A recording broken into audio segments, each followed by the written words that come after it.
Maxkey as the first captains for the night. So please, if you are Jamarcus and or Maxkey, please join the Discord as we are pulling you up now. Right now. We are pulling you. We're getting you in here right now. Thank you, Maxie. Thank you. I appreciate you, Maxie. You're a homie. VZV, why are you here? Huh? You think just because you're a caster, you can just join whenever you want, VZ? That's right, ladies and gentlemen. Welcoming to the desk for the first time ever. He's never been on the desk before, not once. Not even for an MVP vote. VZV. Hi. What do I hear vibrating? What's up? Oh. Jamarcus is coming into the Discord. He's also joined he's literally not in the Discord. We have no eyes on Jamarcus. Hello, Jamarcus, you're late. I got permissions now from somebody. Just don't get permission. Just be better. Just be built different, Jamarcus. That's all you gotta do. Anyway. Ladies and gentlemen, we ball. New Premier Draft, new ball. This is gonna be fucking weird. We're getting used to some stuff, so it's gonna be a little weird, alright? Hold on to your butts. Noma, thanks for the fucking subs. Gifting to fucking Bablin gifting subs to Noma and Phenomenal. Bablin, I'm so sorry. You're not Noma. Alright. Whoa, shit. Man, I am a fucking junior streamer. Holy fuck. Marcus, you want to be the new streamer for me? I want your delicious cummies. For you? Yeah, you're the new streamer. Okay, sure. You're literally the new streamer. Heads or tails, Jamarcus? Tail. Rookie mistake. Yeah, honestly, it really is a rookie mistake. What? He I mean, he didn't say tails. It was tail. It was tails. So. Yeah. Which side do you want, brother? Red. Jamarcus is red, which means the boy Maxkey is blue. Maxkey, pick a teammate, brother. Hypo. That's not. He didn't say lover. He said teammate. That's not how that works. I pick Gryffindor. Gryffindor. Marcus, you pick 2, brother. Puffle's you pick 2, bacon turkey. Okay, all right, that was quicker than I could get a joke in. Puffle's gritty. A really surprising pick there. Maxie, your next 2 picks. So much easier to see like where everyone, like who's available now, right? It's insane. Shout out to the mods. I'll pick. Shout out to the mods. Rindo's new, right? Rindo, yeah, we have Rindo, Kabayashi. I don't know. Heimerdoodles and Jack MLM. They're all fresh faces. I'll pick. Is Jack new? I mean, Jack is opted in, so you want to pick Jack? That's all you got to worry about. I'll pick Jack. You pick Jack. Okay. And then, yeah, we'll have to make sure Jack is alive and breathing oxygen. And I'll pick Steno.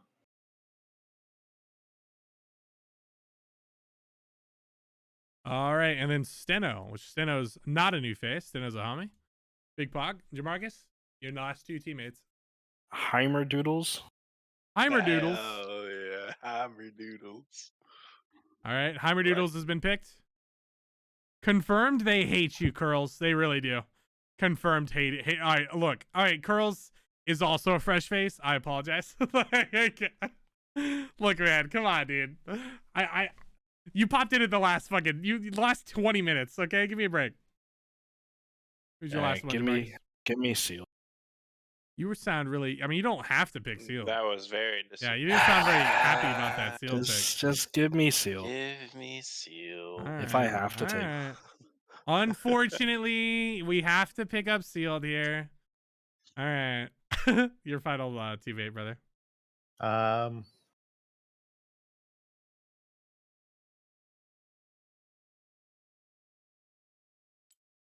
I'll pick Korean. Korean? Really? That what a felt time to be alive. Mean? All right. I didn't feel mean. I thought we had a. Oh, is there no master tier support? There's no master tier support. Okay, never mind. I thought there was a master tier support. You gotta understand, I've been staring at the sheet for the last 45 minutes, so my brain is a little fizzled. I was surprised you picked him over a master tier support, but then I realized that Jamarcus is the master tier support. Whoopsie. Oh man. Well, guys. All right, any invites last are coming out. words? Yeah, any parting words? Peaches, peaches, peaches, peaches, peaches. Peaches. Thank you for that. That was If, beautiful. Invite my account that I messaged you. Goodbye. Goodbye, Jamarcus. I like Oh. Jamarcus's parting words. They were my favorite. I did like Jamarcus's parting words as well. All I'm right. on A1, by the way. Oh, you're on A1? Yeah. How come I search A1 and it doesn't come up? So I'm A1. Weird. Yeah. We have no confirmation on Ricky Salsa. He may have passed away in a salsa accident. Oh shit. No salsa. I messaged Ricky, no salsa. I guess I Unfortunate. should stay here so people can actually join. Yeah, you're good. Yeah, boys, welcome to game 1 of week 11. We have a lot of changes coming in tonight, so it's a little awkward and weird. We also have fucking 4 fresh faces to the pool. Like, Jesus Christ. So it's going to be a lot of fresh stuff going on. So it's going to be some questionable games, maybe some high-quality games. We'll have to see. We have all the fresh faces being picked up except Rendo. Confirmed. Rendo is the least, and Curls. Sorry, Curls is actually the least loved stepchild. I was about to make that joke. I was wrong. Rendo is loved more than Curls. Rest in peace, Curls. Okay, thank you so much. That being said, we are gamering, boys. We are in fact gaming. Although hopefully people end up joining actually. I'm casting with VZV or game 1 at least. But you're welcome to join. We ball. All right. So, we need invites going out to the new faces. There are a bunch of new guys, so I need to fucking chuck a whole bunch of them. So bear with me here. If the new faces you have not added me yet, please feel free to.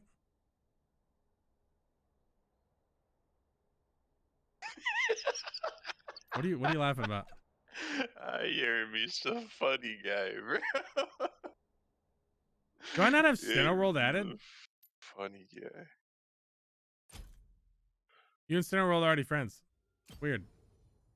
Is Steno online? Yeah, the chat thing's kind of awkward. Don't worry, my dad's married 9 times. I'm used to being an unloved stepchild. That's a bit unfortunate, honestly. That's a bit unfortunate. Damn, dude. Asylum, you have to go to the gray chat and opt in. Oh, okay. I got you in the invite, Chief. Jack MLM, you have been invited, Chief. Let me get invites to you, or ads to you guys.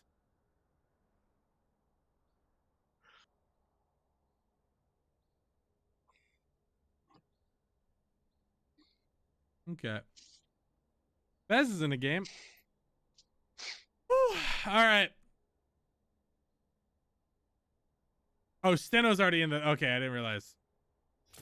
I am kind of deaf and blind and dumb. Thank you so much. Heimerdoodles. I need to send an invite to Heimerdoodles. Player is not available.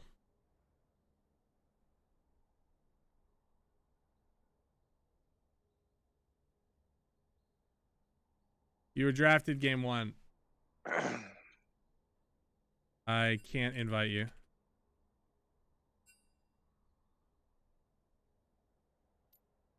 Oh, wait, what? You're in lobby?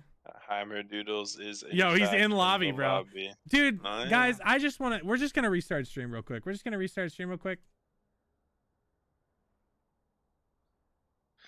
Guys, in all seriousness, though, let's get in the lobby. We need Griffin. All in right, here. guys, welcome to the stream. This is my first stream for the day. I just started as of this moment, and we are starting now. That's how. Welcome to Premier Draft. Welcome to Week 11, Game 1. I'm joined by VZV on the caster's desk tonight. Ladies and gentlemen, this sweater is fucking hot. I needed I really fucked up. I should this it's hot, bro. It's way too hot. Summer's coming.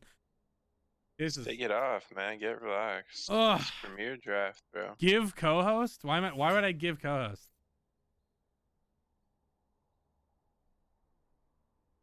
All right, guys, get in orders here. Let's go. Let's get her going. There's no reason to give you co-host. You'd never join streaming room. We need Griffin in here. We need Max Key. We need Jack MLM. We need Steno World, and we need Bad for Korean. Let's see. We got Steno in. Bad for Bad's Korean's in. already here. MLM Maxi's just here as well. joined. He's in the spectator. Oh yeah, they're both here. Yeah, so we're just waiting on Griffin. Griffin!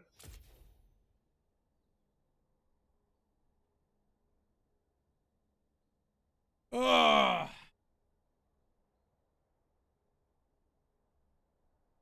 Feels weird though, man.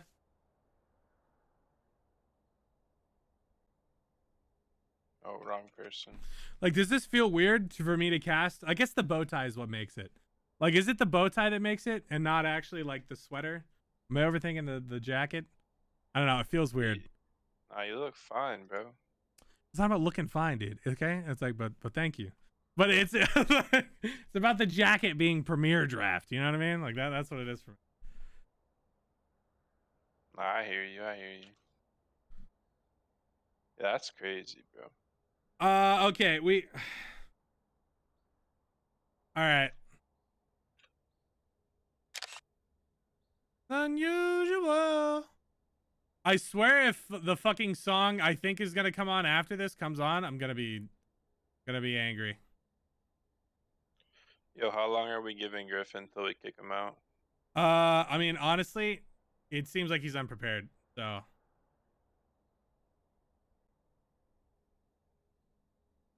It's not unusual.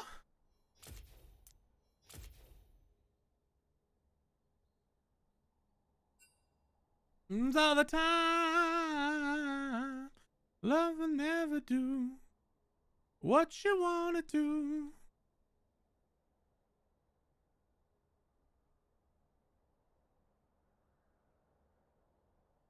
All right. R from both teams. And then we should be good to go. Oh, yeah. Like we have a little bit of a roll jumble around. Steno going top side. So it's Captain on the right side. We're gonna miss this. It's Captain Kung Fu, Heimerdoodles in jungle, Puffles MIA mid, Gritty, and Jamarcus bot side, of course. So Heimerdoodles is a new pickup. They are in jungle role. And on the left side, we have Steno World in top side, Griffin in jungle, Max Key in mid, Jack MLM in AD carry, and Bad for Korean in support. We'll have to see how this shapes up. Any based on the draft alone right now, any bets you want to make right now, Vazy? How you feeling about this right now? I'm going to lean towards Gritty Jamarcus due to the fact that they have very good synergy.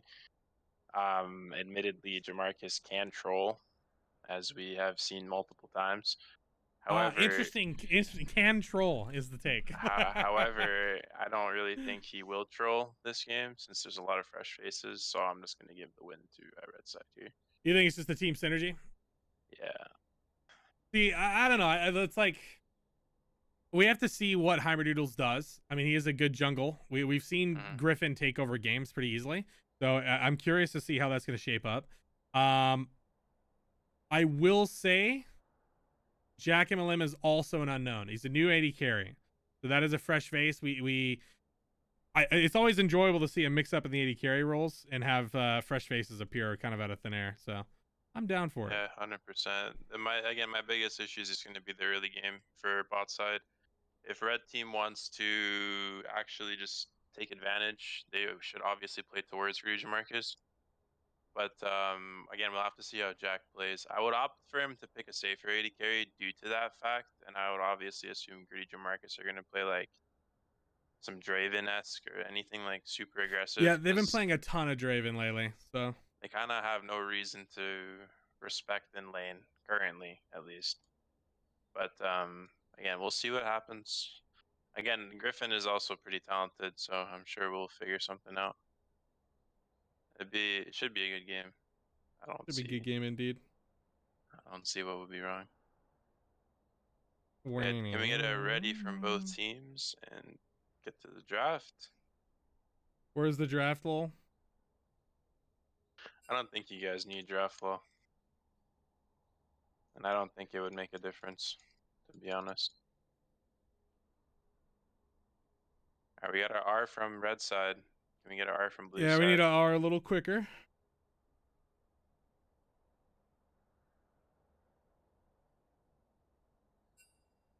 Alright, we got an R. Heimerdoodles, you Cool. may start the queue.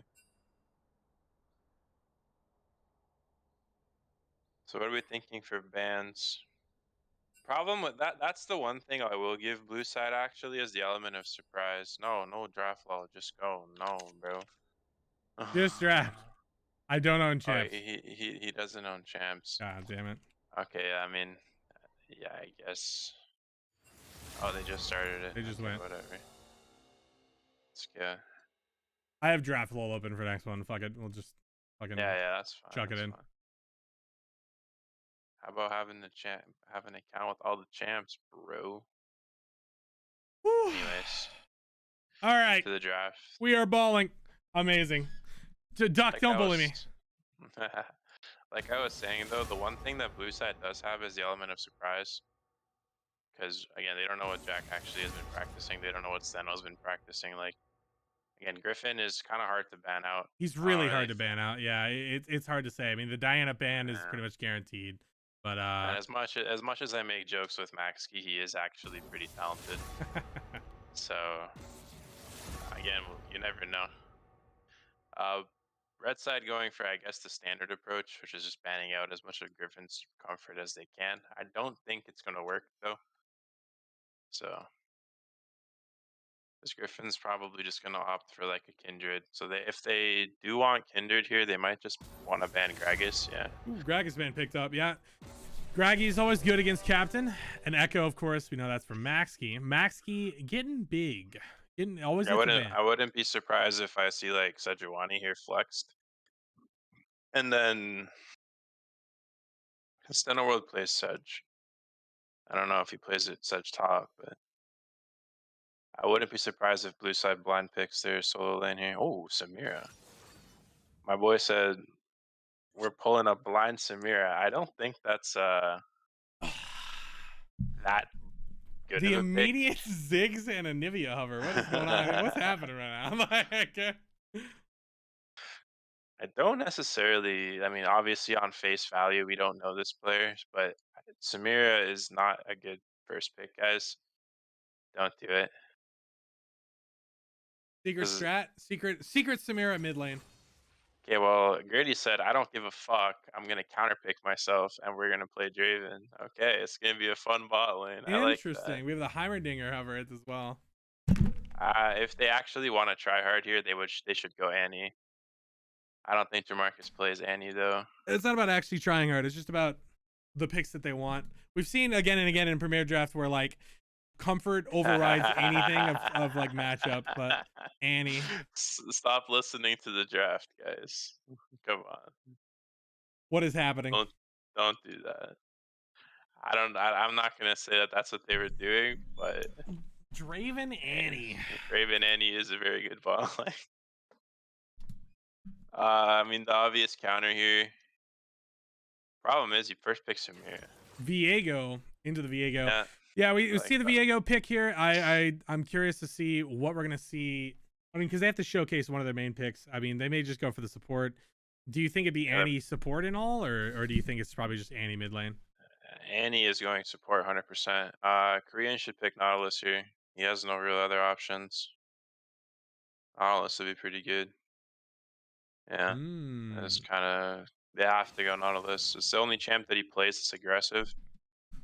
And if they don't pick it, then it's just banned instantly. So it's, I mean, on face value, I think Draven Annie is a lot stronger than Samira Nautilus.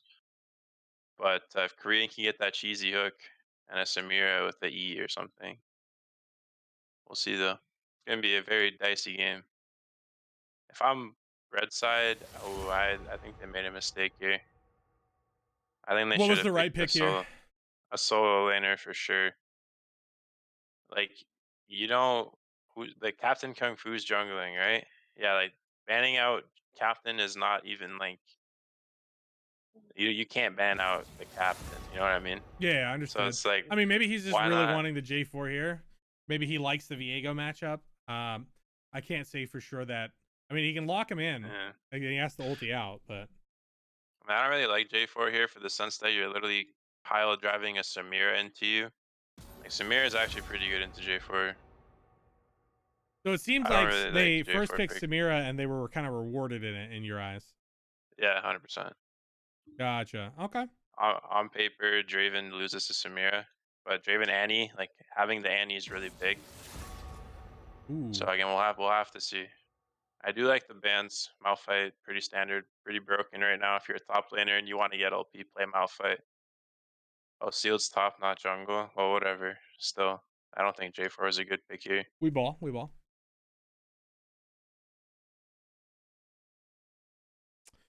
I do like the Lysandre ban as well. Very good disengaged champ against their team.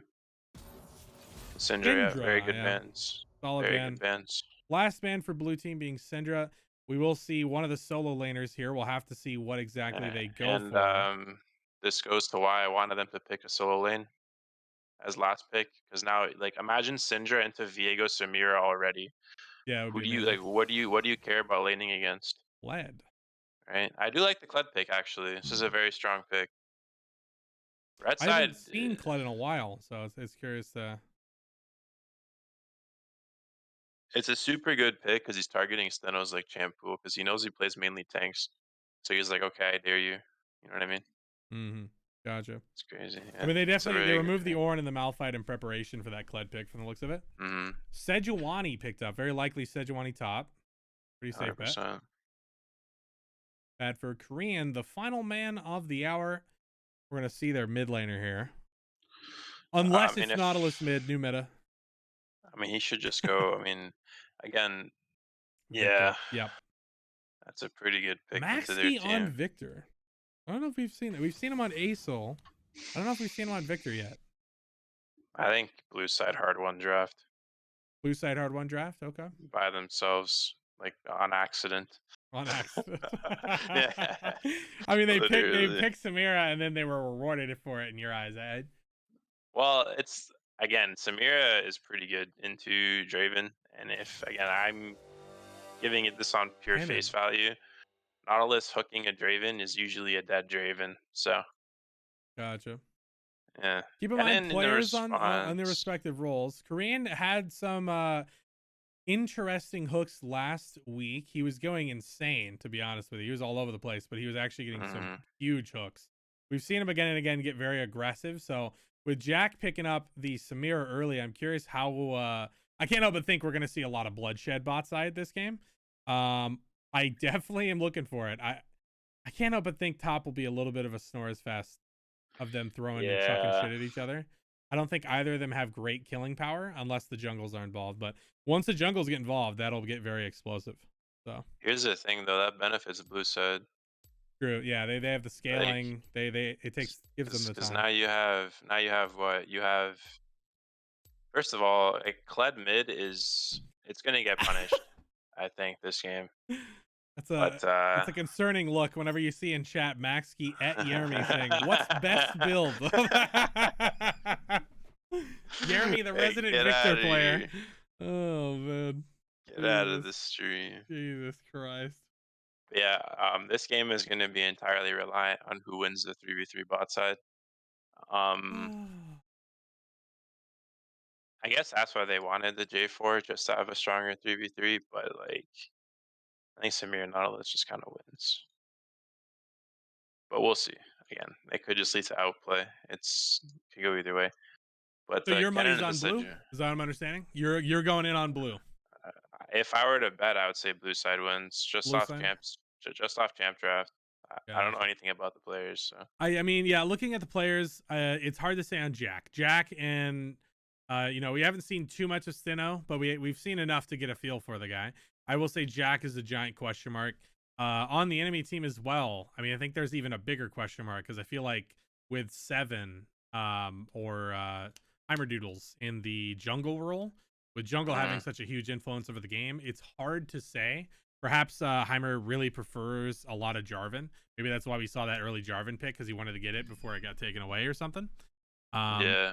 So we'll have to see how that Jarvan pick shapes up for them. I'm pretty curious. You know, watching these new players every single time from the desk perspective, it's a lot more exciting. I imagine as a player, it's like kind of awkward figuring out and calming with people like they've never calmed with before. So it's gonna be entertaining for sure. I would like to see some early game action from blue side to maybe abuse like Nautilus Sejuani. Like if they can get an early game pick, like Victor gets first blood or something, it's really hard for Kled to play the lane. yeah, I don't know. I feel like I think we're gonna see a lot of really bloody action mid side and bot side in general. Yeah, I think it's just really hard for red team to execute. I don't know. It's kind of surprising to see their draft like fail. Like you're like I don't know. So We'll you see. think you're doomered, like you're full doomered. Red Yeah, I is think doomed. red side's just doomed. Interesting. Like See, I like it. I just like the Kled ultimate into the run in with the cannon. Like they have to run over the Victor. Like it's not a huge ordeal. I feel like if blue falters in their front line, they can get run over real quick. And that's the thing that I think that if that happens, it happens really fast. Because red just runs over them. But like let's look at it like this. How is Kennen killing a Sejuani in side lane when Sej has 2 items? How is like Yeah, Victor getting that's the dealt with by problem. any of them? To me, it's the neutral state. I feel like red team has to Yeah. force it all the time. And, 100%. but if they can force it all the time, if they get an early lead, imagine them forcing that with a lead. You know what I mean? Like that. 100%. That's where I think it's going to come off. Is like we get these leads coming from red side, we might actually see, like it might go heavy in one direction for a while. So, but like this is also why I hate the Samir pit, bro. Imagine you had Kaisa here, like Kaisa Nautilus. You have the fail safe of like, hey, I fall behind early, like I'm still a champion. Okay, so I do like the fact that we have exhaust on Korean because we knew Draven was gonna go exhaust for sure. So yeah. this is in terms of summoners, Samir has more value because he can technically get the ignite and the exhaust off cleanse. So it's really favorable for blue side. We'll see though. Yeah, we do see Jack with the cleanse, the exhaust as well, like you said. I do want to mention the flash ignite mid side for Kled, kind of expected, and the TP flash from Maxki coming in the mid. So again, there's gotta be blood, man. There's gonna be so much blood. It's gonna be gory. Welcome to the gore fest. Hell yeah. What's happening right now? Okay, my timer's not working. So and of course, again, if we're you're unfamiliar, looking... Control Shift Z, and you can go all the way out. Control Shift Z, thank you. There you go, brother. Thanks. So as we expected, blue side is going for an early game play. Yeah. Sealed should be expecting this, so this is going to be okay. He does have a spot for him there. Yeah, they do spot it out. They do reset back to neutral. Red side opting in to get vision, as they should be. That's really good. So guys, in your games especially, like if you guys get invaded like this, be sure to ward out the opposite side of the map. So red side just wins in terms of vision for early game. So now we know where he's going to start. So now let's say the 3v3 that was supposed to happen bot lane is going to be more telegraphed. Minions have spawned. So now they spot that out. They do clear it with a ward, but they still are aware. I mean, he's going to stay bot side. Which is fine. There's nothing wrong with that. It just makes the game slower, which again favors blue side. So yeah, blue wants to take their time. We'll see how it shapes up. Opposite sides of the map for the jungles right now. We do see J4 starting on the red side, and we see him. Griffin starting on red as well. Him. That was a rough start today, brother. Lucky Jesus. That's okay. I'm just curious, like you made a point earlier as well, where the comms, right? We have new jungle against jungle that's been here for a little bit. Like, it's going to be quite interesting to actually see how jungle, yeah. Because that could make, like, what if Heimerdoodles is insane communicator and he's setting up team really well? He might even have like 5v5 experience, and that could translate incredibly. And then you have that 5v5 experience with a entire bot side that plays together all the time. You know what I mean? Like it could add up to something. Puffles is having a little bit of a rough laning phase at the beginning, but you know, I think he'll be it's kind of the nature of the lane. He'll be bullied a fuck ton. So Yeah, I also don't want to see Maxi shove the wave though, because like as you can see, J4 is just gonna look for play, which I don't think Maxi's gonna be respecting here. yeah, I don't like that that'll walk Maxi's up. not respecting it. I mean, Doodles doesn't like it. Doodles is unconvinced at the moment. If you're a Griffin, you should be pathing here. Oh, right there, there it is. Maxi Yeah, there it gets is. The flash. Drop coming up, the pull coming in. Oh, J4 nice. EQ, nice space to the EQ. Puffles does lose his mount. Totally fine take there, as he will try to get his shotgun powered up and try to get his mount back. Captain Kung Fu getting a little pressure. Very uncharacteristic play there. Like, we know it's 3 minutes. Oh, and he's getting reganked. Oh boy, it is not looking good. Ooh, yeah. Maxi getting reganked. The flash is down. Doodles does have his flash. Doodles, yeah, there it is. Yeah, that's Easy first blood. cleanup. And Immediate that's just gank. Maxi not respecting the enemy team. Like, you have, like we stated, we have Ignite versus TP mid against J4 Kled, and you're slow pushing the wave, like with no vision. You gotta work on that awareness, I think, in the early game. Surfer That J4 hook though. was close. Did you see that hook? Yeah, that was really that was close. scary. I piddled myself a little bit. That was a bit terrifying. Gritty, ice in his veins. No fear at all. Steno getting very low mana here. I want to mention, I think Kung Fu realized that walking back up. Potions being used.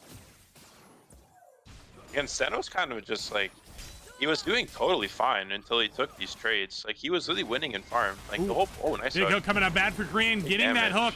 Exhaust used. Exhaust did use. Yeah, that is down. That is an exhaust down. J4 Ooh, another gank. coming mid lane. Oh, yeah. biting off a little more than you can chew though. Yeah, he took a tower Griffin shot. needed to Oh, walk wait, without down a there. flash, what was that? We have the Gritty coming forward, getting Korean. some damage in. He does get the kill over to Annie. He's flashing to the wall, No. trying to dodge it. He goes to the bush, but it's Nice. not enough. And there it is, He Jack. lives too. Okay. Dash flash. He's out of the fight. Honestly, as good as it can get considering the situation. We blew exhaust early, we get caught out, but then at the end of the day, Andy got the kill over Samira, getting the kill for blue side. So honestly, selfishly thinking, Jack kind of got what he wanted there, I think. So that's really good. Yep. Stacks for Draven are gone. He did not get the kill, so he did not get the gold. So a little unfortunate for him. Captain Kung Fu taking a lot of damage. My God. That was a lot of minion damage and a lot of just damage from her as well. Griffin seems to be here. They're going for the dive. Ambitious. They do a little like this. ambitious. Yeah, a little ambitious indeed. Oh, Steno getting very no. low. It was looking a little scary there. Kung Fu feeling good about that one. Getting all the CS he can. I don't think he missed really too much for that. Thank goodness none of them died there. That could have been... Yeah, it would have been really rough. We've Oh, seen again and baby. again. Last week, we kept seeing Griffin take early tower shots and die. His earliest ganks were a little questionable. So. Oh, Captain Kung Fu dropping the question marks. Oh, baby. He's dropping question marks? Spicy. He's dropping question marks in the chat. All right. Spicy banter. Spicy So, banter indeed. I would like to see a 4-man here bot side, or at least a dragon, which is looking like a dragon. Yeah, they are looking for the dragon. They have wards on it. Mm. Again, it's curious I to was see thinking because to start Doodles is controlling. Obviously, jungles have the biggest influence over these kind of calls. So it's curious to see Doodles' influence in this game. So far, Yeah. a lot of mid-side pressure for a kill, getting an assist for his... Actually, not even assist, just a kill straight up for himself. And then an early dragon.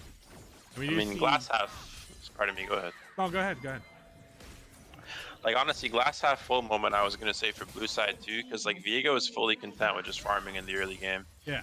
Like, Absolutely. we do not care about early game fights. And, like, Sejuani, until unfortunate circumstances occurred, was winning top side.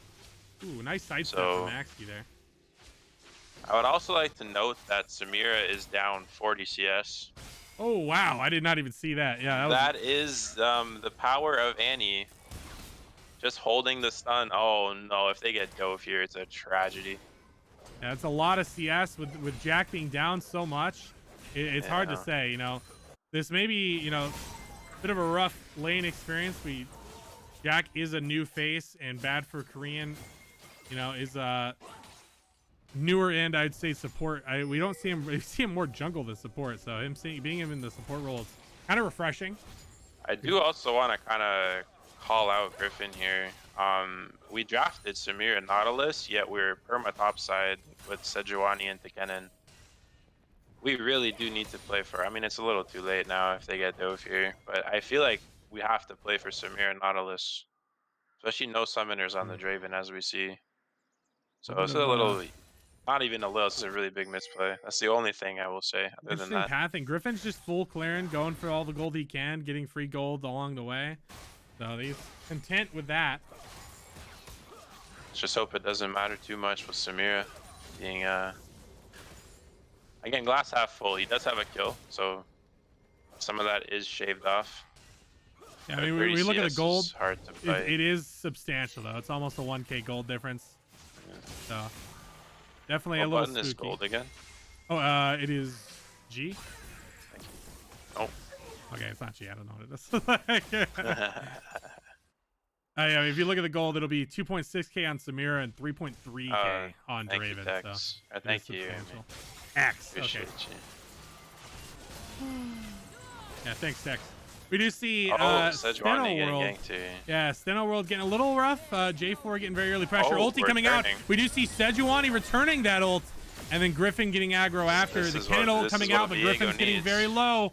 Griffin is getting very low. Or sorry. And then Captain Kung Fu ended up dying. Heimerdoodles is now without flash, without summoner, killed and finished off as Puffles and Jamarcus in hot pursuit of they're Max. still going.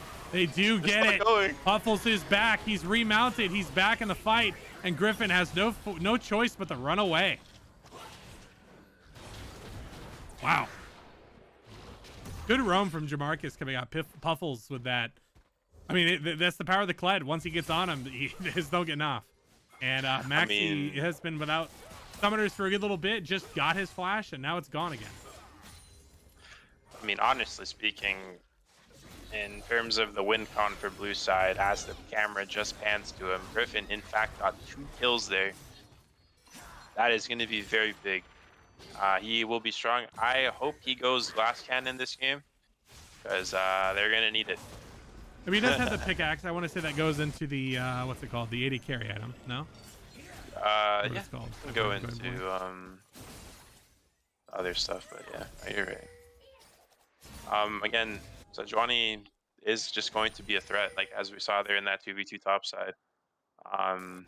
Sejuani passive did come up big there for both kills, so I understand why he's playing towards top. It's just, as before we say anything, here, J4 is. He finds the target. Bad for Korean, getting very low. Korean does not have flash, and he is just kind of stuck on his own. Oh, and we give the kill to Draven. Yeah. Oh boy. Pretty bad, pretty bad. That's exactly what Red Team needs. They definitely need that gold onto Draven as soon as possible. Ooh, Jack stepping up as well, eating an ultimate flash burn. Cleanse. Wow. I mean, if we're couldn't- Jack, we need to expect them there, I think. Yeah, Where else that- are I they mean, going to be? I wonder if he could have dashed out as well, walked through him and dashed out. Viego is coming, though. Full completed Kraken Slayer. Heimerdoodles might bite off. Oh, nice flash. Jeez. Good flash He's, indeed. he's He going. does follow up. It is 2v3 here for a moment. Good hook from Viego. Bad for Korean. Nice. Griffin getting himself some kills. And yeah, like you said, that finished item looking really good for him.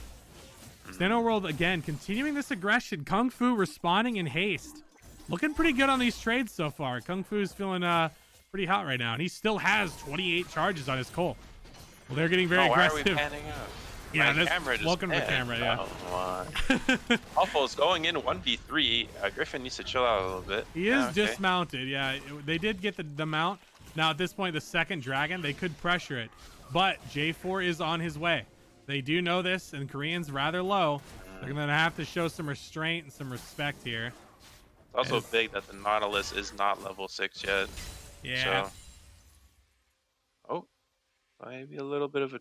Never mind. You're just gonna. Walk away. He's just walking him out. I guess. I was looking at the ultimate. I was like, is he? No, I don't like. Just the aggression. That's pretty funny. You and I both just got quiet and we're like, wait, what's going on? Like, is there someone pathing? No? Okay. No, seriously. He's just like, get out of So, my lane. We're entering second dragon here. Red team should get this uncontested. Again, Viego is just content with farming here. He is obviously going to be the win con. Samira, even though she's down 40 farm, she hasn't died.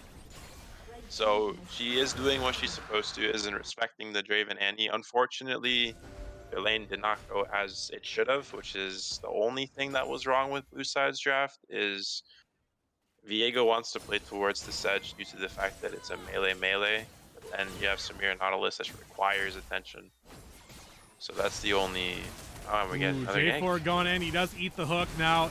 Again, bad for Korean. Does not have flash. Does not even have level 6. Getting farmed out here. Heimerdoodles continuing that pressure. I think that's put on his tryhard pants this game. yeah, he's a sweaty boy. I want to mention Doodles has been getting hardcore pressure where he needs it, and he's just been forcing his hand again and again. Solid play by him. Utilizing the J4 pick. Oh, we're diving Kung Fu, he does get ulted out. He's getting very low, and now Griffin trying to finish that off, but great flash and ultimate from Kung Fu as he is desperately on the run, but it's not enough. You see Draven ult pathing up towards the top. It does stop on Maxkey as he accidentally whips it back, as we do see them fighting here topside. Kled ult going a little wide as red team picks up a turret.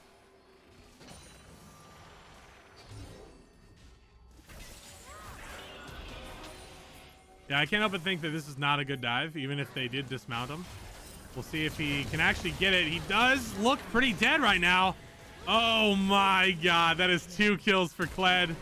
That is now 3 kills for Kled. Welcome to the Kled train, ladies and gentlemen. Rest in peace. Puffle's saying, you know what? Give me that gold. My power went out. Give me like 2 minutes. That play was so good. VZV lost power, ladies and gentlemen. He opted for blue team, and the world punished him. Just right there. Yeah, technical difficulties. I apologize. Nah, you're good, man. You're good. Puffles just got a triple kill topside. They tried to dive a Kled, and let me tell you, it did not go well. Not at all. Man, of course I missed content, man. Yeah, you missed the content, brother. God damn it. Oh, man. Looking a little rough indeed. Yeah, the level 6 is just... Korean was not level 6 for so long. I feel like he had to sit in the lane to just get a little XP before he could really start doing stuff. It's just really hard for him too, though, because Draven just perma-froze the lane, and that's why Draven Annie is so good, because you can't walk up to them. So. Yeah, solid pressure coming up. We do see Kung Fu yet again holding his own against this Sejuani. Sidestepping really well. My god, there's that Heartsteel coming up. First charge used. Yeah, that was a lot of gold swing right there. We see Kled now sitting about 2k gold above his laning opponent Maxkey. So looking pretty clean right now. Puffle's very fed. He has finished his Ravenous Hydra, so he will start to hurt. We'll up his wave clear for sure. Griffin lurking on the side here. Okay, Puffles opted to jump the wall. 4-man topside for red team. It looks like blue team in response is moving a lot of their people up. They are being spotted out in the jungle at the moment. Both teams know, generally speaking, where the enemies are. Kledo coming in, J4 ulting in. The fight has started. Draven picking up some kills for himself with that ultimate. And blue team's at a rough spot. They are down 3 men already. Big J4 ultimate, big Kled ultimate. And now it's just Jack and Steno underneath the tower. And there's still a cannon on board. And yeah, it's a massacre. You know, we talked about the steamroll possibilities of red team. And it's looking really rough right now. Yeah, it's a bit rough. Like I said, red team getting ahead, absolutely detrimental. Blue team has that scaling. They have that power, but they didn't quite find kind of the lead they needed in the bot side. Ooh, big flash hook coming up. Bad for Korean, almost securing a kill for the team as Jamarcus opts to run away and go for it. We do see Gritty cash again, a little bit of gold, and he continues to fight forward. Exhaust used in response. They were trying to look for more, but Annie dapping too far forward. Yeah, biting off a little more than they could chew there, choking on it. Gritty and Jamarcus being killed, passing some gold over to one of the worst people you possibly could. If this game swings the other way, it's absolutely in the hands of Griffin. So giving him more gold, definitely not ideal.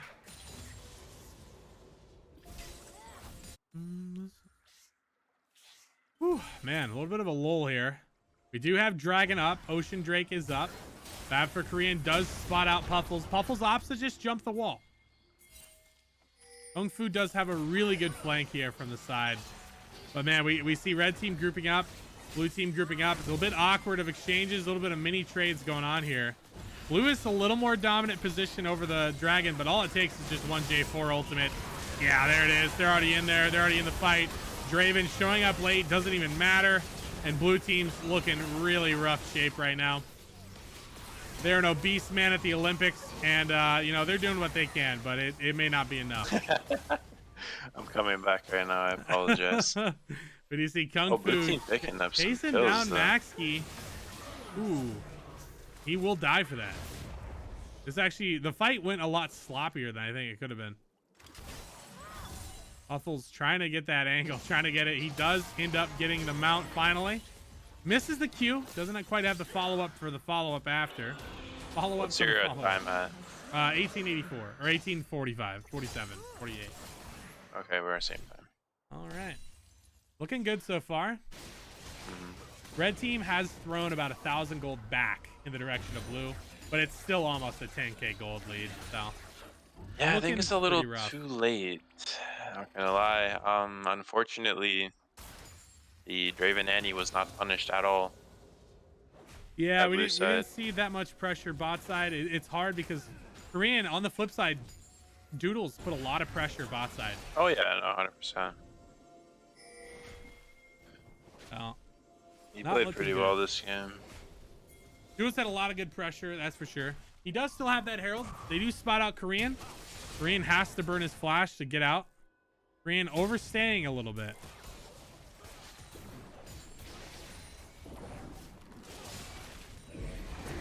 We do see red team popping the This Herald, is going nine- forward here. oh, Bad we're for engaging Korean, on Draven. bolting forward onto the Draven. They Oh, do end big up W. getting at least a follow-up kill. Good shutdown gold over, but Doodles kind of running free in the enemy team. You know, you kill the Draven, but the J4 is still there. Kled being for the chase down here, does flash forward, and now it's Griffin versus the world right now. I'm not Sejuani gonna lie. holding the line. It's honestly not looking too bad for blue team. They did pretty well. I feel like Griffin kind of ran away from that fight when he could have stayed, actually. It was close because the Annie bear was kind of wailing on him, and he was pretty. He's kind of on survival mode now because he's the win con, and they actually did get the Draven there. If Yeah. Samir actually had gold this game, that would have been pretty good.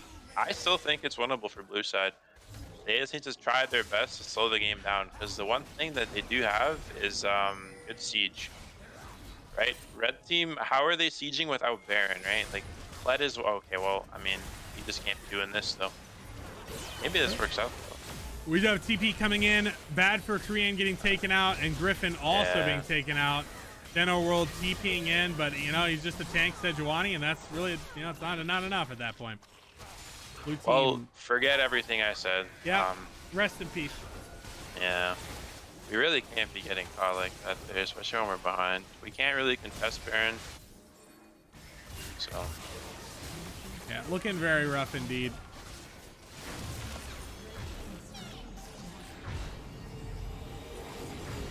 VZ, hi.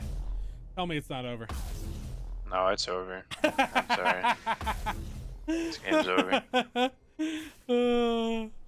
I mean, let's look back. Like, let's just talk about this game real quick, right? Like, early game, all blue team had to do, first of all, like, again, it's 3 minutes. You're against J4 with Kled with Ignite. You're gonna get ganked, bro. You gotta play safe early game, especially if you're like Victor into Clyde, because you just outscale him. Like, what's the point in you shoving waves? Or like, what's the point in you trying to get first strike procs? Big ultimate their coming in. jungler Clyde can coming just in. mess you up. Taken out. On to this game Jack. is- Jack having a rough first game, you know? Definitely, Yeah. definitely a little rough here. Oh, Maxkey going alright. forward. And he gets punished for a big anti-ultimate coming off. The Nautilus ult coming in response. Not a great ultimate all in all. It feels like blue team kind of just falling apart at the seams here. And the seams are ripping. This shirt is gone, ladies and gentlemen. You cannot go to the parade wearing that, ladies. That is in shambles. Well played to our team for sure. Yeah. It's, again, admittedly, it is pretty simple. Like, this whole game was revolved around the 3v3 bot side, but we never got to see it. So Draven and Annie just kind of froze the wave, which led to Korean being level 5 at 12 minutes. Yeah, definitely. I mean, they didn't have the ultimate. Like, God, they had like, I want to say they had 3 team fights, and they still did not have the Nautilus ultimate for a good chunk of that. Yeah. So, Really rough game. Definitely really MVP, we give an MVP to this one. who am I giving MVP? If you had to pick. If I had to pick. Mm. That's rough. Is it weird? I kind of want to give it to the new guy because he had really good pressure.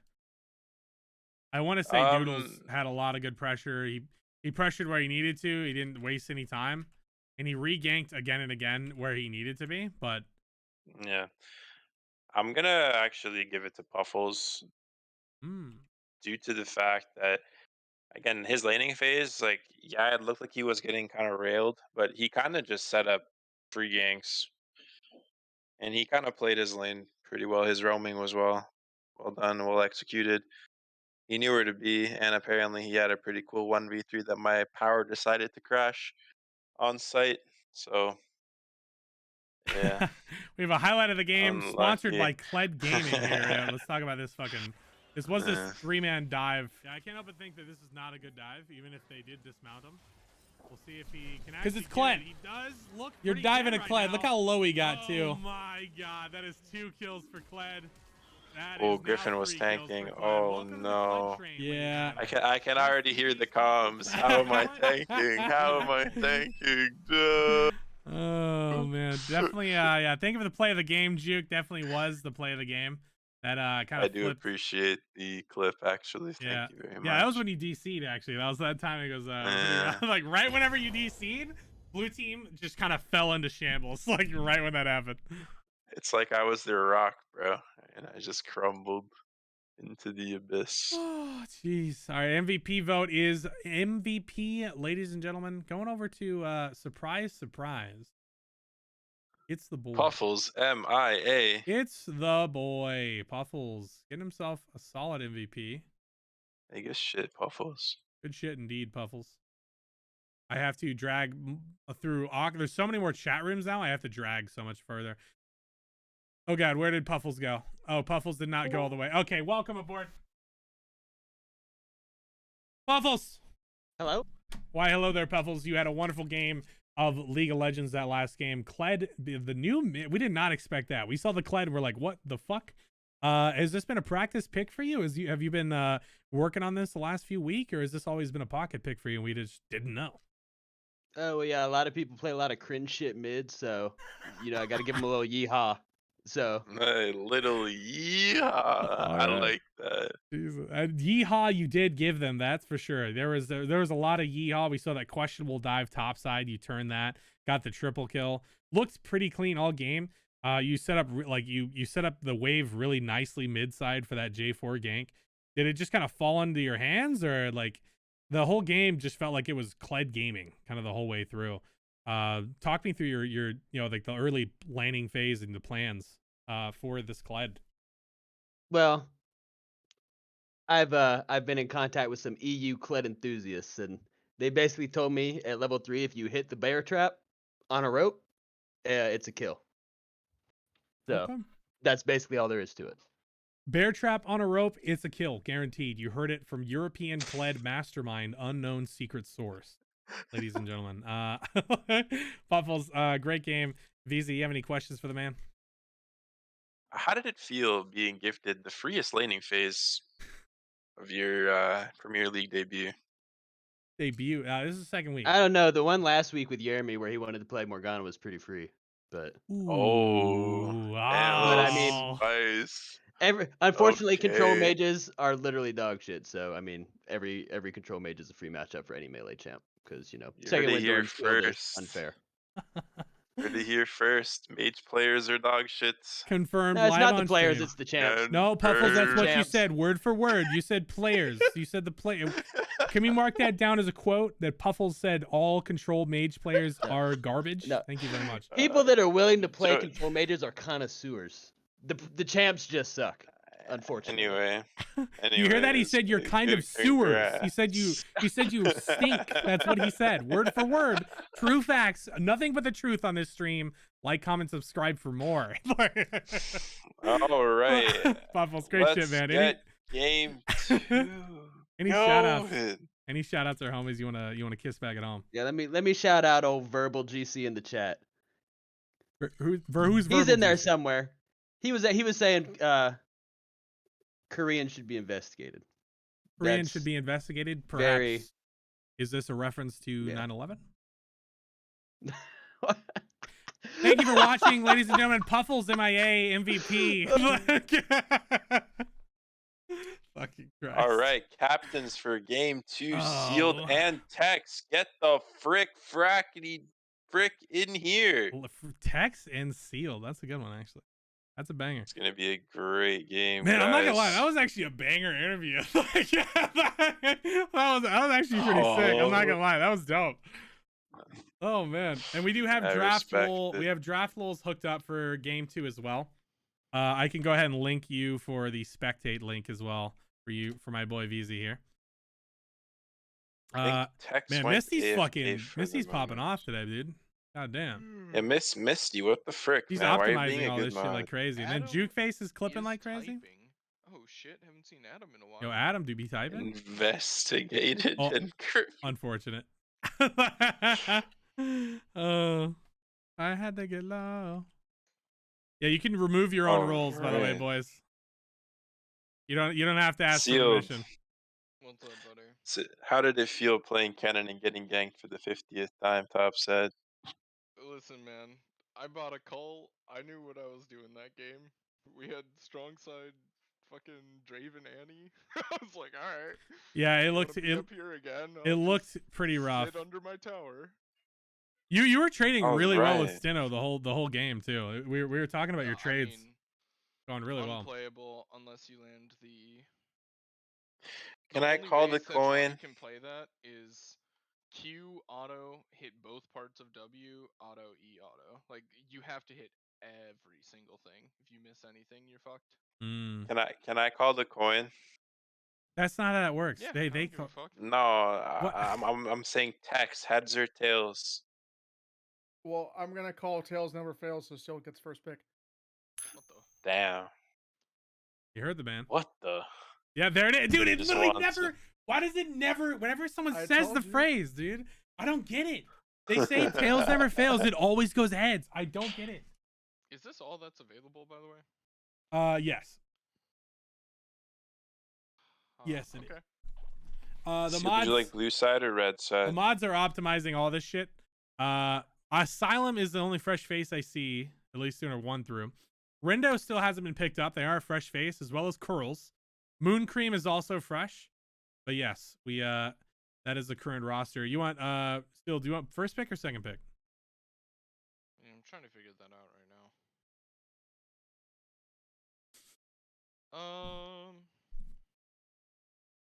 Give me first pick, I think. First pick, it is Tex Winchester, you're red. And that means Field? Who is your first pick? Always gotta go with the homie, J Marquez. J Marquez has been picked up. The legend of the J, of the Mark, of the S. The Q is silent. Marquis. And I'm grabbing... mhm. Oh, go ahead. Go ahead, Tex. Gritty Mhm. and Puffles. Puffles. Gritty and Puffles picked up. I was curious about because we saw Jack last game. Jack does have priority jungle actually as his first role. So curious to see on that. Thought we were gonna go that route, but we did not. picked up for the boys. What's your next pick, King? Give it to me, Kung Fu. Well, you know how I am. I'm gonna try to get some new faces in here. Yeah, you do. Rindo and Curls. Oh shit! All right, Rindo and Curls coming in. Sir. Rindo curling. We are Rindo curl gaming right now. And your last two, my boy Tex. So I'm just making sure I got 80 carry support mid. Putting support and top right now. I'm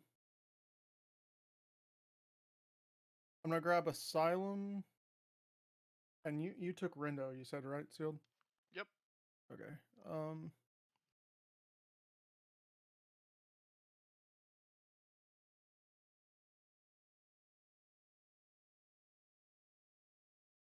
I'll grab Moon Cream. Oh, moon cream. Some cream has been mooned. Like, And- who's Hypotube? We have one more pick for you, my man.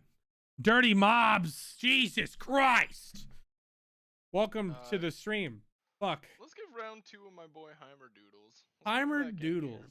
Let's get Heimerdoodles in here. Heimerdoodles picked up again. Big poggers, my man. Welcome to Premier Draft. I'm going to go ahead and get the lobby opened up, as I should have had that already. We do have a draft link. Captains, do you have the links already? Yep. Dude, the mods are fucking popping off today.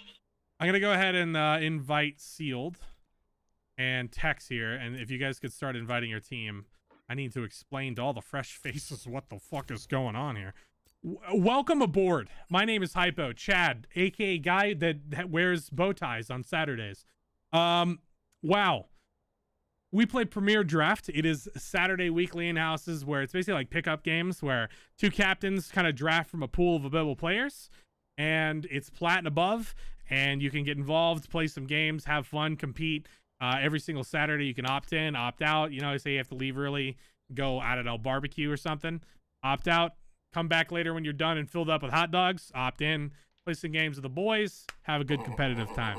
It's a quality time of League of Legends. We do it every single Saturday. This is our second season of it. And yeah, it's gonna be legitness. Dirty Mobs, thanks for the raid, bro. What were you streaming, dude? Were you streaming League of Legundas? League of Legundas? Nice bow tie, and I hope the in-houses go well, dude. They do. They always do. Thank you. Big appreciation. You shut your mouth. Yo, Ricky Salsa. Is that Ricky That Salsa? is Ricky Salsa. Oh, Oh, my look at that. Listen to that God. sultry voice. Ricky Oh, it Salsa. should be in my team, huh? Yeah, you probably should. That's probably a good idea. Yeah, let Hypo fantasize about Ricky Salsa. Hey, do you hear that? Let's speak one more time for the people at home. For the people in the back. Did you guys watch any Creator Clash? Oh, Because that stuff was. I did not. Amazing. I knew that Jayla Ray won her fight, which she's actually a local League of Legends like content creator. She does TikTok and stuff on the league section, so it's pretty dope to see that. I actually wanted to watch it, but I didn't watch most of it. I was gonna go back and rewatch all of it. Yeah, no spoilers, but they were. It's still going on right now. I think there's like 2 fights left, but that is don't amazing. it's competition, bro. Oh, true. If they people don't know, they don't know what they're missing. You know? God. True. It's terrible. Don't. Yeah, I it's, mean, it's, no ter- point in it's watching terrible. It. iDubbbz, No who's that point. guy, dude? What a loser, honestly. Yep, exactly. iDumbs, more like it. You know, that's what they always say. Word for True. word. Oh man, Jamarcus is well. I need to get Jamarcus out of the IRL section. We're not friends IRL. We're only gamers. Yeah, we're not friends. Yeah, there's no friends on there's no friends in competition. Okay, there's no friend in competition at all. No, zero friends. Unloud. True. All right, so we do have the draft open. We are able to look at it. We're doing draft LOL now, Ricky. So no more Oh, excuses or nice. problems to be had. I do still need some fresh faces. Again, if I did not add you from last game, whoopsie. Let me go ahead and get Curls invited. Curls has a special letter. What in the fuck was that? Ooh, Curls has some fans in the chat. Curls is fans? Yo, we have Curls fans in the chat. What if Curls just absolutely poops the bed? Just completely sucks. That would be beautiful, honestly. It really would. It would be poetic. For the way we've been treating him, like I've been forgetting he exists. I think it would be perfect. It would be absolutely perfect. We're gonna get the ads for the new faces here. Oh yeah, we do have quite a few new faces. Oh yeah, we've had a lot of new look at that. faces pop up this last week, so it's getting kind of crowded. Not gonna lie, everyone's stepping up and getting involved and kissing each other, dude. It's feeling pretty good. Quality games of League of Legends. It has been a minute, Hypo. I missed you, Stuart. You beautiful bastard. How you doing, brother? Whew. Oh shit! All right, we can't. Be careful posting the links in the chat, brother. Be careful of that. Okay. Oh man. Jesus. How you doing, Stuart? It's been a minute, man. Whew. He is the Alawi god. Confirmed? We have a new Alawi gods? Ooh. New Alawi gods, dude. A little bit of competition. All right. Am I sharing the link with the team or just me? I mean, no, the link draft is just you. You just drafted the team. You can share, like, if you guys want to spectate, there's a spectate link. Like, anyone can pick up the spectate link. Usually that's what people, you only one person controls the bans, and then the rest of the people do the spectator link. That's usually what happens. So. Yeah, the link that's sealed posted in the chat. So is the Dirty Mobs spectator actually link. is the Alawi king. Like, genuinely. They're Alawi bombastic. They're the pog. Word on the street. Oh, and look at this. Looks like Rindo is a Gragas main. Oh, another Gragas player in my community? Another Gragas player. Why do they Look gravitate at that. towards the big man? What's going on? You are Okay, absolutely excited now, aren't you, Popgun? I think Gragas might be one of my favorite champions to watch. He's so fun. The way he plays the game, he has so many ways to just like completely turn it on its head. I love seeing a good Gragas player. There's too many Gragas players in my community. You got Tomcat, you got Captain Kung Fu. So many Gragas players, okay? I don't play Gragas. Don't say any fat jokes here, okay? I swear to God. All right? You're all banned. Another Gragas saying that's a bad thing? Fucking ungrateful. Look, dude, okay, guys? I'm just the streamer, okay? I'm just the streamer. I put just attracts Gragas fans. I'm Gragas IRL. Oh, God. Okay. I got soul, but I'm not a soldier. This bot lane is looking like it's going to be fun to watch. We have two like premier veterans, and we also have two, I believe, new players, unless Moon Cream is a name change. But I think that's going to be definitely... Moon Cream is the new face, yeah. Okay, it's going to be interesting because the new people are pretty close in elo, and then obviously Gritty and Jamarcus are fairly well established at this point. So I'm curious to see how that bot lane dynamic is going to sort of play out, because obviously getting into the Premier League can be a bit of a switch up from just your regular solo queue. We'll have to see how that plays out. Always like seeing new players because they always throw that big wrench into the draft plans. Are we... Okay, yeah, we're having some. This is our first time using the draft lol, so we're having a little miscommunications here. Sorry, is this a commentator? Yes. Well, we stream Saturday Premier in-houses. They're basically draft pickup games, and me, Ricky, and VZV are going to be cast in Game 2, Week 11 of Premier Draft. As we are waiting on the pan and picks to begin. Need confirmation from the boys, and we should be good to go. I definitely like the change. It is going to be a bit of an adjustment to go to the pro draft or draft law type thing. I think it's definitely good. It makes it so drafting is a little bit easier, especially if people don't have all champs. So I think that's definitely the right move there. I have to set this up. There's ways to optimize like this kind of pick and ban process for like the window and make it really clean. So we could definitely clean it up for my like the visual aspect of stream, but for now it'll be a little overlay. It'll be a little an overlay and everything. It'll be a little messy for now. I've seen ways to do that. So now that we're actually doing draft lol, I might start getting that connected. I think Misty actually might still have one from way back in the day. She might have one that you would be able to use. Not 100% sure on that. Unconfirmed. We'll have to confirm that later. I've never heard this beautiful voice. You talking about Ricky, dude? Yo, he's got ever since he got a new mic. Now he's the sexiest dude in the block, man. I don't know. Unfortunate. Maybe I should start my own like in-house Your own tournaments. premiere jobs. My own premiere. Oh, Maybe I should. Jesus. Oh, we are underway, guys. We are going. Oh. Draven and Draven, Gragas. Gragas. Bye. Yeah, we're going in immediate.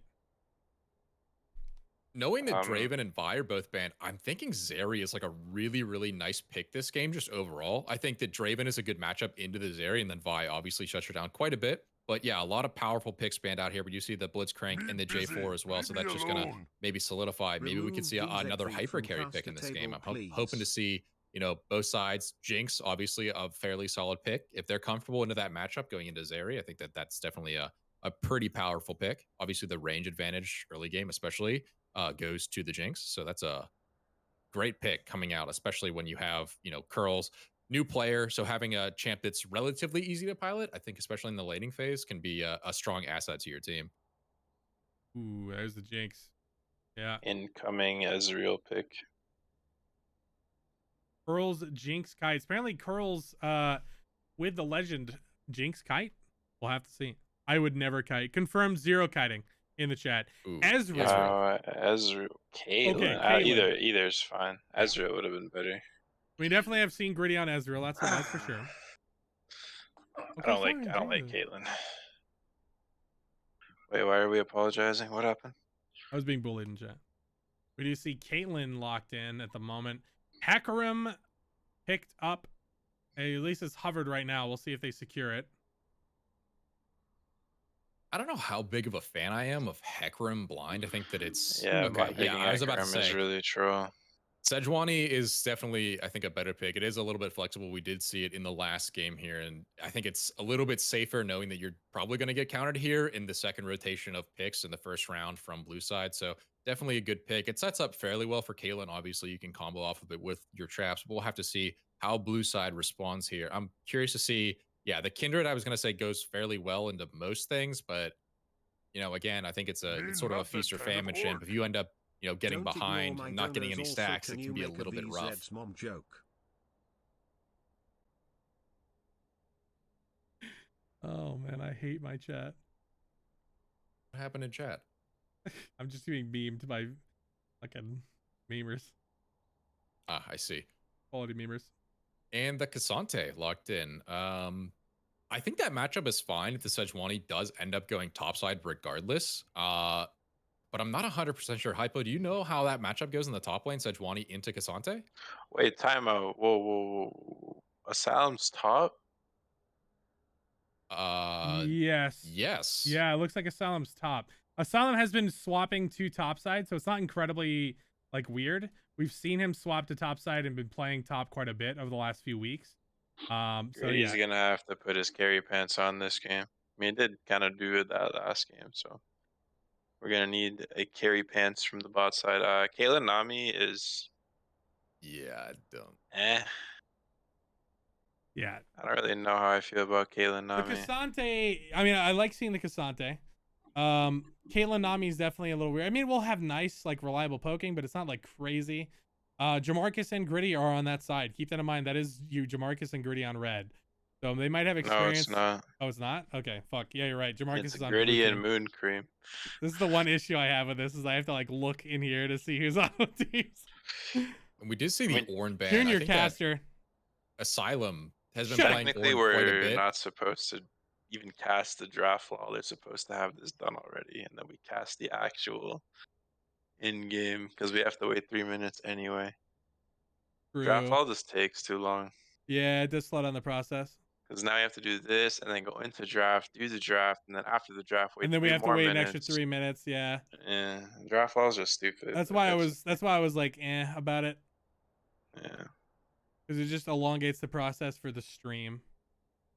Anyway, though, we do get. I mean, in terms of picks right now, if we get a Lulu on the Jinx, that'd be kind of cool.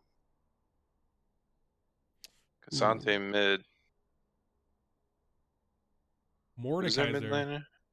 currently They being have not hovered. picked the mid laner yet, but we have been seeing a Oh, little bit of it's sealed. Cassante. Yeah, nah, sealed's gonna play Cassante. Yeah, it's probably Cassante mid. Sealed does like Cassante mid. It's a little known thing that he's talked about and played infrequently. That is curious to see. I mean, I'm assuming it could still technically be Mordekaiser mid as well, but it Nah, it's very Cassante. likely is. I really don't like the Annie pick.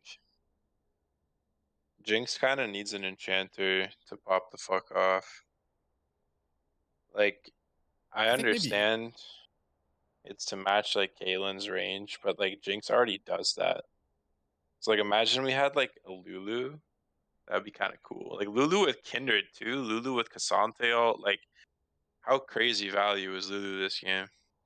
I was about to say either Lulu or Milio. I think the extended attack range, like there's so many melee champions that are going to want to try to run this Jinx down. So just getting that extended range and obviously getting rid of the Sejuani ult, you know, if you get bubbled from Nami, you know, trapped, regardless, you would have a way to get out without having to necessarily take the cleanse here. But again, I definitely have to agree with you. I think an enchanter here would have been ideal in my mind as well.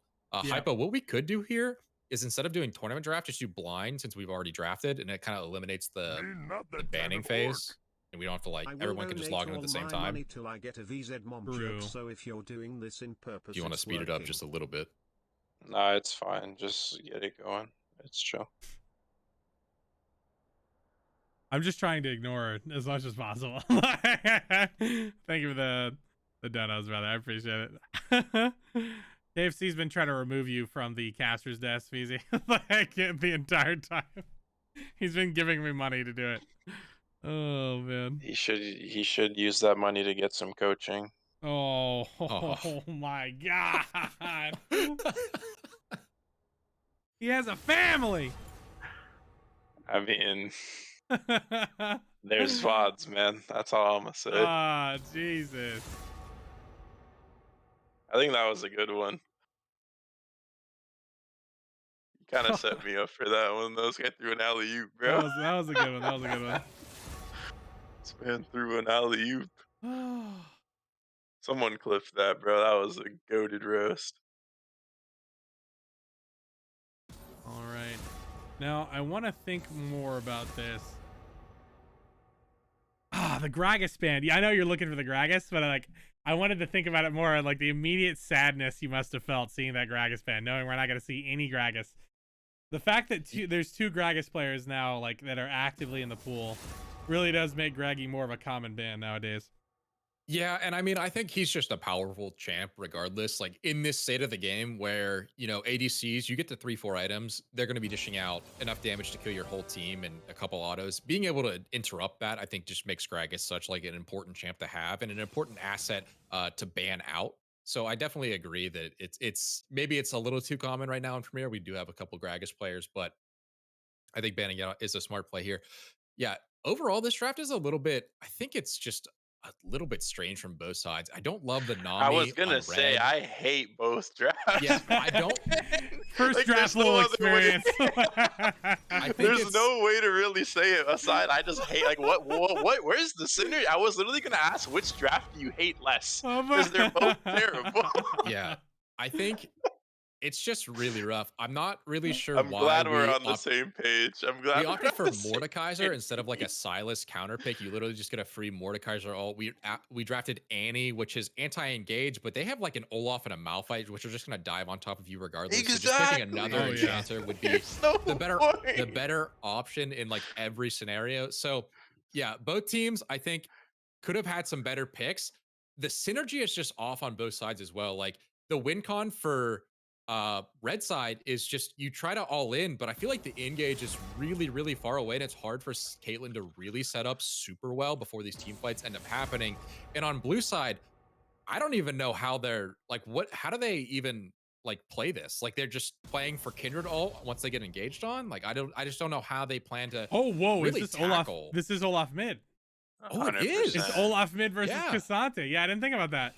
That's the only thing that I'm gonna say.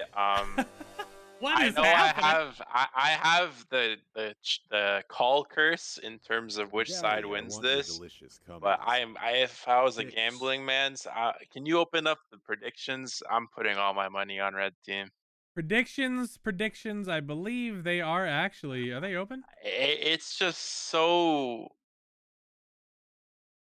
it's so poetic. But then on the other side, Kindred is just such a high value pick into these champs. Like both sides have win cons, obviously, right? Like Olaf will not lose to Casante mid. The only way Olaf will lose is if Kindred gets better ganks off. So this game, for once, is going to be a fully 2v2 mid game. Because if Olaf gets ahead, I promise you nobody's killing Olaf. You say streaming, but we have to wait 3 minutes, you little fucker. Yeah, I was actually gonna. Shut say. up.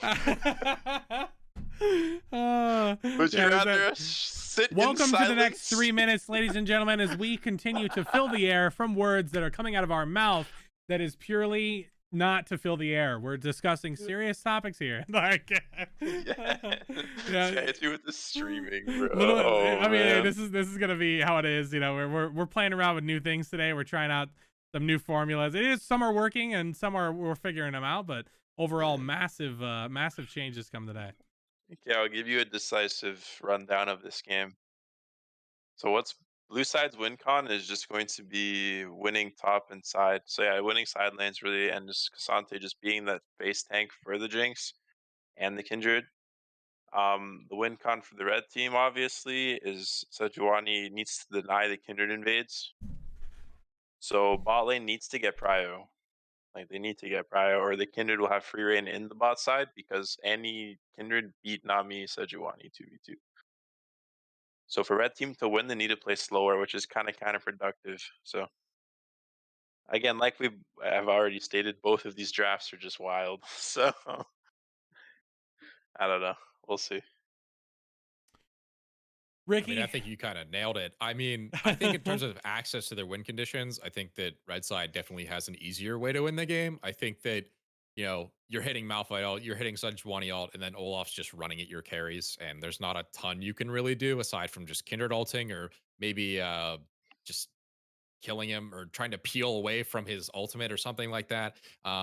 Blue side, I think they have a rough game ahead of them, especially if their bot lane doesn't do well early. If they don't get shoved and they're not able to play the game and help Kindred, like you mentioned, the 2v2 is just going to be brutal. So I think bot lane is the key focus for me this game. And I think with 2 new players and 2 veterans, you know, 1 on each side, it's going to be interesting to watch. But I think maybe Jamarcus will be able to pull this out. I think that Annie is a really powerful pick at the moment. And, you know, Jamarcus obviously a player that thrives in conditions where he's able to, you know, enforce his will onto the lane. I think that Annie is a champion that can do that in this game. I think that the range you get from the auto attacks, from the Qs, if Caitlyn doesn't play well enough, then and if Caitlyn missteps, I think it's going to be a stun into a Jinx trap, and then to, you know, you're losing 75% of your HP at level 2 or something like that. So I think a big focus again is probably going to be the bot lane this game, and we're going to see probably Jamarcus, you know, invading with the Kindred, obviously, to get those early marks. And if we see 2, 3, 4 of those marks go over early, it's gonna be rough. Blue side is going to have a good time, but if not, it's like, man, it's going to be tough once you hit those mid game team fights. Yeah, and you know, Heimerdoodles is as cracked as he is jacked. yeah, I was gonna as mention. Mark Apparently, Noozle has said. Heimerdoodles is jacked. We're gonna have to see if that being jacked translates directly to quality League of Legends gameplay. We'll have to see. And also another thing, as we stated in game 1 from him, is this will actually determine his like shot calling strength. As I actually like that he went Ghost and Smite instead of the Flash, which I do think is correct because he is going to need to be like kiting around, and he took Conqueror too, so he did take the correct runes. So we'll see how that pans out because he kind of needs the Ghost to survive against Olaf and the Malphite really. So I expect 5 point, but knowing Premier League, we will see some level 1 shenanigans. Level 1 shenanigans is very common indeed, brother. I will have to, if any level 1 shenanigans take it, I will give it to my boy Ricky, as I need to get some water really desperately. I'm very parched, and I actually have doctor's orders to not get parched. I need a beer. I'm gonna go on a water break when you come back. So. All right, we'll take turns. Yeah. Ricky, it's all you, brother. Little bit of an invade coming here from Oh. red side. They do land an axe onto Curls, popping the ghost here. He's going to run under his tower. Are they going to look to dive this? It looks like no, they are not, but they're going to chunk him out to a little bit above half HP, but he will be able to reset and get back to the lane, most likely in time here. So no big loss. You did lose ghost, but it is a fairly short cooldown, 180 seconds. So, you know, not a terrible loss, but at the end of the day, it is still a summoner burn. And they could potentially punish that if the Sejuani decides to run down bot here. But again, Super unnecessary for him to have to blow the ghost though, because the ward was already in Tribush, so you just had to respect the fact that Olaf could have invaded. However, it doesn't really hurt them that much because as we can see now, Kindred did get a ward, so they will actually spot out the Sejuani start. yeah. So Kindred initially was probably going to go buff to buff, so we'll curious to see what he does with his pathing. I expect Kindred to actually gank very aggressively here.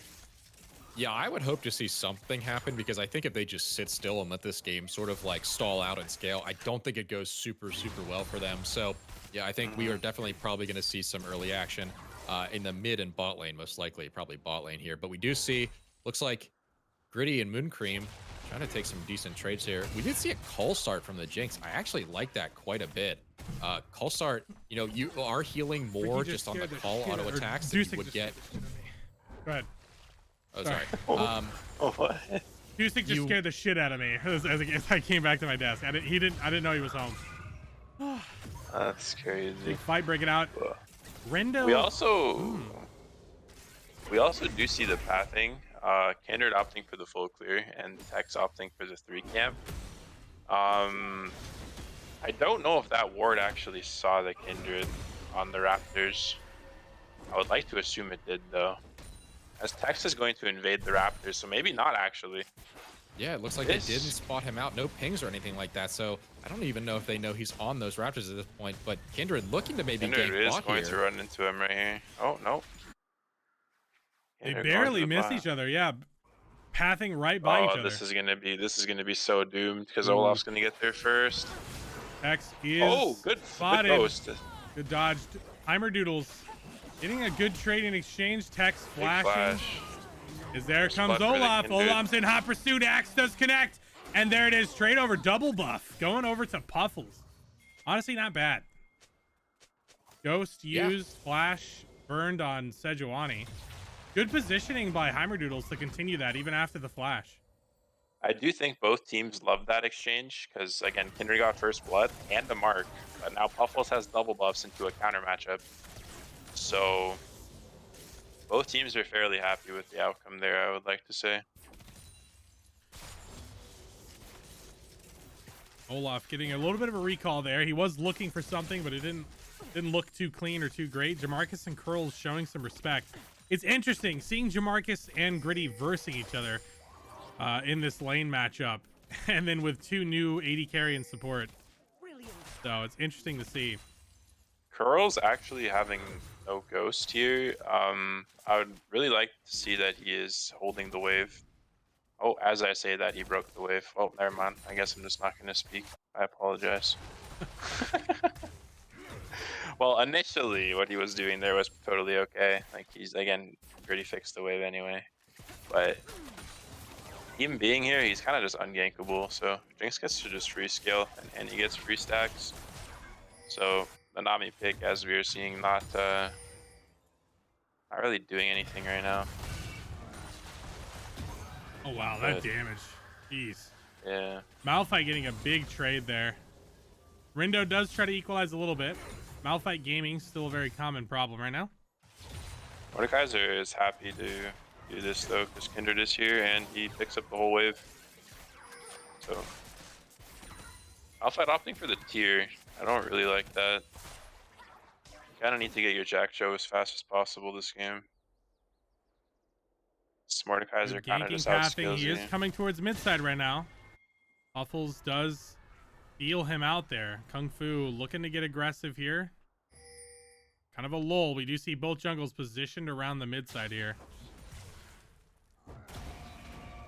So until the other homie Heimerdoodles said, "Nah, I'm good."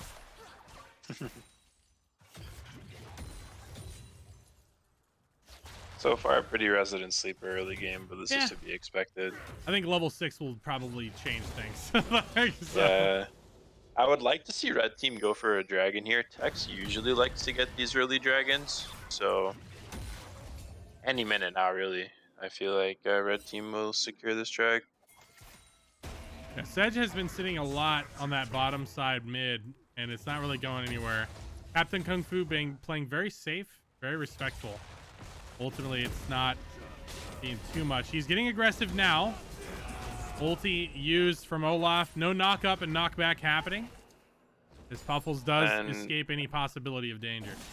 As we are seeing, red team is forcing this, but Kindred does not care. I do like this call from the Kindred. He gets his guaranteed mark. Yeah, we're giving up first dragon, but do we really care about Hex Drag? It's not the soul, so who cares? Like, this is okay for both teams. And Cassante is actually kind of just fairly unscathed, even though Olaf got first blood. Getting free grass procs, pretty good poking actually. I think Olaf needs to respect the Cassante damage a little more, for sure. Curious to see what's gonna happen bot lane though. Like, it's only a matter of time until I think both junglers pay their mind down here. Oh, we see A little trade. A little tricky trade here. So far, I mean, it's not going too surprising. Caitlyn having a lot of pressure makes total sense. We do see Cassante kind of roaming a little bit, getting a ward in on their blue. Botting Sejuani out. Sejuani is gonna tunnel for the mark though, so unfortunate that Kindred can't get that. Bot lane are opting to reset here though, so yeah, we're double reset bot lane. That's good. My selfish ass would have got the plate. 100%. That's why you're on the desk, Peasy. That's why I'm on the desk. Oh man. Not good enough for the big leagues, guys. Bye, buddy. Yeah, farm gap is getting a little crazy topside. I mean, Rindo's just kind of keeping his composure. I think Asylum's looking way too hard to trade. Like, Mordekaiser outscales you, so he doesn't really care to fight back. He's just doing his job, right? He's getting his farm, taking his trades when he can. A good trade, that one was right there, yeah. Talking about trades, that was definitely a good one. Picks up the whole wave, fairly unscathed. Guys, if you're having trouble with Malphite and solo queue, level 6 Sejuani is here. Oh, Ultimate coming out. Nice Flash burned in response. Good response from Curls. He did have that summoner spell. Bit of an awkward walk. Intuition from Tex to be there. You really don't expect. Like, Kindred, again, should get Rift Herald here for free. Maybe even a red buff if we're feeling frisky. So, again, Heimerdoodles right away punishing Tex showing on the map. So, it's good to see that Heimerdoodles is actually being proactive. Yeah, a lot of good early pressure, that's for sure. Puffles is playing this mid side with the versus. I mean, honestly, I'm really liking the Olaf versus Cassante. I mean, I'm pretty sure it goes this way in favor. I want to say a little better for Cassante top, but I think because of the nature of how short mid lane is, it goes better for Olaf. Ooh, Asylum getting very low. That tower shot he does walk out of range just a little bit. Rindo, very respectful walk back there. Saves his life potentially. As that ultimate would have been a little dangerous. But you see the fight starting off. Captain Kung Fu getting very aggressive. Olaf says, you know what, I'll take this fight. And they are both opting to use Ghost. They're both opting to run in. Try to look for this angle. Axe was burned. A little more respect shown, yeah. They do be bruisering. Oh wow, Herald popped topside. Had to burn Flash to dodge the Jinx ult in the top lane after he was walking towards his base. There, so no Flash on the Asylum there. So this is a potential kill. This is if they decide to dive this is a kill for them. No, they decide to opt out of it. Which, yeah, I mean, I guess it's fairly smart. I think you could maybe play around the Kindred ultimate a little bit. But I mean, yeah, it is the safer play at the end of the day. So there's the ultimate coming out. Captain Kung Fu getting very low. He does dash forward. There's another axe coming out in a second, but another dash. This could be a double kill Will for the Kindred solidified it, here. yeah. This Doodles. would be very, very Doodles nice. does back off. Doesn't want to push his luck too much. A good 2v1 will definitely turn that in favor for red team there. So looks like Doodles taking a safer route. Yeah, I was gonna say I do like how conservative he's playing, right? Like he knows that he outscales a Sejuani, so like why even bother flipping fights that aren't in your favor, right? Like he's just gonna chill. He's been playing pretty well. He got a Rift Herald in response. He's picking up farm. I think he's at 3 marks, 2 marks, but oh no, he has 3. That's cool. So he's not doing too bad for an 11-minute game. Are they gonna contest this drag? I mean, no alt Sedge, no alt Olaf. Yeah, the issue is I think that Jinx hasn't gotten a reset here, and Caitlyn has gotten already a base off, has tier 2 boots and a pickaxe on top. But we do see a solo kill from Asylum in the top lane here. Yeah, no flash from that Jinx ult earlier, and it looks like this is going to be a dragon for red team. Jinx and has reset here, so if they are timing this correctly, they can get this dragon for completely free. Puffles has complete control of the mid lane here as well, so. And this is honestly a bad reset timer from blue side because red side has no ults, so it's really unfortunate that we have to give this. Maybe they go, oh my god, Kindred is Doodles jumping that wall. Does take half his HP in response. We do see Captain Kung Fu starting to fight at the side. Puffles versus Kung Fu. They do net neutral back off as red team has a solid position on this dragon, and blue really cannot contest, like you guys said. Oh wow, Jinx ultimate coming out a little early. I mean, I honestly think that could have went a lot better, but why is Kindred just queuing into the pit at full health? Yeah, taking half of your HP before the fight really even starts is definitely a little bit questionable. But again, I think that, you know, maybe he was thinking they were already on it. You know, his ADC wasn't right back in lane, so there's a hero steal angle there for sure. But again, yeah, it is a little bit questionable here. I do want to bring attention to this bot lane here. We are taking, I believe it's plate number 3 already, so Gritty and Moon Cream are having a fairly easy time in this bot lane so far into Curls and Jamarcus. You know, that CS lead is building, but we do see 3-man topside on to Rindo. He does Death Realm. It's 2v3 once this Death Realm ends. And let's see if Doodles and Rindo can take it. The flash burn, Rindo going in. They're trying to equalize with Tex. They do ultimate back. Doodles is underneath tower. Olaf is in hot pursuit as they are looking to secure some gold. Doodles getting nice gold in return. That's a double kill in Doodles' pocket. Very, very rich Doodles right now.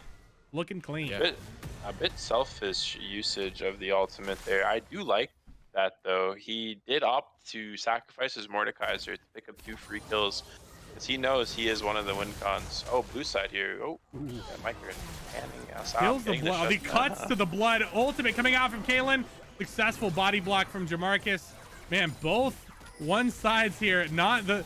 Oh, I spoke too soon. Gritty. Oh, there it is. Curls getting excited. Is clean. There it is. Absolutely insane plays from the Annie.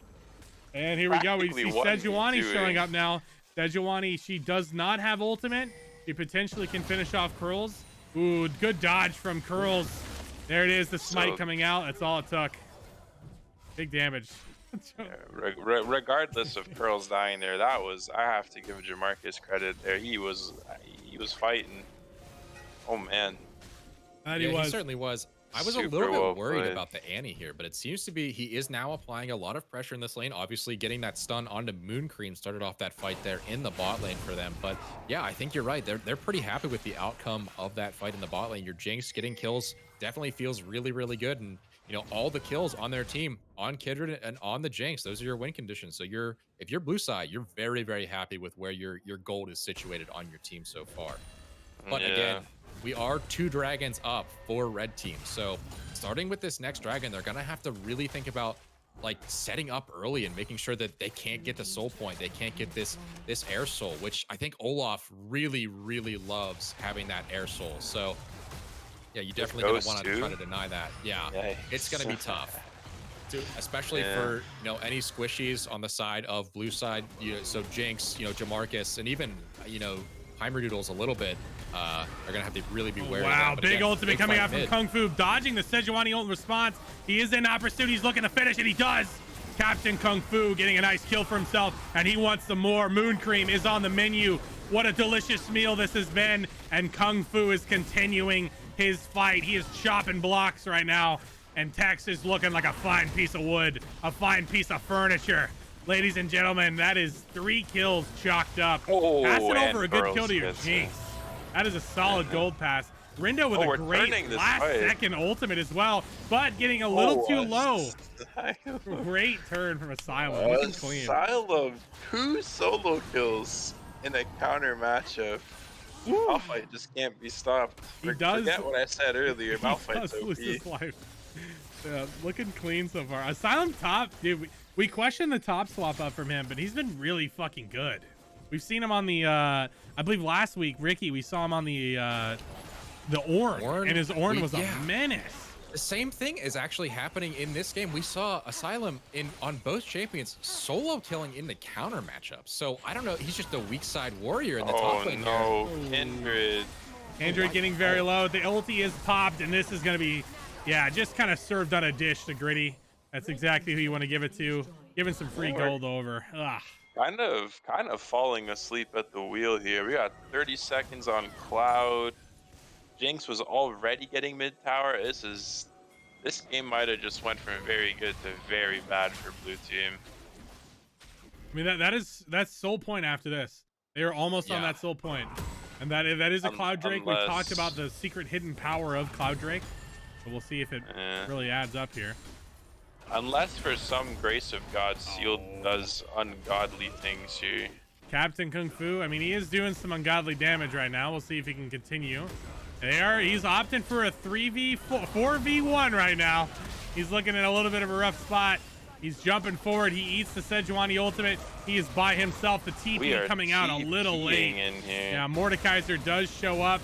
He is by himself for a little bit here. Does die. Olaf getting very low. He does drop. Jamarcus getting that kill as we see Sejuani jump the wall. Curls is rather excited at the moment. We'll see if the excitement can continue. Caitlyn ult coming out as now Heimerdoodles jumps forward and solidifies that. Caitlyn ult charge really punished by Doodles. And wow, this is just the power of 80 carry. Guys, 80 carry is OP. 80 carry is OP, ladies and gentlemen. Curls coming out big. I gotta say though, if you're red team, just take the win, man. why are we biting off more than we can chew there? I think like you guys kind of just played into Kindred Jinx and Annie. Oh man, we're in for a banger, team.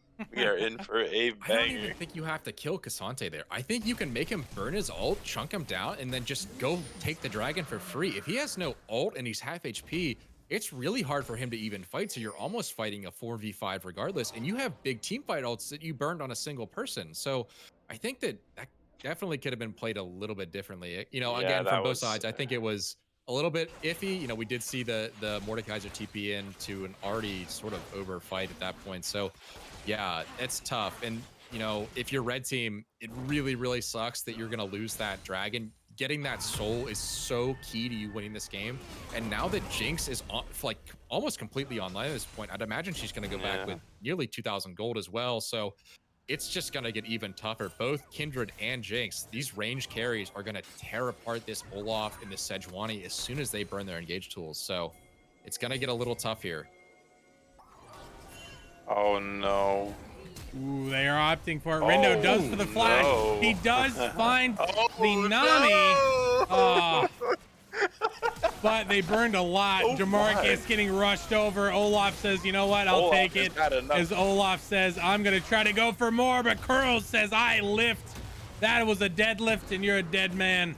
Rindo ulting Tex Winchester. But Gritty thinks he can 1v1 Kindred. Moon Cream picking up a kill for himself.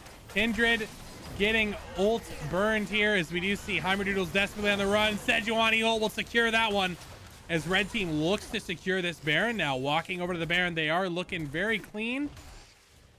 They are looking just like it's just a little too forced from blue, right? We just Red Just team like forced that. it, and now blue team forced it. I actually And think just like that, blue team tosses the lead away like nothing happened. Here you go, red team. Here's the Baron. We didn't want it anyway.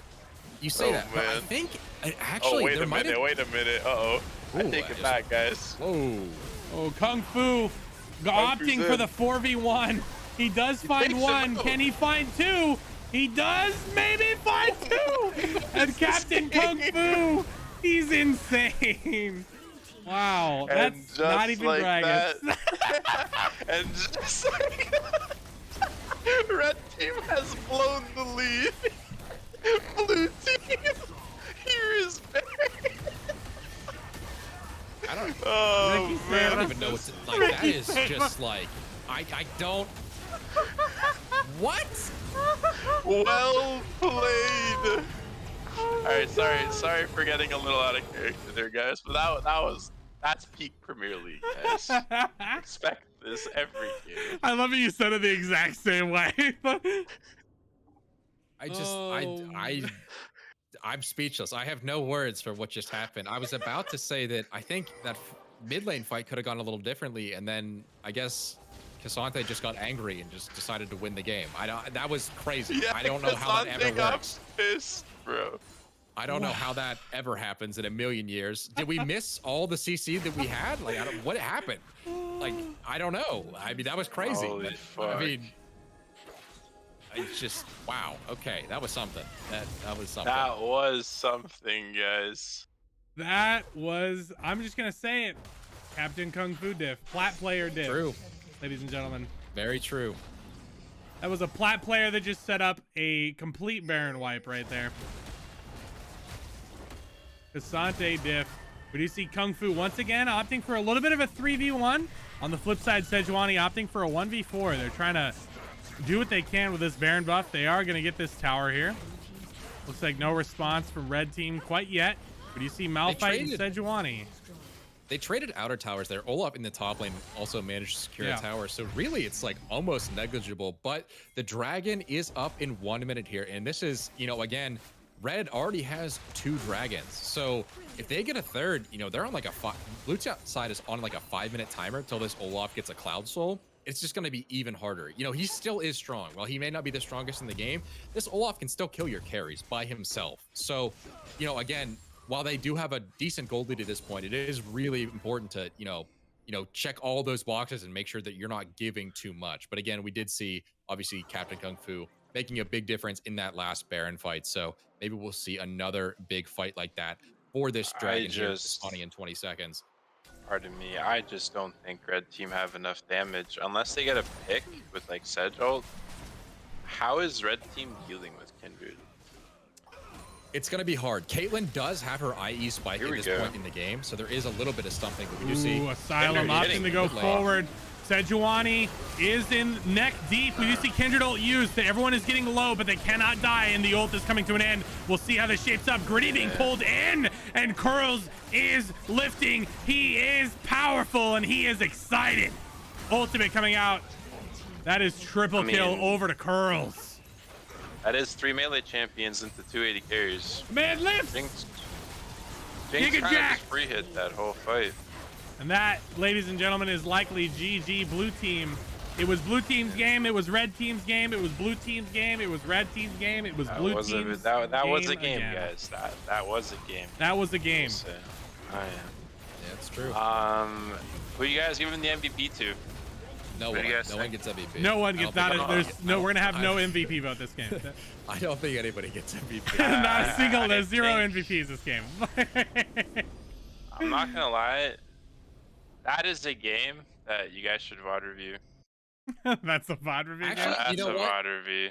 There is an MVP. I think Curls coming in. I believe this is his first game in Premier League. It is. He showed up, and I think that's important to point out. You don't often see new Premier, especially ADC, that's such a contested role, such a role with so many dominant players in it. Against Gritty of all people, Curls was able to pull out a dub for his team. Dealing the most damage, I believe, in the game here, or at least on his team. So impressive feat in and of itself. I do also want to point out though, Yeah, Crows played the lane pretty well and all, but I do kind of want to shout out Asylum too for I think it was 2 solo kills. Yeah. Yeah. Asylum, again, we see him in these So matchups he's where putting in the work, man. he should be countered, right? And then he comes up with a win. Like he gets kills in these lanes. And we're like, what the hell?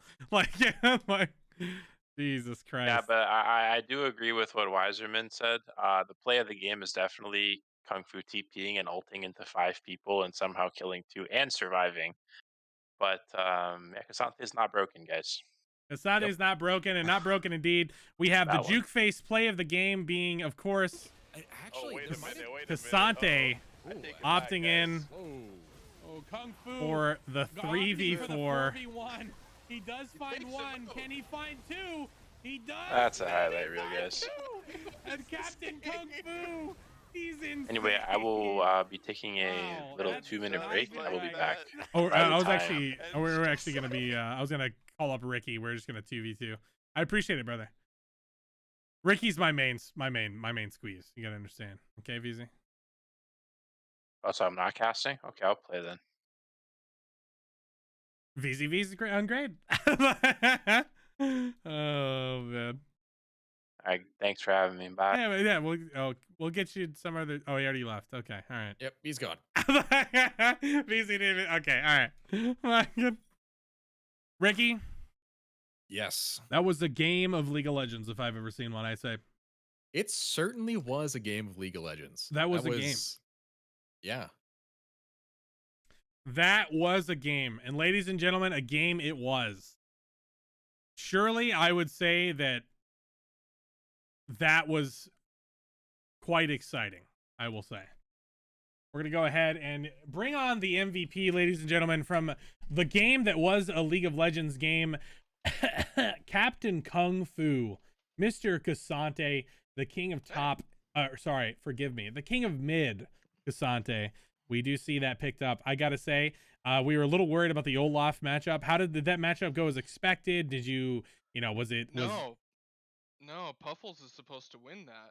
He played like a super coward the whole lane.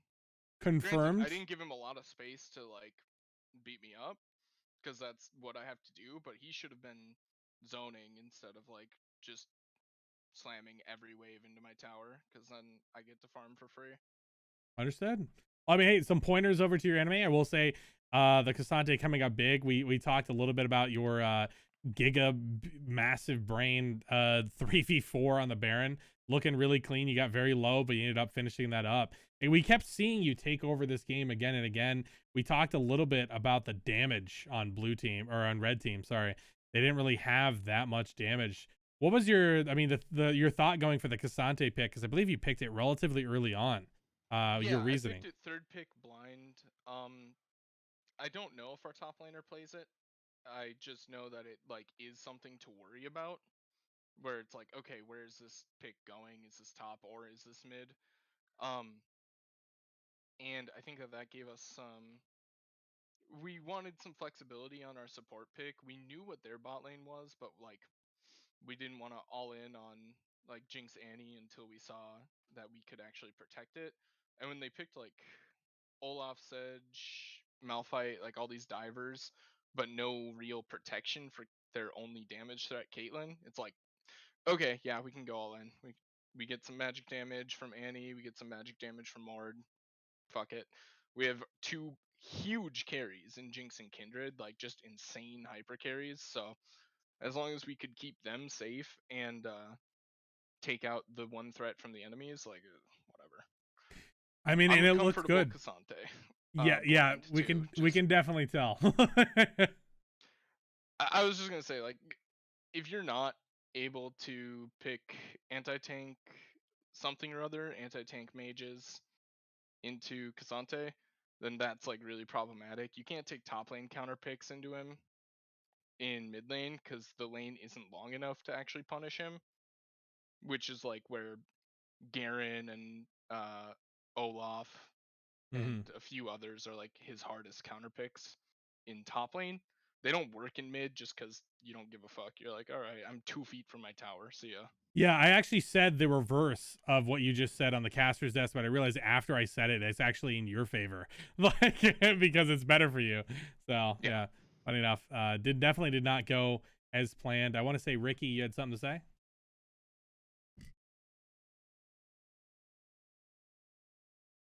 Ricky said BRB. I thought he was asking me a question in DMs. Ladies and gentlemen, we have excellent casting on the caster's desk. Sealed, any shout outs, any homies you want to kiss? Yeah, shout out Curls and shout out Rindo, both new faces, both very positive guys, seemed good communication wise, seemed fun to play with. Shout out Heimers, new as of today, his second game in here, very good. And Jamarcus, clearly the most important part of the Jamarcus Gritty Puffles trio. So just, if you're looking at those people, make sure you grab Jamarcus first. Understood. Yeah, Sealed's seal of approval. Sealed is a well-known plat player. He gets picked all the time because of his flexibility and game knowledge. Plat one trick. Plat one trick. Yeah, sorry. He's a Gragas one trick. He never plays any other champion. He's not flexible at all, and he can literally not play any champion but Gragas. Confirmed. Live on stream. Sealed, always a pleasure, brother. Thank you for the games, man, and thanks for the insight as well. Showcasing 3 brand new players today, 2 first timers, so looking clean. Big appreciate, man. That was Giga Chad, Captain Kung Fu. You might have saw him with the triple kill in that game. Looking very hot, looking very clean. We'll see if he continues his domination today. As we are on to potentially game 3.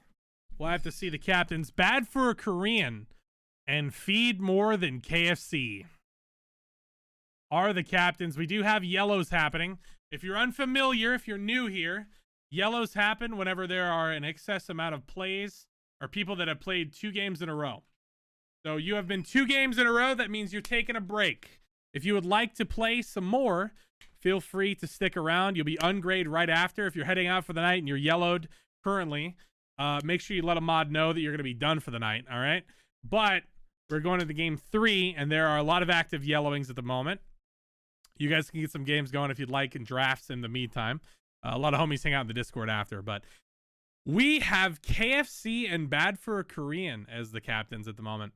Keep in mind, the pool for captains is rather limited as well. So if you would like to opt into captain, you can always end up signing up at a later date or changing at your submission form. Currently, like in the pool, we have Maxkey, VZV, Tex Winchester, KFC, and Bad for Korean, the only ones that are able to captain. Everyone else has opted out of it. So again, if you wouldn't like the captain, if you want to captain and fill out the role yourself, please feel free to check out your form. You should be able to edit it and get it updated, and you can be a captain yourself and get pulled. Oh, captaining is like a random now? Yeah, it's random. Oh, okay. Can you send me the link to the new thing? Wait, so is it possible? It's in like, analysis for example, section. I'm not linking it to you. Is it possible? What? Okay. Is it possible for me to like captain against Masky? Is it like completely random, or is it like a little? Yeah, bit it's completely random. Oh god. So yes, you Bad for a Korean can captain against Maxi. And if that changes your ability to be a captain, so be it. But you can go to the sheet and you can update. After this, I might have to like not be a captain because I don't... That's fair. That's fair. It's a little spooky. At the same time as well, it's there are people who definitely in the community should be captaining. Asylum, who don't captain, who should be captaining. But I'm not gonna like point in any directions or make it weird for people. You think Asylum would be good? Accuser. I'm not gonna call people out like that. You hear me? But yeah, we'll go ahead and get this on the way. Bad for a Korean. Potentially your last captain game is you may be opting out. Heads or tails, brother? Tails never fails. Oh, come on. Can Korean counter? No way! Oh my god. Okay. I'm the chosen one. Okay, ladies and gentlemen, we have had Tails Never Fails be said for about 30 coin flips. That's a big number that I threw out randomly. It's probably in the 22s. And it's anytime someone says Tails Never Fails, they never win the flip. And Bad for a Korean has flipped it. He actually got Tails. Holy shit. I got it last week too, though. Wait, really? Yes, I did. Oh, yeah. You're the only one who breaks it. Dude, I you're break it every time. confirmed the curse breaker. Holy shit. No, the first game failed. Can I get? Yeah, he said tails never fails, but he was calling heads, so he literally did it on purpose. Bad for Korean. Red or blue, brother? I'll choose red. Red it is. KFC, Kentucky Fried, beautiful man. Who's your first pick, dude?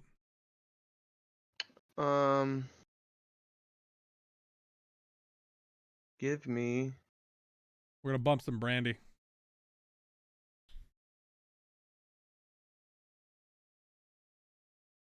Give me a 1-year chat ban. 1-year chat ban. VZV picked first pick. Bad for Korean. Okay, I picked Gryffindor. Jar. You're picking Griffin? Yep, and Asylum. Griffin and Asylum picked up your next. Oh, there's two people picks. yellowed, huh? No, Wait, well, you don't what? see the people. Yeah. Okay. Give me.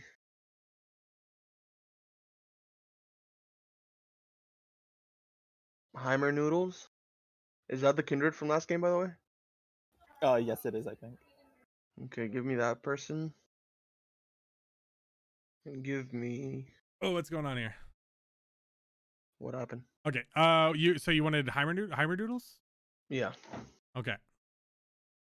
I think then- you just did Steno there. Oh, I did do Steno. Wait, what am I doing? Heimerdoodles. Okay. It's hard for my brain to see the stuff. Okay. Yeah. All right. And then give me. Yo. Hey, what's up? Okay, first off, you have text checked. It should be KFC. Second, Heimer played 2 games in a row. Oh, okay. Heimer played 2 games in a row? Yeah, good call. I'm gonna head out. Thanks, Marcus. Fucking. You got It's like when I'm at my friend's house and his mom comes and yells at him. That's what it felt. Yeah, we're missing Heimerdoodles is apparently played. Yeah, Heimerdoodles has played 2 games in a row. So he actually should not be available. So that is one. Whoa! Why did the list get so big? Don't worry about it. Now it's back. Welcome aboard. Welcome to Okay, the new so sheet. I'm back to my second and third, right? Yeah, you're back to your second and third. Okay, give me. You do Jack. Yeah. Okay. And then give me.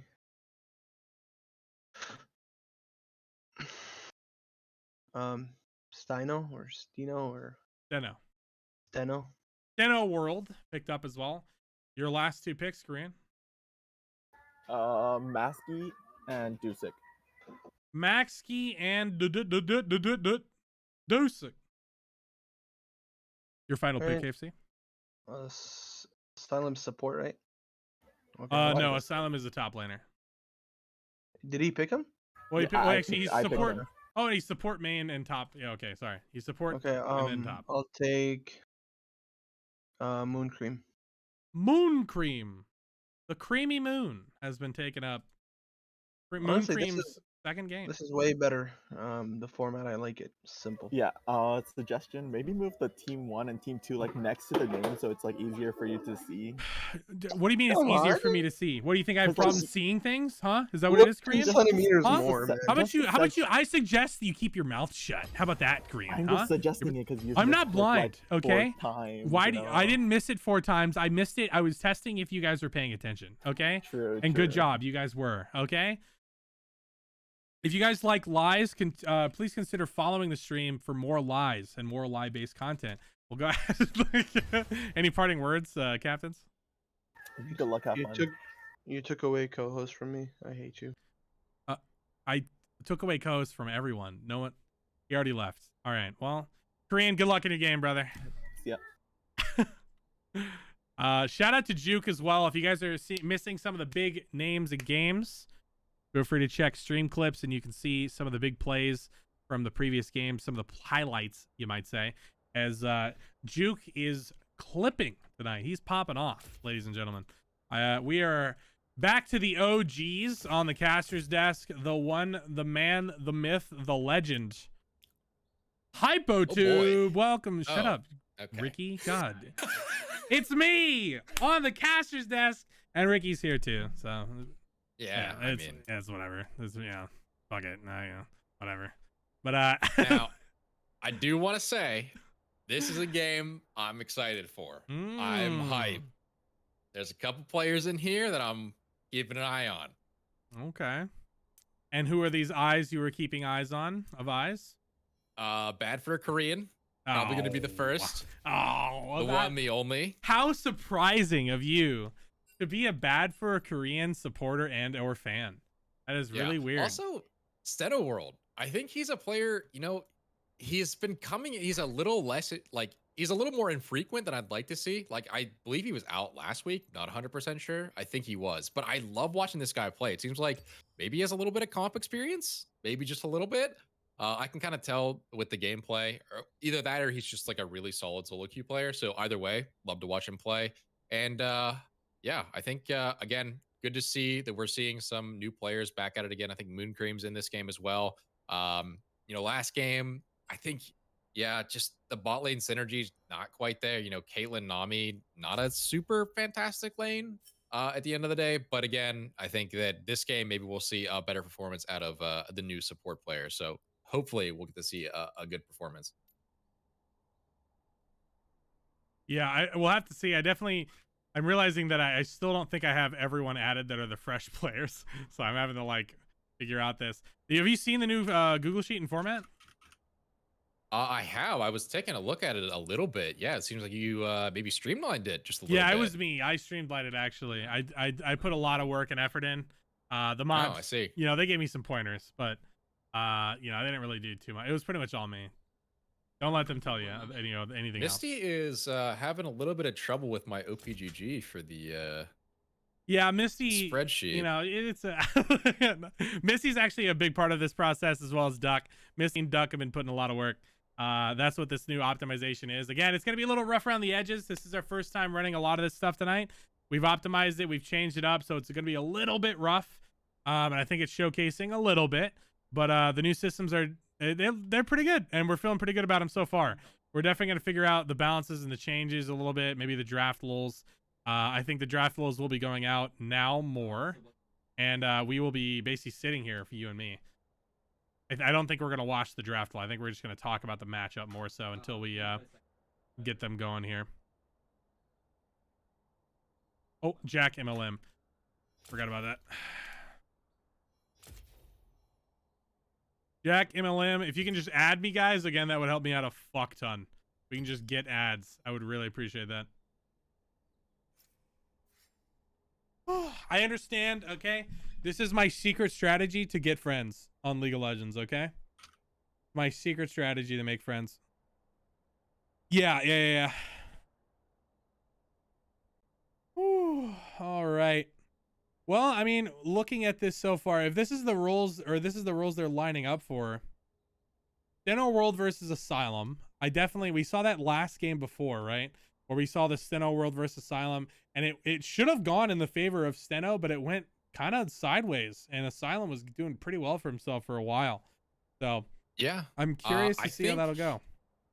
We did see a good bit of pressure topside. I believe it was from Griffin onto Asylum there. But again, I think maybe they can push that lead a little bit further in the top side. I would have maybe liked to see them punish, a flashless, ultless Malphite, with that Kindred ult in the top lane. You could probably get a dive off there. So, I'd like to see maybe a little bit more aggression. I agree that Mordekaiser is not maybe the most aggressive champion in the game. So maybe it was a little bit of, being a tad bit uncomfortable with the matchup, or maybe just a little bit of a nerves going in. It is, Center World's maybe 5th or 6th game in Premier League. So, a lot can come into play there for sure. But, maybe we'll see some return action in the top lane. Maybe we'll get a Steno World, top lane gap this time around. But again, Griffin on Asylum's team, we did see Griffin tends to like to, hover a little bit in that top lane. So maybe we'll see, the Asylum Griffin duo in the top lane take over this game as well. But again, I think the bot lane is going to be where I'm looking. Dusik and Bad for a Korean in the bot lane is quite the combo for sure. Both players, they're pretty aggressive.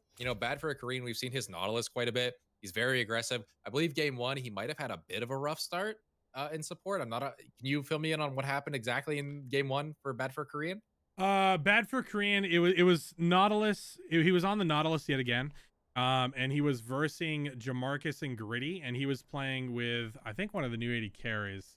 I want to say he might have been playing with Curls, actually. Gotcha. I'm not entirely sure, but it definitely didn't go too well. He was ended up like 0-6, I believe, when laning phase ended. He was getting caught out. They weren't finding the connections, and then for a good while, he was level 5, like 12 minutes into the game. He just was not getting the XP he needed, and the like red team on the flip side, they kept forcing fights. They had a Kennen, a J4, and like a Kled mid lane, so they had a lot of hard forcing.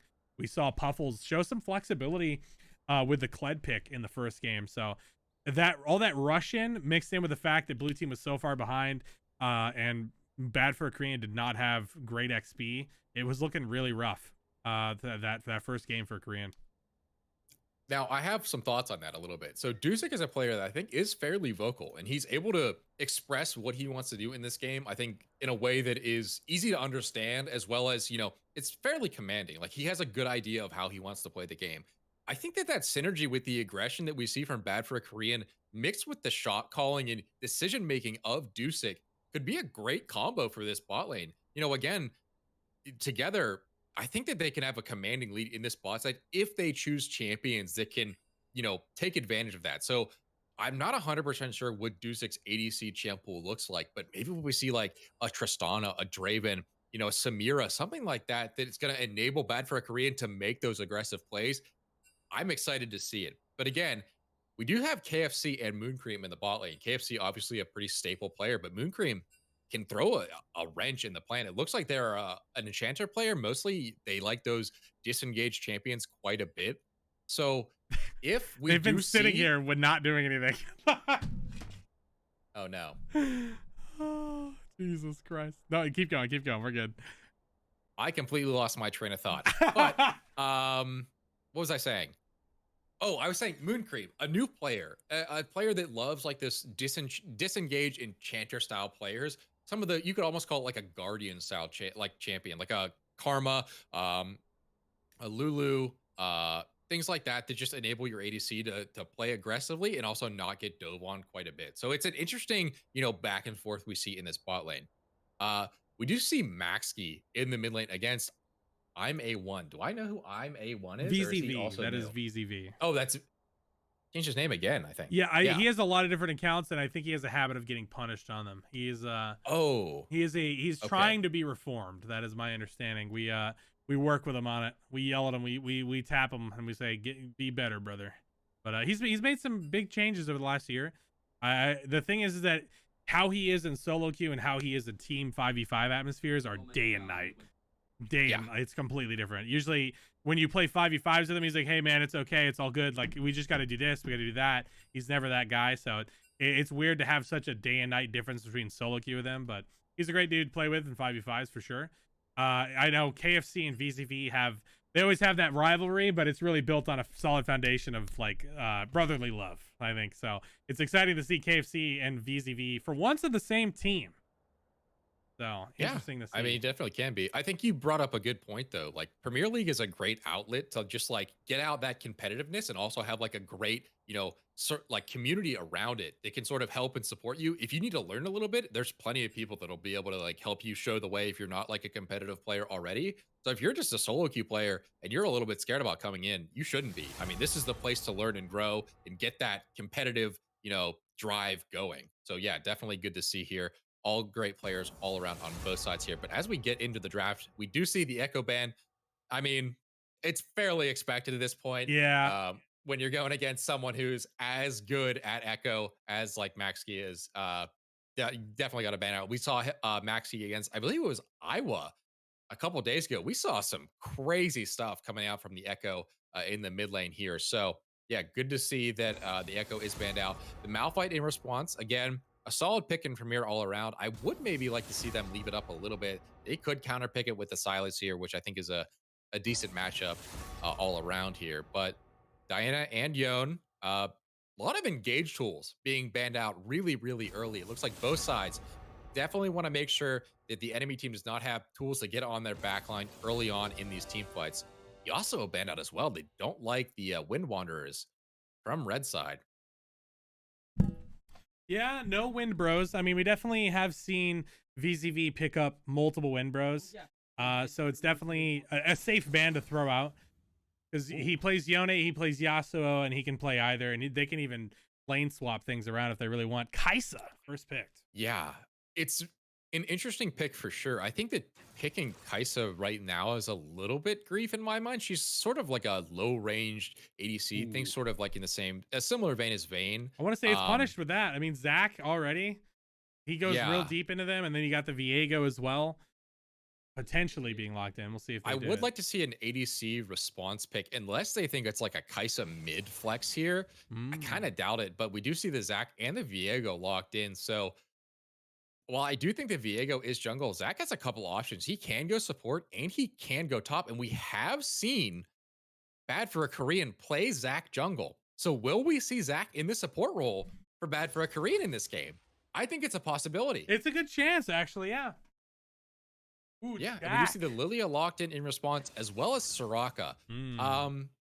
Definitely interesting. I'm curious to see if the Lilia is going to opt to go that Moonstone build. I know that Soraka typically also likes to go the Moonstone as well.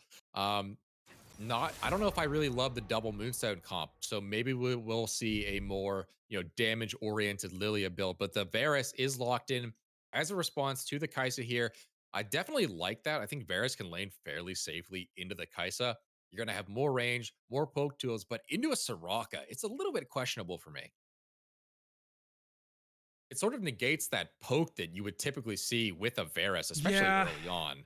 I mean, yeah, definitely with the like, obviously you're going to be focusing the Raka in that instance, but Kaisa can just in turn get up in your face. It's a little weird. I want to say that the Raka Lilia. This is going to be a really annoying comp to go into.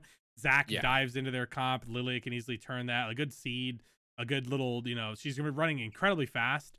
I like to see it because Jack is actually an unknown jungler. This is his first game of jungle.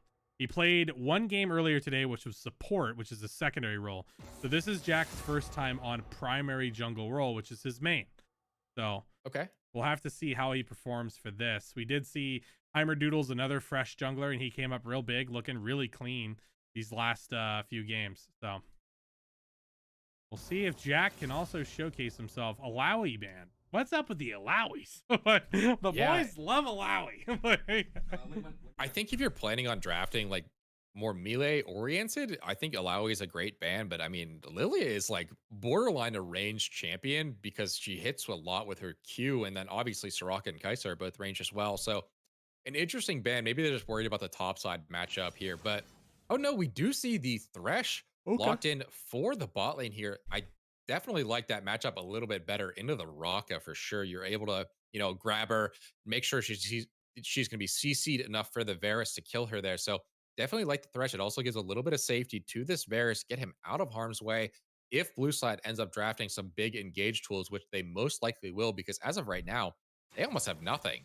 And Cho'Gath going to be locked in for blue side, most likely in the top lane position here. Okay, I'm not really sure what rounds out this comp very well, to be honest with you. A lot of magic damage. They're like 60%, 70% magic damage. Yeah, and this is where those first bans, I think, come up big. I think a Yone would be absolutely beautiful here. But obviously, they ban that out. Looks like they have Vayne. Is it? Is that... It's Vayne top? That's... Cho'Gath mid? Vayne... I want to say Steno likes the... Steno's a tank player, so I don't know if that's... I want to say it's that is Cho top still, because Steno is not known to play like 80 carries. Kaisa mid? We have seen Kaisa mid quite a bit. It is a viable pick. Now, it has been nerfed quite a bit since it's, sort of premiere in pro play, especially. Obviously, we saw Faker playing it quite a bit, but the Galio going to be locked in. Or no, the Karma locked in response here. Yeah, I'm very curious about the positions we're going to get in this blue side draft. It looks like the Vayne is going to be going mid. I believe you said that's VZ. Interesting. Yeah, VZV. I mean, his secondary role and what his main role was for a while was 80 carry. So having VZV on 80 carry pick, like, that makes sense. It checks out. So he's definitely going Vayne or Kaisa. So looks like he's opting for the Vayne. They have 2 carries right now, hyper carries. I worry about the early side pressure. I worry about the potential invade. I think Lilia is a very strong jungler. Once she starts getting some boots going, we'll have to see. I mean, I don't know. Not an incredibly aggressive mid side from red team. I would have liked to maybe see like a Syndra. I feel like a Syndra could have done really well here, and they could have had that equal pressure to just push into blue side's jungle. But all in all, that's what we're with right now, Ricky. Yeah, Vayne mid lane. I think that it's gonna be a little bit of a difficult game for blue side. Not having any like super great way to engage, especially I know that you see Zach, you see Thresh, you're mostly going to be getting engaged on, but getting a pick tool. I know you have Lilia, but is that enough is the question, I guess. Are you going to be able to hit those priority targets with that seed and sleep them when you have a Thresh on the enemy side? Regardless, it's going to be able to lantern and just pull them out of harm's way. So it's a tough decision to make, but I am going to have to give it to red side here. Just I think they have an easier bot lane to play around, especially early game. You know, once we get into like the mid to late, the Soraka scaling definitely turns on and that situation might change a little bit. But yeah, I think it's going to be a little bit difficult for this Vayne, especially having a Zac top that is most likely going to be able to get a little bit of prio, especially with the help of Viego here. If you see a Zac roam mid, what is Vayne going to do? A Zac and Viego gank is going to be brutal. I'll tell you what she's going to do, brother. Die. That's what I could tell you. It's definitely rough. I mean, I've doubted VZ before with these weird picks. We've seen him pull out some, you know, awkward picks or things that I didn't quite expect, and he's shown me that he can pilot a champion. The man has mechanics. He has hands. We'll see if he can show us those hands today, or if, you know, we're gonna get some jars in there. And you know, unfortunately, Mr. Hands can't have enough. We'll have to see if he can do it. That was I don't know why that was a painful reference. Man, Zac top. I love it. I love Zac top. It's the Nautilus top lane as well. Those two picks are some of my favorite top lane picks right now. Really strong picks. And they seem off meta for a long time. Now they're not. Yeah, you don't really see them all that often, but when you do, I mean, they can definitely make an impact. I mean, you've shown me the power of the Nautilus jungle. Certainly at this point, I've watched quite a few of your games. All right, you didn't have to bring me in. Yeah, but regardless, I think that if they get behind early, blue side is really, really going to struggle. If Vayne and Kai'Sa aren't able to hit any priority targets, I don't see a great win condition for them. I don't think Cho'Gath and Lilia, and especially Soraka, are going to be able to deal with a full tank Zac. So it's going to be a little hit and miss. I think the early game is going to decide a lot of what happens in this game. You know, if we see dragon stacking 2-3 Drakes before like the 20-minute mark from red side, you got to kind of call it a wrap from there. I don't think you're going to be able to get to that really late game scaling where Vayne just becomes a 1v9 machine, or Kai'Sa in scenarios like that. So we'll have to see how they play it out. I'm curious to see which pathing or which routes the enemy jungles are going to path here. I'd imagine bot side probably going to be a big target. Mid as well for red is a big target. This Vayne not having many ways to escape those deadly ganks from the Zac, from the Viego. So we will have to see as we load into game 3, I believe. Yeah, we are in game 3 of Premier Draft, week 11. I'll go ahead and do it. Week 11, game 3 of Premier Draft. I am joined on the desk from my boy, Ricky Salsa, who actually has no Latin ethnicity history at all. He's a liar, and he's a good caster at that. Welcome aboard, Ricky. Yeah, good to be here. Good to be here. All I right, like so every time. Yeah, as we load into the game, I'm not expecting any big, invades, anything like that. Maybe we will see some, a little bit of early game jungle warding, but other than that, I'm not expecting anything major to happen in this early game. Again, I think the win condition, the win condition for blue side, obviously going to scale, get your Kai'Sa, get your Vayne ahead, and let Soraka scale. The win condition. Were you saying, Ricky? You saying no early game aggression? Is that what you're saying? Weird. Understandable. I think you're forgetting I was hoping Premier for no Draft, early game ladies and gentlemen. You're right. It always is. So, yeah, they're just going to ward and bush stack. It looks like they have placed wards on blue side's red buff. So they definitely are going to know the pathing here. But blue side planning ahead and preemptively warding and standing in that brush. So they are waiting for this gank here. Maybe they are just aware that Bad for a Korean is such an aggressive player that he's going to be calling for this early invade. As we do see Griffin walking up, but opts to just get the vision, and then go towards his camps as we do see a pause come out.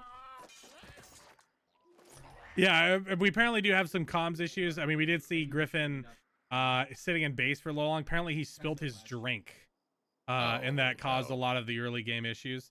So we may having unfortunate gamer problem. We'll have to see. Ladies and gentlemen, if you are a consumer of the Mountain Dew, please move it away from your keyboard. Thank you very much. Yeah, that's tough. Unfortunate. Mouse pad's gonna be sticky. Oh, It's just yeah. a nightmare. Absolutely worst thing you could possibly do. And this is the moment where we would talk about our sponsor who sells keyboards and or cleaning supplies, which we don't have. Consider sponsoring the stream today. Got it. Might as well, Ricky. Okay. Yeah, You know, might it's as like- well. I mean, that's the perfect spot for a plug if there ever was one. Easiest plug of my life. Yeah. Good to see that Dusek did opt for, it looks like he went lethal tempo. I'm glad to not see the lethality build. Obviously, Soraka is going to be able to mitigate a lot of that poke, so I think that is definitely the right decision. Yeah, in they this definitely game. need it because I mean, look at the damage they have. They have Viego, and then what? Like it's him and Viego. He needs that lethal tempo to get that damage. He needs to keep coming out. If he opted for that that other style, I think they would have been lacking in damage. So. Yeah, it would have been nice for the first, 6 levels of lane, and maybe you get a solo or a 2v2 kill in the bot side onto the rock if Bad for a Korean ends up landing a hook. But yeah, as we scale into the later parts of this game, you're going to want to have someone to burn down this Cho'Gath. Lilia also builds quite a bit of HP, as we do see a slight Visual, but we had a glitch pause here. So we had a pause. So because there is a pause, Riot Games, there's a little bit of a freeze that happens in the spectator, and it does correct itself, and we continue onward. I know Yeah, Riot Games. But it looks like both junglers are opting to start on the top quadrants of the maps. We are most likely going to see some, potential ganks in the mid to bot quadrants of the game here, as we do see Maxi taking a good bit of prio in the mid lane already, which is what you would expect from Karma into a Vayne in this scenario. Definitely makes sense here. Yeah, but again, I'm curious to see how this bot lane is going to go. Dusek Kim and Bad for a Korean, not a combo you see very often, but can definitely be deadly here. They are giving a good bit of prio. It looks like blue side will hit level 2 first in this lane, which is definitely not supposed to happen. Yeah, I would say the Thresh and the Varus should definitely get that early level before them, but they did equalize. They did manage. Dusek was getting that push back. You see top side, a little bit of a cheesiness going on. Classic Zac gameplay. I mean, I'm just expecting top lane to just be two, wet noodles hitting each other over and over again. They both have inbuilt sustain, and at this point in the game, neither of them have damage to kill each other. But a big trade going on to there. Moon Cream getting pulled as well as ignited, and KFC is going for both. Wow. That is a kill over into KFC's hands. He now still has flash, still has cleanse. He does opt to use both. I will say a little bit, could have been played a little bit better, but otherwise, hey, I mean, they got to kill for themselves. They lost nothing in return. Summoner's down. Both sums down for bot side. We'll see if Griffin can pressure that and maybe get a little more for his team. I want to mention that pool, that silence ring from Moon Cream was beautiful. They put it far enough back that Dusek could not walk out of it before being snared, and then he had to walk forward, which only just gave KFC more time to deal damage. Yeah. And I mean, I talked about it a little bit in draft, as we might see a Lilia gank here. Dusek Kim doesn't have flash. They do spot it out, and he will be able to walk away. But yeah, I talked about it a little bit in draft. Dusek Kim and Bad for a Korean, both players that definitely know how to play the game and definitely have ways that they see the game to be played optimally. Dusek Kim obviously very vocal in comms. So it seemed like they might have just been a little bit, not quite synergized there in that final play. We just saw Bad for a Korean flashing forward, and Dusek Kim trying to back off there after getting exhausted. So not quite on the same page, but that's going to happen from time to time when you're playing with new players. Maybe not synergized in the bot lane quite yet, but hopefully as the game progresses, they will, warm up to each other and make sure that they are on the same page going forward. But looks like Griffin maybe opting for a little bit of a cheesy gank here onto Moon Cream in a little bit of a strange spot, but they will spot it out on that ward in the Tribe Rush.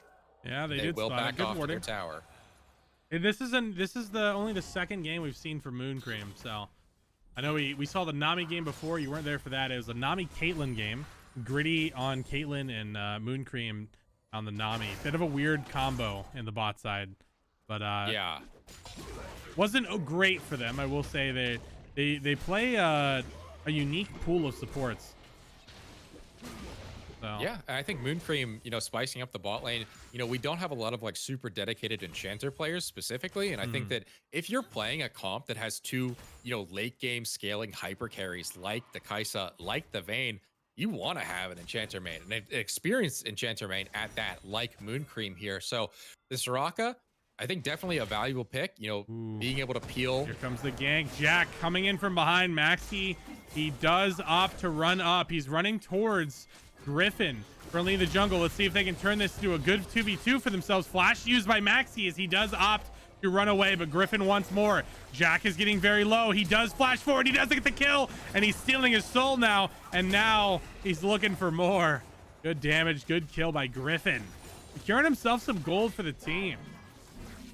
Yeah, a little bit of an overextension there from Jack, I believe, not knowing where Griffin was on the map in the 2v2. Viego and Karma definitely beats Vayne, especially early on when Vayne doesn't have access to like, those attack speed items that she really needs to do damage. So well played from Griffin, from Maxi. Maxi, knowing the limits of his champion and pathing towards his jungle there, net them a free kill onto Griffin, which is exactly who you want to see these early kills go to. You want to see Griffin, you know, take over this early game until his Varus has 2-3 items and can essentially like just burst anybody on the map. So yeah, super well played from the mid and jungle of red side here. But Dragon is up and blue side does have priority here. Lilia just coming off that reset. They may be able to get a dragon here if Griffin opts to reset, but it looks like he's looking to get a gank here as we see big trades going on top lane. Ult's going out. Oh yeah, they're going for kills, but no kills are happening. Very typical of wet noodle fights. We do see these, you know, they're in the pool, they're active, they're slapping, but you can only do so much. We do see Griffin getting very aggressive here. He does not have flash. KFC is very far forward. Cleanse used a little late, I want to add, as he does get an equalized kill, but they are looking for more. Great hook from Bad for a Korean. Exhaust used in response from Moon Cream. Does get that exhaust out. And that saves their life. Yeah, I think that pretty well played overall. I think Dusik maybe could have saved his cleanse there for this upcoming dragon fight. But as we do see Maxi going on to VZ in the mid lane, not getting the better end of that trade because of the minions there. But I think a kill going over your Thresh, not ideal there. Bad for a Korean picking up that kill onto KFC. But they will be able to pick up plates here, and KFC loses, you know, a good couple minions. The cannon is tanking the tower, so he will be able to pick up the majority of that wave on the bot side. But Korean's actually not a bad Thresh. Like I'm pleasantly surprised. It seems like hook champions maybe his thing in the support role. He might be a fellow hooker with Jamarcus and Asylum.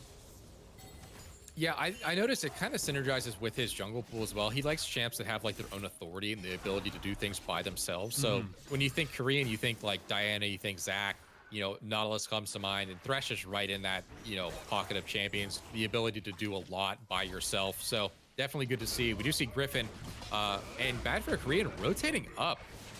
Yeah, they have all the way in bot side. Good 3-side top coverage here. On the flip, Blue is just kind of getting some push in, getting some damage. Griffin is level 5 at the moment. Ooh, he is spotted out. Jack does get that ultimate. And now, yeah, it looks like Griffin does secure that. The camera opting to just say, fuck that, we're going to the wet noodles. As now Bad for a Korean in a rough spot. He did secure the Herald as Griffin had to flash out. Korean on the run. As now we jump back. Yeah, the wet noodles. Definitely getting pry out here from the camera. Yeah, I'm not really sure why the camera decided to do that, but a good rotate. I would have liked to see Bad for Green stay on that Herald there as we see a big fight top lane. Center World going very, very low. Ooh, the flash in response. The W will come up in a second. No, slappage is all he needs. Wet Noodles getting a kill. Deucey Kim opting to go aggressively onto Moon Cream. Does get the kill. The ulti travels over, and KFC, you're under tower, buddy. Wow. The arrow just misses, but that was super well played from Dusik there. His ultimate ended up rooting KFC under the tower there as well, almost picking up a 2-kill lead for himself there, but manages to just pick up Moon Cream. So a great roam from Bad for a Korean, secures the Herald, and Dusik is able to 2v1 the lane, and they're going to be able to get plates off this most likely. Yeah, I mean that was like that was like Blue was playing to their advantage. They were getting the gold where they could have, but they stuck around and flash Q. That was it. Wow, T-Sick coming up with a snipe.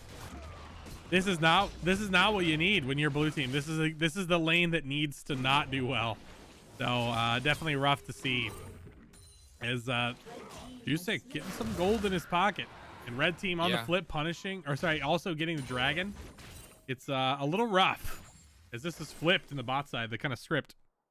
Shockingly, KFC is actually still up in gold. I think that early kill going over too bad for a Korean shifts that gold lead a little in their favor. So yeah, KFC still up in gold at this point, but those kills and those plates definitely evened it up there. As we just see an invade onto Jack's red buff here. Bad for Korean and Griffin securing the red buff away from Jack, but BZ's Vayne coming in, and KFC, it's his W, can ult in if he needs to. Yeah, he ults in. He does get the stun on Korean, and Korean is dead.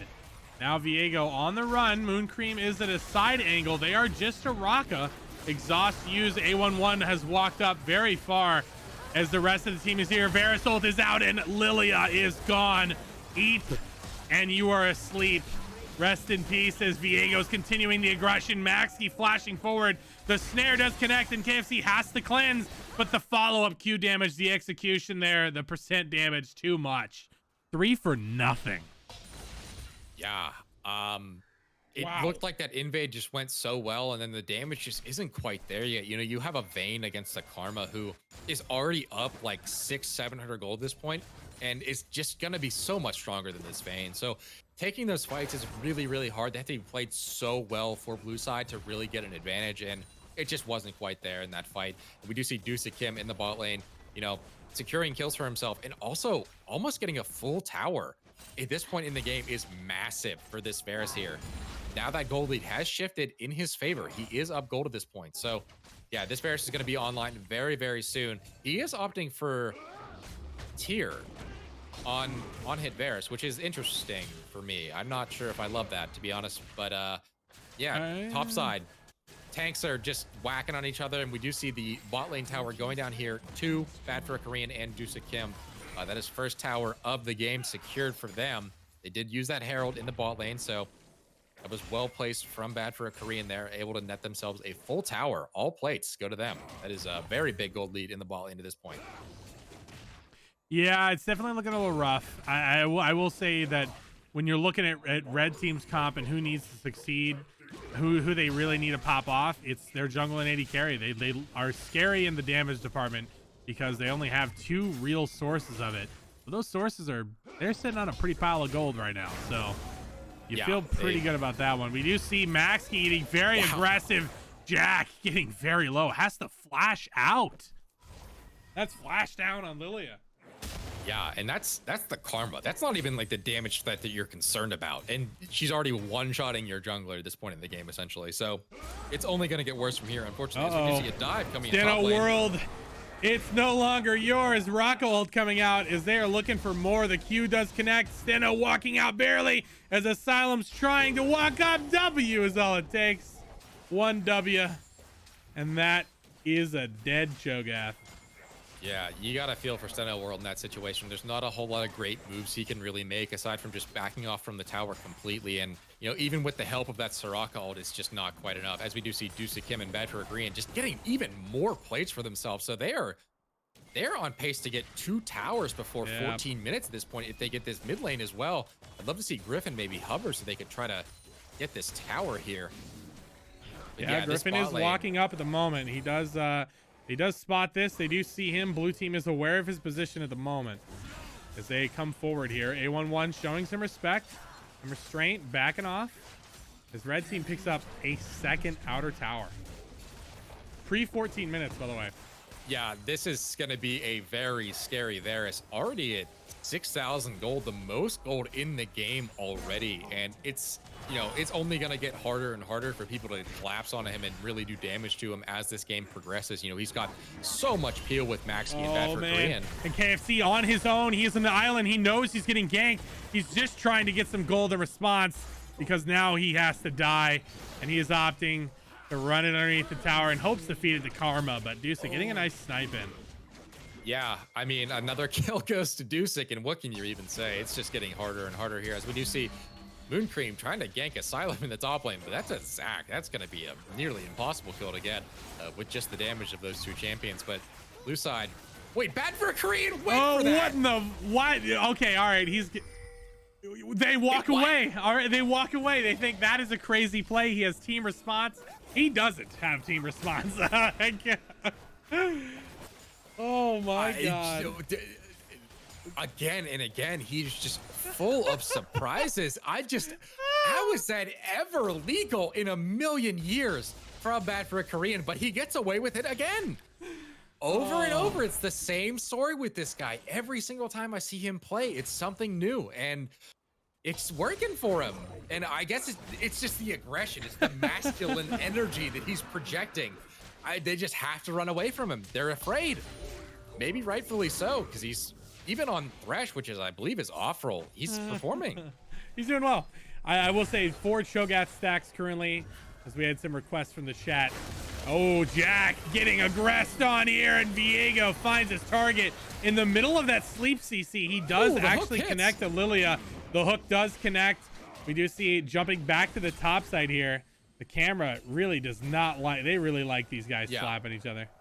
We missed it. Kaisa did have to burn cleanse. That hook from bad for a Korean did land, but the dragon was secured by red side, so they are up 2-0. Maxi may be in a bit of trouble here. Gets the shield and is able to scuttle on out of there. So yeah, again, the top lane, I don't know why the camera loves the top lane so much. I think tanks, but I think because the game thinks that Zac is like a jungle, and or like the damage dealing that's from the Cho'Gath, like his E or W, I think it's W, the on hit effect. There's a lot of poking, and then like they're constantly fighting, but very little damage is being exchanged, right? So the camera's preferring them, but yeah. Plus, I think the camera likes Zac a lot, because Zac typically, when he's fighting anyone, he's up close by jumping into them, you know?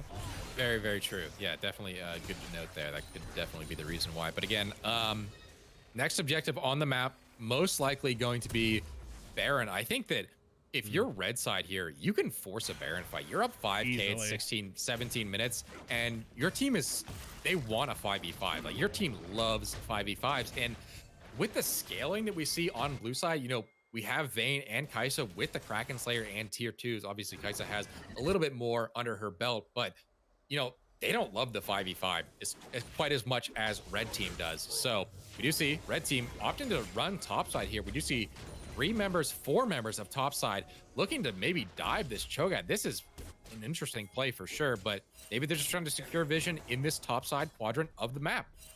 I mean, it's the only outer left. Reads it. Yeah, they're looking for more. We do see Griffin getting very aggressive. He's had a lot of early power here. I mean, he's already sitting on this Kraken Slayer. They are opting to steal away this blue. Taking that, say, I'll take it. Get a minor little gold gain and run away. Ooh, I love to see this from Asylum, actually. I want to point out his build. He ended up going for a more supportive build in the Radiant Virtue, knowing that the damage is going to come from Flash used, damage coming out. Dusek trying to look for more, does not connect that. As we see Steno World getting aggressed on here. Jack does respond with an ulti of his own as Cleanse in response from Dusek Camp, but now Steno on his own underneath the tower. Picked off and chalked up, but so is Dusek. Mooncream flashing forward. Viego wants some more, and they don't have the response. They don't have the anti-initiation. And their Vayne currently sitting bot side. What can you do? You got to farm it out. They need the gold. They need a wait. They need a stall. Yeah. I mean, and it's not even like a great play from blue side. They do pick up a 1 for 2, but it was only because Dusek ended up tanking that tower there. I'm not 100% sure how he ended up getting aggro, but yeah, again, it is more in favor of red team. They are able to pick up that tower. They are able to get those kills under their belts, and you know, a lot of their gold is on their carries, which is exactly where you want to see it. You know, Maxi 1-0 in 7, so 8 KP out of 13 on this Karma going. KFC, I don't think you win this, buddy. I don't know if you want to stay there that long. He does have Mooncream there as backup here, and Asylum will be forced off most likely. Asylum does not have his jump for a little bit. He's in a little bit of a hot seat, but not too terribly spooky. He does have options to run out as the camera opts to look at Cho'Gath clearing a fucking ward. Thank you, camera. Why, man? Like, I don't know. Asylum does manage to escape there. Yeah, this camera's all over the place today. Max Key running at Jack, just poking him out again. You know, this is the second time we've seen Maxi aggressively pushing onto Jack in his own jungle here, but Cineworld might be a little bit caught out here. We do see the Varus ult landing onto the Cho'Gath here. Looking a little, I was gonna let you take it. You're doing great. Oh, I defaulted to you. Okay, no, my bad. You were doing great. I was like, yeah, I was just gonna throw in a comment like, yeah, looking a little rough here. Like, that was it. Yeah, but I mean, there's not much you can really say there regardless. I think Cineworld just caught out a bit overextended there, not having flash on Cho'Gath and getting ulted, CC'd into Oblivion, not able to do anything. And it's even worse and compounded by the fact that this dragon is up in 15 seconds. Now, Cineworld will be up and he does have TP, but you know, he's not even going to be there in time. There's a channel time on that TP. So by the time he even gets to this fight, and it looks like blue side isn't even going to opt for it, yeah, he wouldn't be able to make it regardless. So this is they're paying the Baron right now. Yeah, they are looking to trade Baron. They do have the Cho'Gath ultimate, coming so out. they are able to kill it. They have Tino. They have Steno's there. Asylum does spot it. So they will see this. They're going to get there. Red team is on their way. They're currently in the bot side. They're coming up, but this Baron's getting very low. There comes the damage coming out. Objective secured. Blue team taking that Baron with a great response. Red team's looking for more. Zach is in. Flash is used. The Thresh flashes over the wall, pulls the rest of the team. I mean, worst comes to worst, you lose your top lane, and that's a dub if you're blue, honestly. That's not bad at all. It's not bad, but at this point, they're on a timer. They're on a 5-minute timer, actually 4 minutes and 30 seconds, until Red Side is able to pick up this Hextech Soul, which, you know, the CDR and attack speed is great on a lot of the carries of Red Team. Griffin and Dusek love those stats. So while it's not the end of the world, it's not an Infernal Drake, it's not a Mountain Drake, something like that that would make either Zac unkillable or just boost the entire team's DPS, it's not ideal to give over a soul to a team that's already this far ahead. So yeah, it's going to be really tough, and they are going to have to make sure that they are in this river, in this jungle ahead of time, make sure they have vision and can establish presence, make it so that Red Side isn't able to get those nice engages that they really want and set up for those 5v5s. Yeah, you know, it's a little rough because this setup is it's going to be hard. I mean, I want to say the Hextech, the damage coming in, you have the poke, you have all that. It's going to make it really hard. The 280 carries being so short range makes it really hard. The Zac can just dive in. He's up in their face, and that's where they're, you know, the 80 carries, that's where they deal the best they can, but they don't have the poke. They don't have the long distance. I would have liked to see maybe like Caitlyn bot side, Kai'Sa mid, you know, something like a little more long range if they want to do this double 80 carry comp. That are something that accelerates these short rangers, you know, like Yuumi. Yeah, maybe like Emilio could have been a great option. It makes it so that you're not going to get CC'd by Thresh hooks. You know, it increases your attack. Oh, that would have range been by quite a great, bit. actually. Holy cow. Yeah, that would have definitely been a solid option in draft. But again, I think this Soraka just hasn't really had a chance to shine in this game. You know, when both of your carries aren't doing damage, you know, Soraka doesn't have a lot of value. So when you're getting one shot, you know, there's not a whole lot Soraka can do regardless. And it's, you know, I hate to say, I've said it time and time again, it's going to get harder and harder as this game goes on, because this Varus is almost 3 items at this point. The Runedanc's Hurricane going to come in next, most likely, for this Varus here. And once he's at 3 items, it's going to be tough. It's going to be really tough. Yeah, they don't have enough tanks. Cho'Gath isn't strong enough. The Noodles fighting at the moment. We do see they are on the flip side mid. They're trying to hold this as much as possible. The Baron is only going to last for another minute or so. They do jump back to the Noodles fighting a little bit. You know, and I want to mention it. This Soraka has not been incredibly powerful, but at the end of the day, Moon Cream's been showing. They've been shining on this Soraka. That early landing phase was beautiful by them. So it's not coming out very big for them just pick-wise, but Moon Cream showing the power of that pick, as we do see A11 getting very low, opting to flash out. Steno World trying to support the team. Shows up a little too late, a little too far ahead as well, and A11 gets out, and Steno did not get the memo. You know it's bad when Dusek can basically just stand completely still and just free auto the tank that's right in front of it. Griffin just absolutely assassinates Vayne for free. Maxi Griffin is so strong right now. He is 10-1 with 1,000 gold shutdown, and he is not done yet, ladies and gentlemen. Griffin gaming at the moment. I mean, that's the thing. He's stealing souls that are weaker than him at a base. Like that. Like, if any, your best time to kill Griffin is to give him a weak soul and then kill him. he's using it for resets almost alone at this point. Like you mentioned, he is stronger in base. Man, Bad for Korean's hooks this game have been on point. He's hitting everyone, and you know, it's making a lot of value. You know, we did see the Kaisa cleanse being burned again. So yeah, they're not gonna have those big summoner spells for this dragon fight that's spawning in 50 seconds. This is soul for Red Team, and they're coming off a great fight. They have a lot of gold in their pockets, so they're gonna be able to hit these next big purchases, these big item spikes. And you know, while we do see a couple 2-item spikes coming out for blue side, is it going to be enough? I don't know. And I think it's going to be pretty tough. You know, Vayne being at 2 items is great, but yeah, I mean, Deuce's at 3. So 2,000 gold just on 1 carry alone up. So yeah, and they haven't established the vision they really need to. There's the snare. Yeah, Jack getting chunked out a little bit. Rocka will top them off. We do see Red Team positioning for this Dragon Soul, and it's a very scary one at that. We talked a little bit about it. Zach opting to go into Rocka, and Rocka's by herself. Griffin says, "I'll take that," and he's gonna pick himself up a Rocka Soul. And now, bad for Korean with the hooks. Zach jumping into the back line. They do find the targets they need, and they find them with ease. This is like, man, it's like watching just a bar of butter sitting out in the Arizona desert, and my God, you can't do nothing but die and melt, brother. Ooh, Maxkey flashing forward there. KFC dodging it out, almost able to turn around for 1, but Griffin, if he chooses to, he can clean this up. Griffin says, actually goes down, but I mean, that should be game here. It should be game. The only person to defend is Moon Cream here, and the Soraka is not going to be able to do much to defend the base by herself. Not at all. Doing the best she can, but yeah. She is trying with all her might. She is trying. Ooh, barely living. That's nice. Do you think Destiny's gonna finish it? I mean, maybe not. They might be able to defend this. They might be able to, actually. They're looking for it. The Zach passive is popped. Deucing is getting very low. Deucing is dead. It is just Zach to finish this off, and I don't think he has the damage. And we're gonna see a little more time. I thought that was it. I thought that was GG. That was 1,000 gold over the Kaisa too from the previous Viego death. We thought it wasn't gonna matter, but here we are.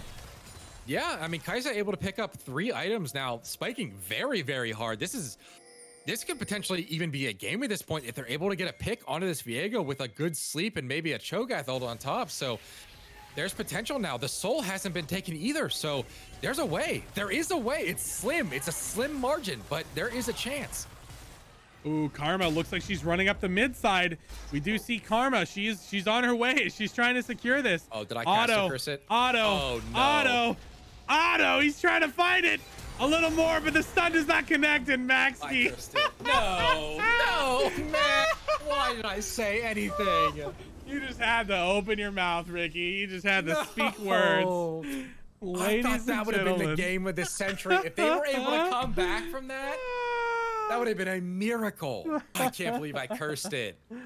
Oh, that's so sad with Max T coming up big, able to kill the Nexus there. Just sneak on past everyone, just run through mid lane right to your Nexus. Man, these games, like, I mean, we've had some weird, crazy games tonight, brother. I mean, all the new formats, it's all the changes, it's throwing people around, I guess. But man, we have all the fresh faces too.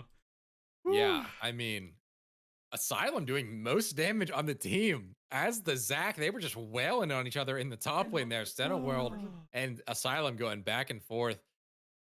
Yeah, that was quite the game there.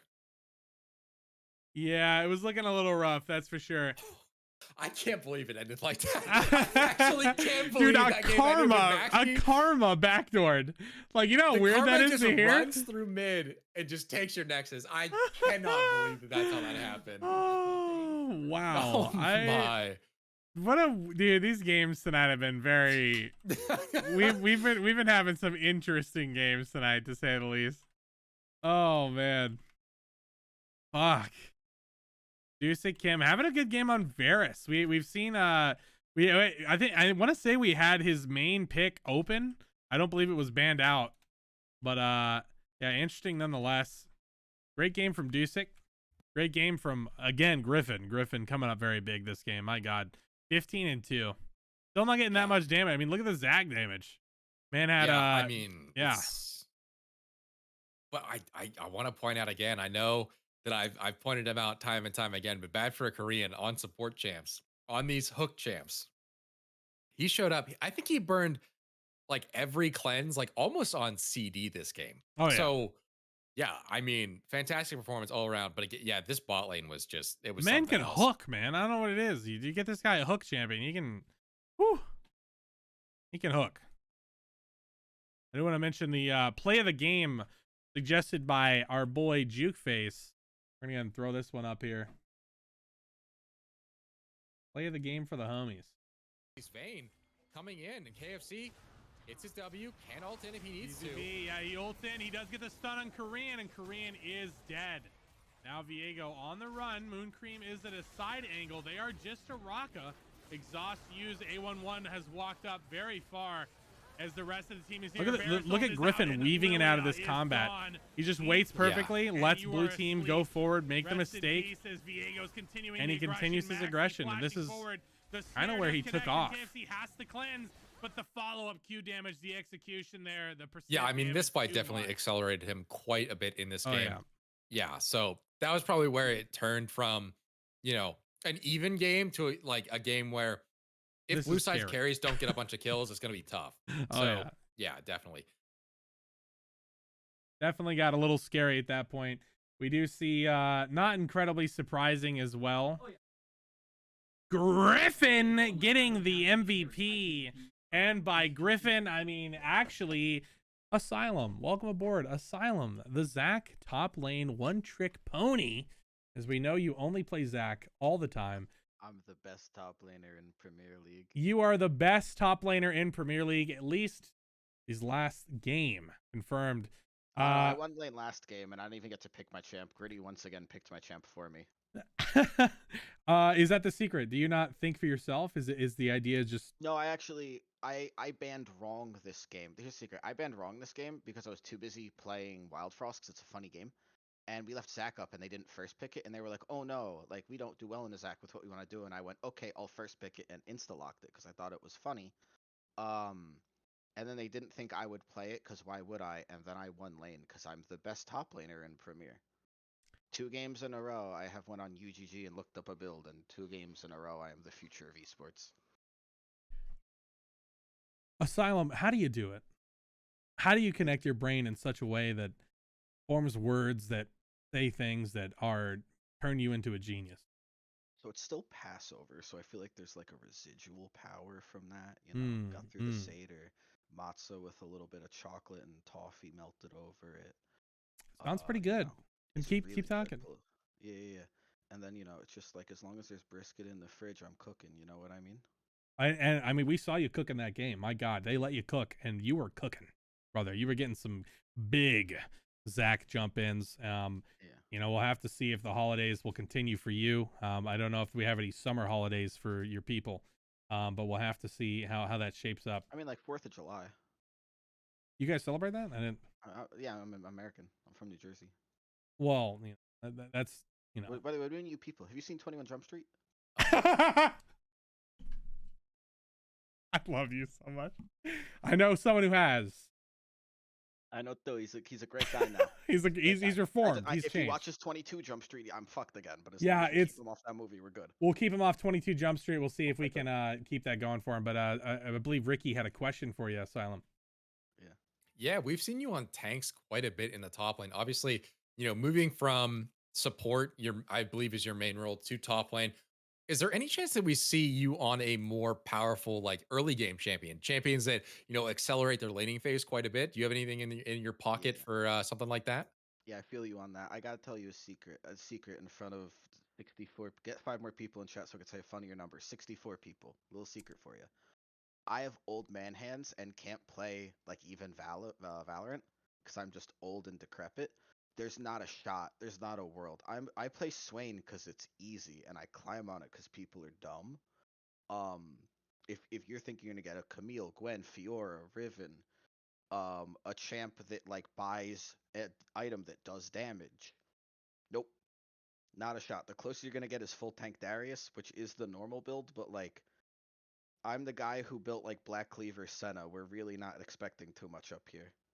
But I appreciate the vote of confidence. Yeah, I was hoping to see something like the Fiora or the Riven. You know, we've seen a couple great, you know, I mean, top I lane could, champions if like that. you R.I.P. want me to Queen do Rain. it, I can. I could do it for you. I'll go 1-10, and like you'll feel bad for me in the way like when you see like the animal shelter commercials, like you just like, damn, like that just shouldn't be that A kind quarter of a situation. day could save this puppy. Yeah, just 500 gold could save this Gwen from laning like this. But like that's what we're gonna get. So I'm just gonna keep that off stream so people don't make as much fun of me. Now we have Fair enough. we have some votes, some curiosity. You always mention you're an old decrepit man.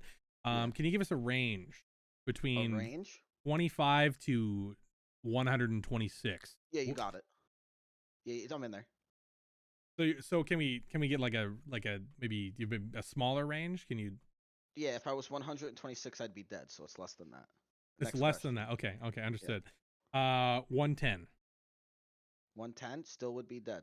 Okay, Medicine isn't that great yet. Okay, okay. So if we work on the medicine, Go to the bottom number and add one. I don't like this game. We're gonna spend 20 minutes doing it. Okay. We're gonna add a number. We're gonna say you're 35. We're gonna. You started at that 25 was and I said add Asylum. one. You're 35 years old, 1 ladies and gentlemen. Asylum is 35 years old. Confirmed on the I'm chat still desk. Younger than Tex. I'm still younger than Tex, baby. Asylum. Always a pleasure, still brother. Younger than Tex. Any playing tanks the same. Any shout-outs? Any shout-outs, brother? Shout out to Korean for realizing that KFC is so like bone-chillingly terrified of VZ that he has to pick him so that way he can just draft gap him. Shout out to Dusik for playing well without alcohol. What a homie. And shout out to the casters because I'm sure you guys like did some stuff. I couldn't hear it because I was playing, but you're out there. Like I know you're out there. I feel it. Thank you. No one acknowledges that we're in fact out here, so we really appreciate you're in fact that. out there. Hold on, let your co-caster say thank you as well. Ricky, speak. Yeah, thanks a lot. Appreciate it. Ricky, be nice. I need that. Listen. I need that. I go top and I get told what champ to play, and it's always a tank. And then I go bot, and Greedy tells me we're not allowed to play Swain. And it's really sad. I need that. Thank you. Now, I just want to mention that Asylum is always available for coaching. If you guys would like to coach him, he does free coaching. You can DM him on Discord right now. Every single one of you. Unironically true. If I'm bored enough, I will just get in the game and yell at you about what you're doing wrong. But like, I do also hold the right to DM you back and not get fucked, and I'm going dark and darker. He holds that right. Gonna be one of the two. He's past the age of 45 now, so he has the right to do that. Plat jungler to D1, and he plays Yi. And I told him how to play actual champs and gank. It's my magnum opus. So you're saying there's hope for me? I'm saying that I brought a different guy up in rank. So you're saying there's hope for me? Is that what you're saying? Hypo, baby. Please give me hope. He left. There's no hope. Confirmed by a 45-year-old man. There's no hope. Unfortunate. We will go ahead and say that's the L for the day, ladies and gentlemen. We're gonna go to Game 4 of Premier Draft. We have the captains coming up very soon. The fresh pool is being rejuvenated. Ricky, it seems you're beloved. I'm beloved. Nice. Yeah, the fans Happy seem to hear love Ricky Salsa. I want to confirm once again, he in fact is culture stealing. Ricky does not actually contain any salsa within his soul or body. We do have Sealed and KFC for captains. Classic matchup. Very true. As we have KFC and Sealed in the picks and the drafts and the goodness. I'm going to go ahead and give it to my boy, my legend, my boyfriend. KFC, heads or tails? Tails never fails. All right. Well, you're not bad for a Korean, so it's heads. Holy fuck. All right. We are apparently today is the day. Like ever since Korean said it, now it's ruined it. The saying isn't real anymore. Okay. Well, there's a new story being written now. KFC, red or blue, brother? Blue. I'm blue, double D double da. Thank you for dying on the caster desk. KFC, your first pick. Give me Griffin. Opting for the Griffin pick. I think he's decided that He's figured out his drafting, potentially. We'll go ahead and go for Captain Kung Fu. Your next 1 two month picks. from that magic number smile. Puff Gritty. Puff Gritty. Field gave his advice that if Jamarcus, Puff, and Gritty are available, you draft Jamarcus first. But Jamarcus said, I'm out. Chief, it's been later. Yeah. Feels bad, man. Feels bad, man. Rest in peace, Jamarcus. It's a damn shame that Doberman came out of nowhere. 95 miles per hour on I-55. Man did not see it coming. Damn. KFC, your next two picks. Let me get Mr. Qzar. Mr. Qzar. Currently available in the pool. He has not opted out if he has. He's supposed to... 31 minutes into a double-up game currently. Well, he has not grayed out. So he's going to have to leave that double-up game. Otherwise, we're going to mark him. Your next pick, KFC. My next pick will be Maxkey. Maxkey drafted. Your final two picks, Sealed. KFC is not taking any of the people I expected him to. Thanks for the resub, itty bitty. Love you, brother. You can never really expect what KFC will draft. I don't think even he knows. He's picking confusing picks for me, for sure. Why is Jamarcus not on this list? Redraft? Oh, apparently Jamarcus is available. He's gray. What? He shouldn't be. He's like, what the fuck? Okay, apparently Jamarcus is available. Huh? We need confirmation. Did Jamarcus gray? Or no? Jamarcus is 19 minutes into an ARAM game. I don't know. Yeah, he went yellow and then we don't know. We asked if available. He got yellow to grade. Yeah, he was asked if he was available. He didn't say anything. Okay, well, yeah. I mean, that's on Jamarcus then. All right. Back to the picks. I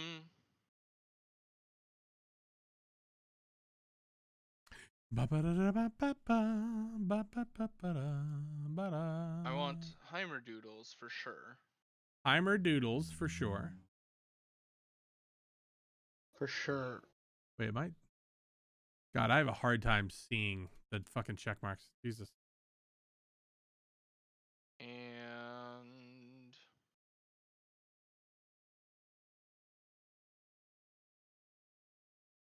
this is weird. Give me Shepherd. Shepherd of Elo has been drafted. Misty, let me know if they were gonna change anything. Yeah, I mean we can redraft if. Yeah, we can redraft if need be. We can go quick. So, let me know if we redraft because I pinged Jamarcus if he was available. Apparently, Well, Gritty, oh yeah, he depends was on pinged. That's Jamarcus. responding. I mean, nah, it's good. If you ping Jamarcus and he didn't respond, then that's on Jamarcus. We're good. We're just gonna continue if that's the case. KFC, your final pick. Korean. Korean. Bad for a Korean. Once again. Once again.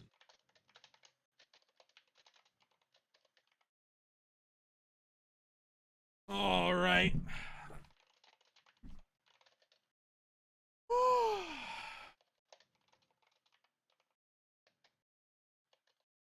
All right. Well, we are good to go for this. Again, new system comes with growing things, growing pains. These kind of things happen from time to time. So again, whenever we have change ups, please be patient, please be available, and please pay attention. Sometimes things happen. Yeah, pings happen for a reason. How many games are there? Usually about 4 to 5 games. So we could potentially have another game after this one. It depends how we feel. We might go, usually it's like probably 5 to 6. Light. I have been offered a drink from the Dusick. We're going light. I cannot drink too much. No comment, Popcorn. Oh yeah, any exchanges between the captains, or you guys already any words? You guys have some history together. Oh. Gat. Okay, some high quality kissing. I don't know if I can narrate what that is. A little preview of what's going to happen at TwitchCon potentially. We'll have to see how that shapes up. Ladies and gentlemen, you can join the Premier Draft House. We're all getting together. That's right, ladies and gentlemen. We're not doing that. That was a joke. But I'll see you guys at TwitchCon this year, maybe. We'll see how we shape up. Right now, we're planning to go to TwitchCon. So, big Unga Bungas. Good ASMR. Thank you so much. Yeah, we have a quality. Premier Draft is actually just an excuse to get collaborations for ASMR. That's actually the whole plan. So. Okay. Yeah. I mean, Ricky, you got some sultry yourself. Can you give me like a noise? Like a pop? Oh, give me some more. Give me some more. That's exactly what we're looking for right there. This is what I mean, people. You get enough people together, you'll find some ASMRs. ASMRers. So I think I could do pretty good at ASMR. You think you could? Yeah. I think you're disrespecting the ASMR workers out there, okay? What are they called? Like like ASMRers? Like I don't. ASM artist. Ooh, yo, okay. That's clean. Is that actually the official name? Because that's actually really clean. ASM artist. That's fucking. That's hard. That's hard. That's hot. Oh, by the way, we have to redraft. Oh, what? What's up? I just asked Qzar if he's playing. He is not. All right. You know, it's not about the teams you have, it's about the teams you get. You know, that is what I always say, ladies and gentlemen. We're going to have a redraft and I'm going to say fuck it and we throw in Jamarcus. Yeah, let's get him back in here. Yeah, I might as well just say fuck it. KFC, you're still going for blue side, I'm assuming? I'm not going to let you change it. I don't give a fuck what you say. Yes. All right. KFC, what's your pick, brother? You guys just want the meme to happen. That's the whole reason behind the Verbal, you're 100%. Yeah, I'm with you on that. KFC, go ahead, speak words to me. Come on. You know what you need to do. I picked Jamarcus. Of course. That's the whole reason behind this redraft, and I know it. No, it's not. Yeah. Also, this is kind of cursed, but Puffle's gritty. Yeah, there's a long wind of lore where KFC, sorry, Korean. Where KFC and Jamarcus always lose together. Listen, Korean was thanking me and telling me how excited he is to play this game, and you guys just did this to him. This is your I mean, fault. you could have picked Puff. You could have picked him. You could have picked Griffin. Yeah, I'm not putting Gritty and Jamarcus on the same team. You could have picked Puffles. That was another option. All right. Well, okay. It's now your 2 picks, brother. So no Qzar, huh? No Qzar. Let me get Griffin and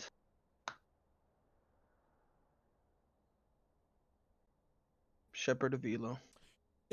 Shepherd of Elo picked up your final 2 picks. My main man, Captain Kung Fu. Man, I wish we could see the previous game drafts. Why so? I'll tell you about it later. Okay. Do you remember who's on what team? Like losing and winning? No, not really. Please provide feedback in the support section.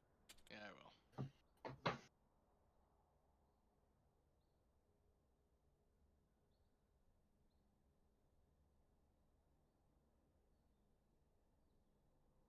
Let me get Heimerdoodles for sure. Sorry, I know that much. Heimerdoodles for sure. Confirmed Sealed is a Heimerdoodles fan. We've seen him drafted twice now. The young Doodles has absolutely impressed Mr. Sealed Sword.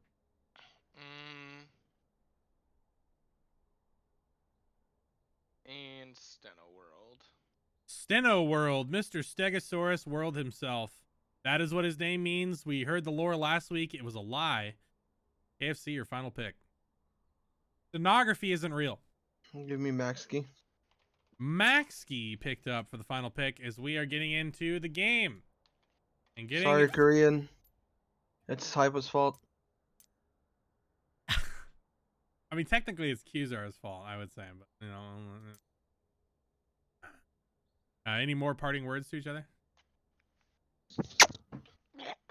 All right, we're just gonna. All right, we don't have to run it back the same. We can. All right, we're just gonna move you guys. You guys have a good luck in your games. Okay. All right, we don't need to run back. They just did the same thing. Yeah. Why did I even ask? Why did I bother? You know, I don't know why I do these things. Fucking Christ. All right, ladies and gentlemen, we are gamering. Again, if you have not hooked me up or added me, please do. That really speeds up the process. I understand you don't want to be my friend. I don't want to be your friend either. You smell, you stink. Just get in this lobby, okay? That's all I need from you. Confirmed 61% love. Ooh. Yo, what's up, Iwa? How you doing, brother? Fucking, dude, Verbal, I keep reading your comment. It's fucking me up. Not terrible. Not terrible is better than terrible. Fuck getting in the lobby. I want to get in you. Ladies and gentlemen, I am currently single. If you would like to get in me, simply subscribing could get you a step closer in that direction. Am I a sellout? Yes. But I'm a cheap one? Yes. Why don't you read that guy's name real quick? Who? The guy that just said that. Uncle Gaping. Yeah.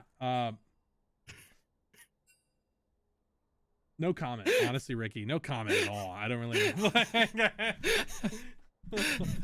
I don't need to say anything else, really. That guy understands, okay? Whoever that guy is, I don't know him personally. I do know him personally. He sends me photos of him when in very special things, okay? Okay. Don't worry about it. I mean, yeah. Beautiful. Another Beautiful great indeed. day premiere. It has been a wonderful day of Premiere, brother. My God. If you like chaotic games of Premiere and bad for Korean gameplay, along as, like, we always talk about Shepard and bad for Korean bringing chaos to the games. This has been absolutely bad for Korean type element games where it is just chaotic. It is crazy. That one game where we were like, and blue side and red side through, and blue side through it, and red side through it. Like, I just don't even know what to say. I almost feel like trying to predict these games based off of draft is like borderline negligible. Like, because everything that every like logic that I can sort of process, it just never turns out to be true. It's just like something random happens or somebody like flashes over a wall and does something completely insane. And then it works out every single time. And I'm just like, okay, well, it is what it is. Yeah, and it is what it is. Has been kind of the story of the day. We just fucking, there's just shit going on, man. Yep, but it is fun to watch. We'll give it that. All right, so Heimerdoodles still is not adding me, so I'm gonna pressure him in the chat. Add me, he's in lobby. Heimerdoodles, or else I will find out where you live and shit on your porch. Thank you. Oh. Ladies and gentlemen, that's how you make friends. I remember in kindergarten that I did that exact same thing, and it worked. Want to confirm the possibilities of friendships you can make. Oh, Moon Cream. Okay, I got you, Moon Cream. Apparently, my friends list is full. Electro hates me, so he's never gonna add me. Me and Electro, zero. As of this moment, me and Electro's friendship, dead in the water. We're not even. He's dead to me at this point. I have no idea who he is anymore. He's changed. The fame got to him.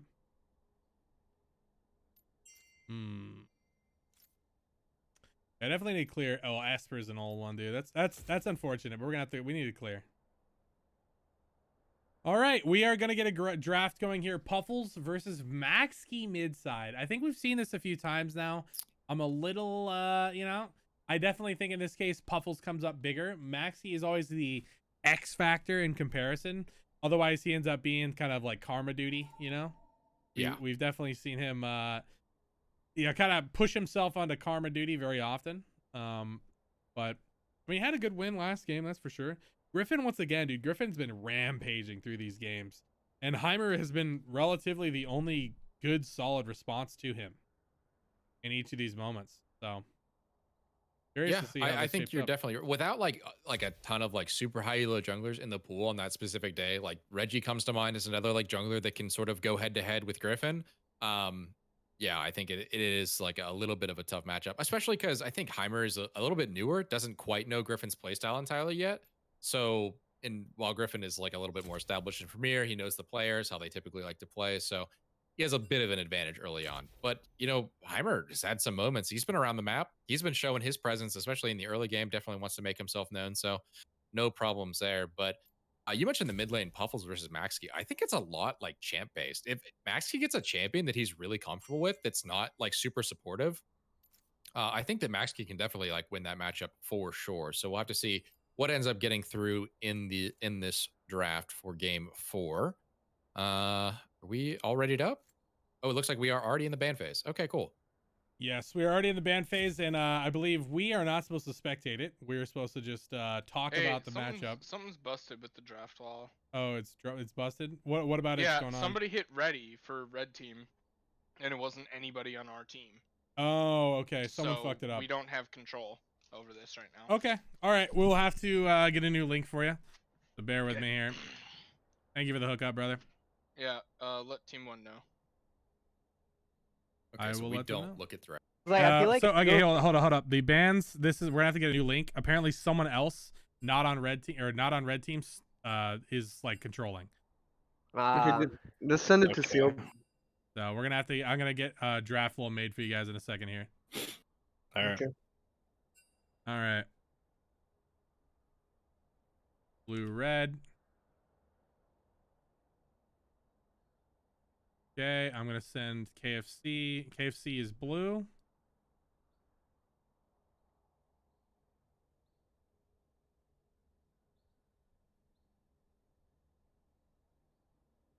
And then I'm gonna get the spectator.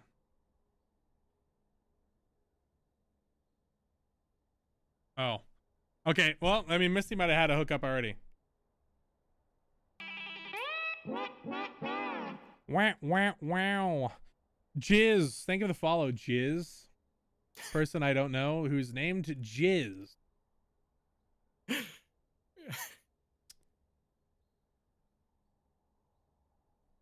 Life is a streamer, Ricky. You know, just life is a streamer, you know? What can he do? I'm excited to start my streaming stuff. I'm excited. 21st, bro. Cannot wait.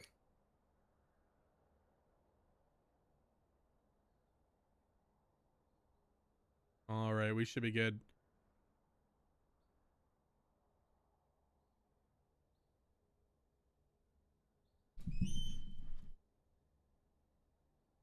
Yeah, we do have the spectator link. So the links can be seen by captains, by the way, guys. So we should be good. They are getting that on the way. And they're getting that going for you, boys. So bear with me here. We are having a rough day today as we are implementing new systems and new things for Premier League. It always comes with growing pains as we get this process going here.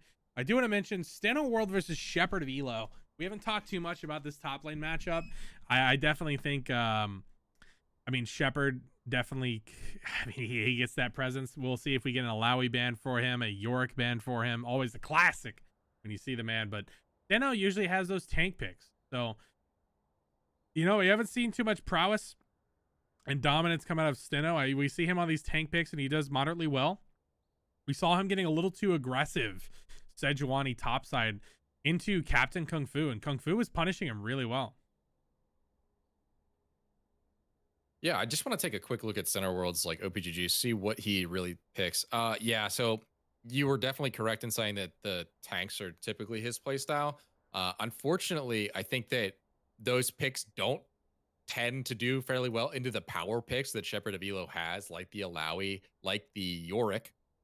So I'm expecting we will see some bans come out. You know, again, Alawi is a champ that we've seen banned a couple times tonight, I believe, and it's just a really powerful pick overall, especially when you're having multiple melee champions on the enemy team. Alawi just kind of tears through them. So definitely expecting to see that ban. The one interesting pick that I see out of his pool is actually the Yone. So I see a ton of tanks and then Yone. It's sort of like his interesting spice it up style pick. So I'm curious if his champ pool gets targeted, will we see a more aggressive pick come out of him? It is Yeah. possible based on, this OPGG and what he is comfortable playing. So I think that Yone actually has a little bit of contest, especially into like Yorick specifically. I think that you can kill his ghouls pretty easily with like the auto attack resets from your Q. But yeah, again, we'll have to see what ends up getting banned out in the first round here. Do I have the spec link or am I losing it? You do not have the spec link. Okay. Ricky, stop peeking. You're not supposed to know those things. They're secrets, Ricky.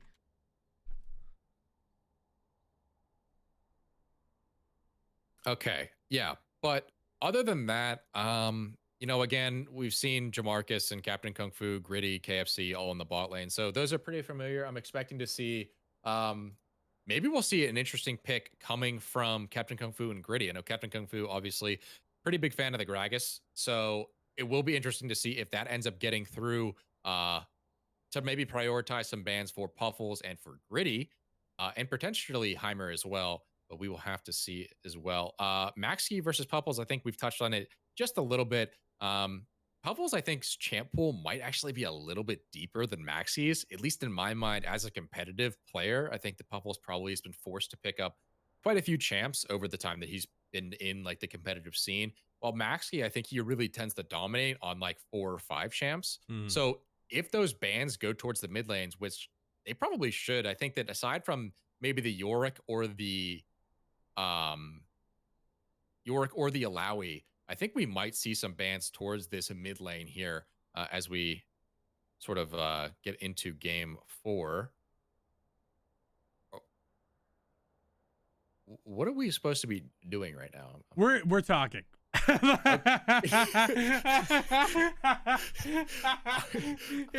it's weird, man. Like we're figuring it out. Like we're supposed to talk about the matchups and everything, but the problem is that we had to reset the draft lol. We had to get a new one made. So it's like now what? Like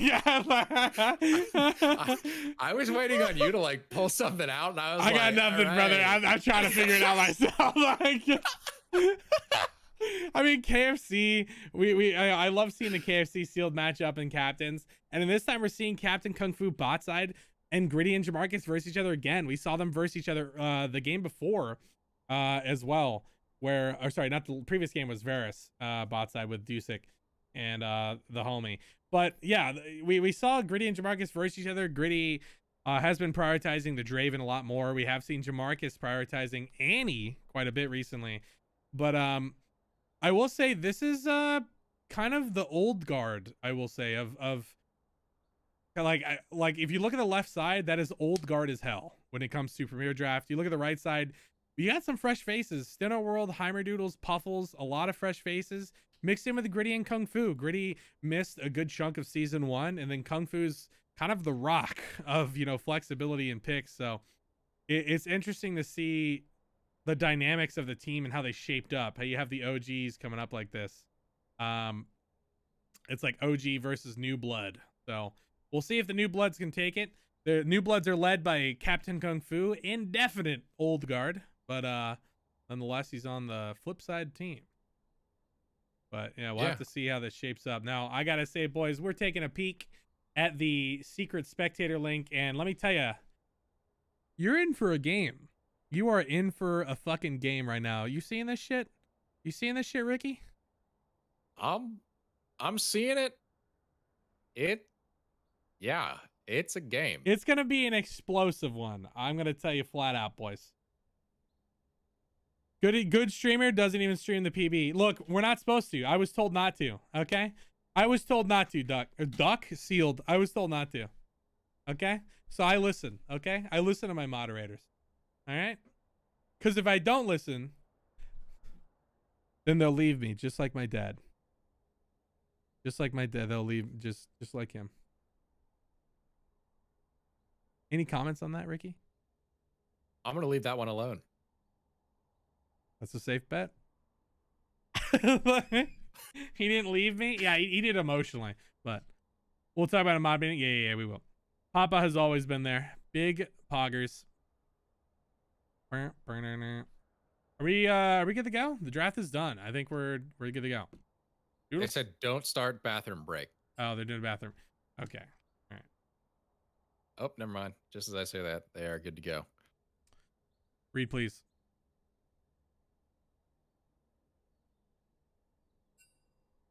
No. We have no readies at the moment. See, the draft flow is great, but then it does this, and it's bad for the viewer, like really bad, right? So here's my thoughts on it. So Give it if to me, we Ricky. watch draft, we can actually like commentate on the picks and probably expand on them quite a bit. Yeah. Whereas if we do it this way, We have we're gonna so have little. that. We have like 3 minutes, right? That's a 3-minute spectator time. Yeah, I don't know. It's a hard call. I'm not sure if there is like a 100% correct way to do it. It's a little weird, yeah. And then as well as that, if we have breaks after the draft already been happening, that makes it horrible. So now we're just like waiting. There we go. We have ours. You can't take a bathroom break in LCS finals. Confirmed. Live on stream. All right, fair enough. All right. So now we get to see the bans coming out. We see Malphite ban coming out in response. First ban of the night. We've seen Malphite a lot. Malphite's very strong. Even, I think he's already been nerfed, actually. So very strong indeed. Yeah, and the Diana comes out as a response again, another sort of like engage tool, jungler, and potentially a flex pick to mid lane as well. Yeah, a lot of engage tools being burned here. We do see the Gragas being banned out, obviously. A super, super great champ for either side here. And the Yorick is actually the ban, so they left open the Alawi, which is definitely interesting. And Echo as well, I want to mention. That's Maxi's main pick. Yeah, but we do see... Oh, they are picking an order now. I forgot. Yeah, we are seeing Pantheon into Ornn top side. Yeah. Yeah, again, it's a tank versus a bruiser who is probably going to abuse this Ornn quite a bit, but as Ornn scales up, gives his passive items to his teammates, the effectiveness that he will have into this game will dramatically increase. In the jungle, we have Viego versus Graves. Again, Viego for Griffin has just been, a champion that we've seen him dominate with. Even last game, I think he had like 15 kills. So, we've seen him definitely expand on his leads. It's not being taken quite a away bit. from him again and again. He keeps getting Viego, and it's not being banned out. Why is it not being banned? Yeah, I think there are counters to it. I'm not sure if Graves is it, though. I know that Graves probably has a little bit of an easier time, like, farming and getting through, like, his first rotations. But again, if Griffin can pick up a couple kills, we've seen it time and time again, he snowballs this game easily. So it is a little bit interesting that they did end up leaving the Viego up and banning out the Hecarim instead. Now, Hecarim obviously has its power points as well, but, are you really willing to give Viego Griffin or Griffin Viego again? It's a tough call to make. But in the mid lane, Echo, you mentioned it earlier. Scary, scary, scary. However, on the other end is a wall in the Galio. That's obviously a having big ass wall. like I mean, Yeah. look at their team too. Leona, Galio, Ornn. Like, my God. Yeah, so Galio into Echo, I think that Galio probably has a little bit of an easier time, surviving the lane. We've seen Maxi take over games almost completely by himself by snowballing his lane. They just said, they put a stamp on it. They're like, no, we're not letting that happen. We're going to lock the Galio, and we're going to play for this Draven, for this Graves. We're going to play for the team. You have those global ultimates, so he's going to be able to get around the map, follow up on this Echo's roaming, which Maxi should be roaming quite a bit, as he will most likely have the shove in the early parts of the laning phase. So, we're going to have to see, a lot of pings, making sure that, Draven and Ornn are both aware if the Echo ends up going missing. Now, I think here's where the real spice begins in the bot lane. Give me the Kaisa spice. Pike versus Draven Leona. So Yeah, I wanted to touch on this, man. That is a lot of death. That is a lot of murder. You're looking for Draven to get a lot of kills. You're looking for Draven to pop off. Leona's going to say, I'm going to set you up. I'm going to get these kills rolling. And Pike's saying, I'm going to hook you, counter, jump back, and pull you into a fight that you don't want to take. Yikes. This is going to be bloody. like, I'm expecting a lot of kills in this bot lane from both sides. I don't think it's entirely one-sided. However, if Jamarcus on Pike, I know he's a great, support player, and especially on champions with the ability to like do things on their own, like the Thresh, like the Blitzcrank, like Pike. If he's able to land onto this Draven, it can be devastating. One good Q and you get an isolated Kaisa Q on top of that can essentially be a one shot. The burst on these two champions is menacing to say the least. But if you hook Leona and Leona's able to like use that hook, that crowd control backwards to engage onto Kaisa, and then Draven's able to move forward and follow up on that, it's a little bit of a double-edged sword for this Pike. If you hook Draven, great. If you hook Leona, you're probably dead or your Kaisa's dead. So yeah, double-edged sword. I think that it could go either way. We'll have to see where junglers are going to pathing and the roaming from mid lane. Both of them fairly good at roaming. I think Galio, as soon as he hits 6, he's able to really sort of start capitalizing on those like gank potentials that he's seeing around the map. But Echo can do that at level like 3, level 4. As soon as he starts crashing waves and 1 or 2 Qs, he's able to really start, making his mark around the map. Yeah. And I think making his mark is definitely a light way that's going to go. I'm just a little scared. We haven't talked about it at all, actually. Blue or red? Yeah, it's hard to say. I think that if red team is able to survive early game, meaning that Pantheon doesn't have a massive CS lead, Maxi hasn't gotten around the map and, snowballed the Kaisa and the Pike, and Viego isn't able to do anything that he wants to do, I have to give it to red side. And if red team able to hit those scaling components, those ornaments, giving obviously to the Graves and the Draven early on in this game, Draven is a champion that is very, very good in the early game, but also scales incredibly well just because he's going to be so ahead of the curve based on kills. He doesn't scale in the sense that like his abilities just deal a ton of damage and do well with items. It's just that he has so much gold income that it just, nothing else in the game matters. It accelerates it. Yeah, it's just gold. Yeah. It's big gold money. It's beating people with your wallet, and it's not it's not something you see on many other champions. So most people just think like, oh, Draven, he's just an early game bully. If we can just outscale him, we win the game. That's not the case. If he gets 1 or 2 kills, he can scale, and he scales well enough with the gold that it shouldn't matter. So, again, I think that we're looking for a couple kills early onto Gritty's Draven. Oh, both teams sort of grouping up. We might see an early fight in this bot side. We're definitely going to see something. Potentially, I spoke too soon. Looks like they're looking to 5 point, and they're looking, they're looking to 5 stack, and they're looking to 3-2 stack.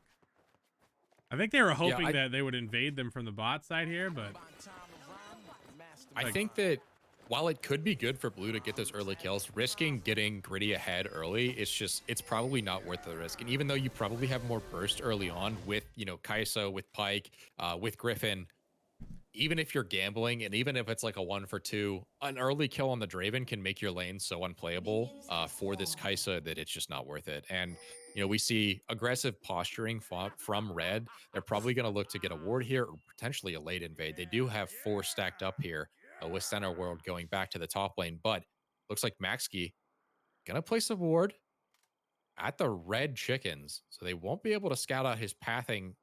There it is. They do spot it out, and just now they know they are late invading into the red buff. And yeah, they're aware. And on the flip side, looks like red team's opting to just go for this red. Maybe they're trying to horizontal jungle here, or vertical jungle. So. I think this is incredibly bad. If you are blue side, your bot lane is the most volatile lane in the game, and with a Draven on the enemy team, you don't want a vertical. You want your jungler in close proximity to you. I don't understand the point of vertical jungling here. It looks like we may even see Griffin just sack a bunch of camps and just, take his 4 camp first clear just so his bot lane survives. It is a really rough call here if you are going to try to vertical. Yeah, it's a little rough. I mean, Heimerdoodles and the team coming together, making a great play here, setting up Griffin for kind of failure at the moment. That scaling is going to come a lot later now because of that invade. I can't help but think that he's going to be in a rough position for a good little while. Once again, Shepard on Pantheon, getting a little bit of damage in there. I'm excited. We haven't seen too much performance on him so far on the Pantheon. He seems to have a rough time. We'll see if he's practiced it a little more, and he does have a shiny new skin. That always makes a difference. Yeah, I think he should definitely have like a somewhat easy time into. Wow, that hook Big misses. aggression. Gritty, Jamarcus. Coming forward. There it is. Big snare damage follow up. Gritty almost finding that damage. Great sidestep to dodge that. Done, by the way. That was really clean. Man, that's all it takes. One Kung Fu, getting that hit, and then, damn, it just flips on his head. KFC getting very low. Yeah, I think that Jamarcus's hook actually missed. We did see the Leona go forward there, and that's the danger. That's that double-edged sword that I talked about in the champion select. If you're not hooking Gritty's Draven here, you're losing that trade. So it is going to be really rough. We do see Griffin coming down. He's level 3, only has his blue. The flash coming out as Gritty is kind of the target, but they're not quite on the same page. Gritty is pulled, and that is a no flash. Draven pulled up and killed. Oh, Griffin not able to find the soul. I feel like Leona was stacked on top of it, could not find the click onto it. Marcus looking for that extra hook, and that is 2 kills over to Graves. Wow, already they were behind, they were having an issue, and then again more gold in the pocket of Heimerdoodles. Heimerdoodles having a great early game here. Yeah, certainly is. And while it really sucks that Gritty lost his stacks, wasn't able to pick up a kill before he died, he's still up in gold. And with your Graves being that, you know, big secondary carry for your team, it takes some pressure off him. Now he's not going to be the only real DPS source on his team, so he can maybe play with a little bit more freedom and confidence going into these games. And as we saw with that big trade in the bot side, you know, Captain Kung Fu, if he's able to get on KFC at this point, you know, without summoner spells, KFC is going to go down very, very fast. So it is going to be very, very dangerous. We do see an invade from Heimerdoodle trying to take away. Ooh, getting very low, but Galio gets a good taunt. Heimerdoodle's getting still. Yeah, not enough of a cooldown for his E. He almost had it up. About another half second or so, he would have been able to jump the wall. But man, that was exactly what you need if you're blue team. Oh, and then Puffles.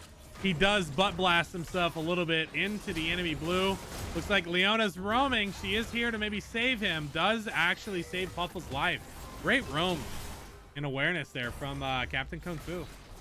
Yeah, great timing and good. I don't know if it was a call from Captain Kung Fu or what, or just the game experience, but Puffles, you know, not doing the solo queue strategy of just walking in the direction he was already walking and pathing towards his, you know, support there in Captain Kung Fu's Leona. So able to stay alive there.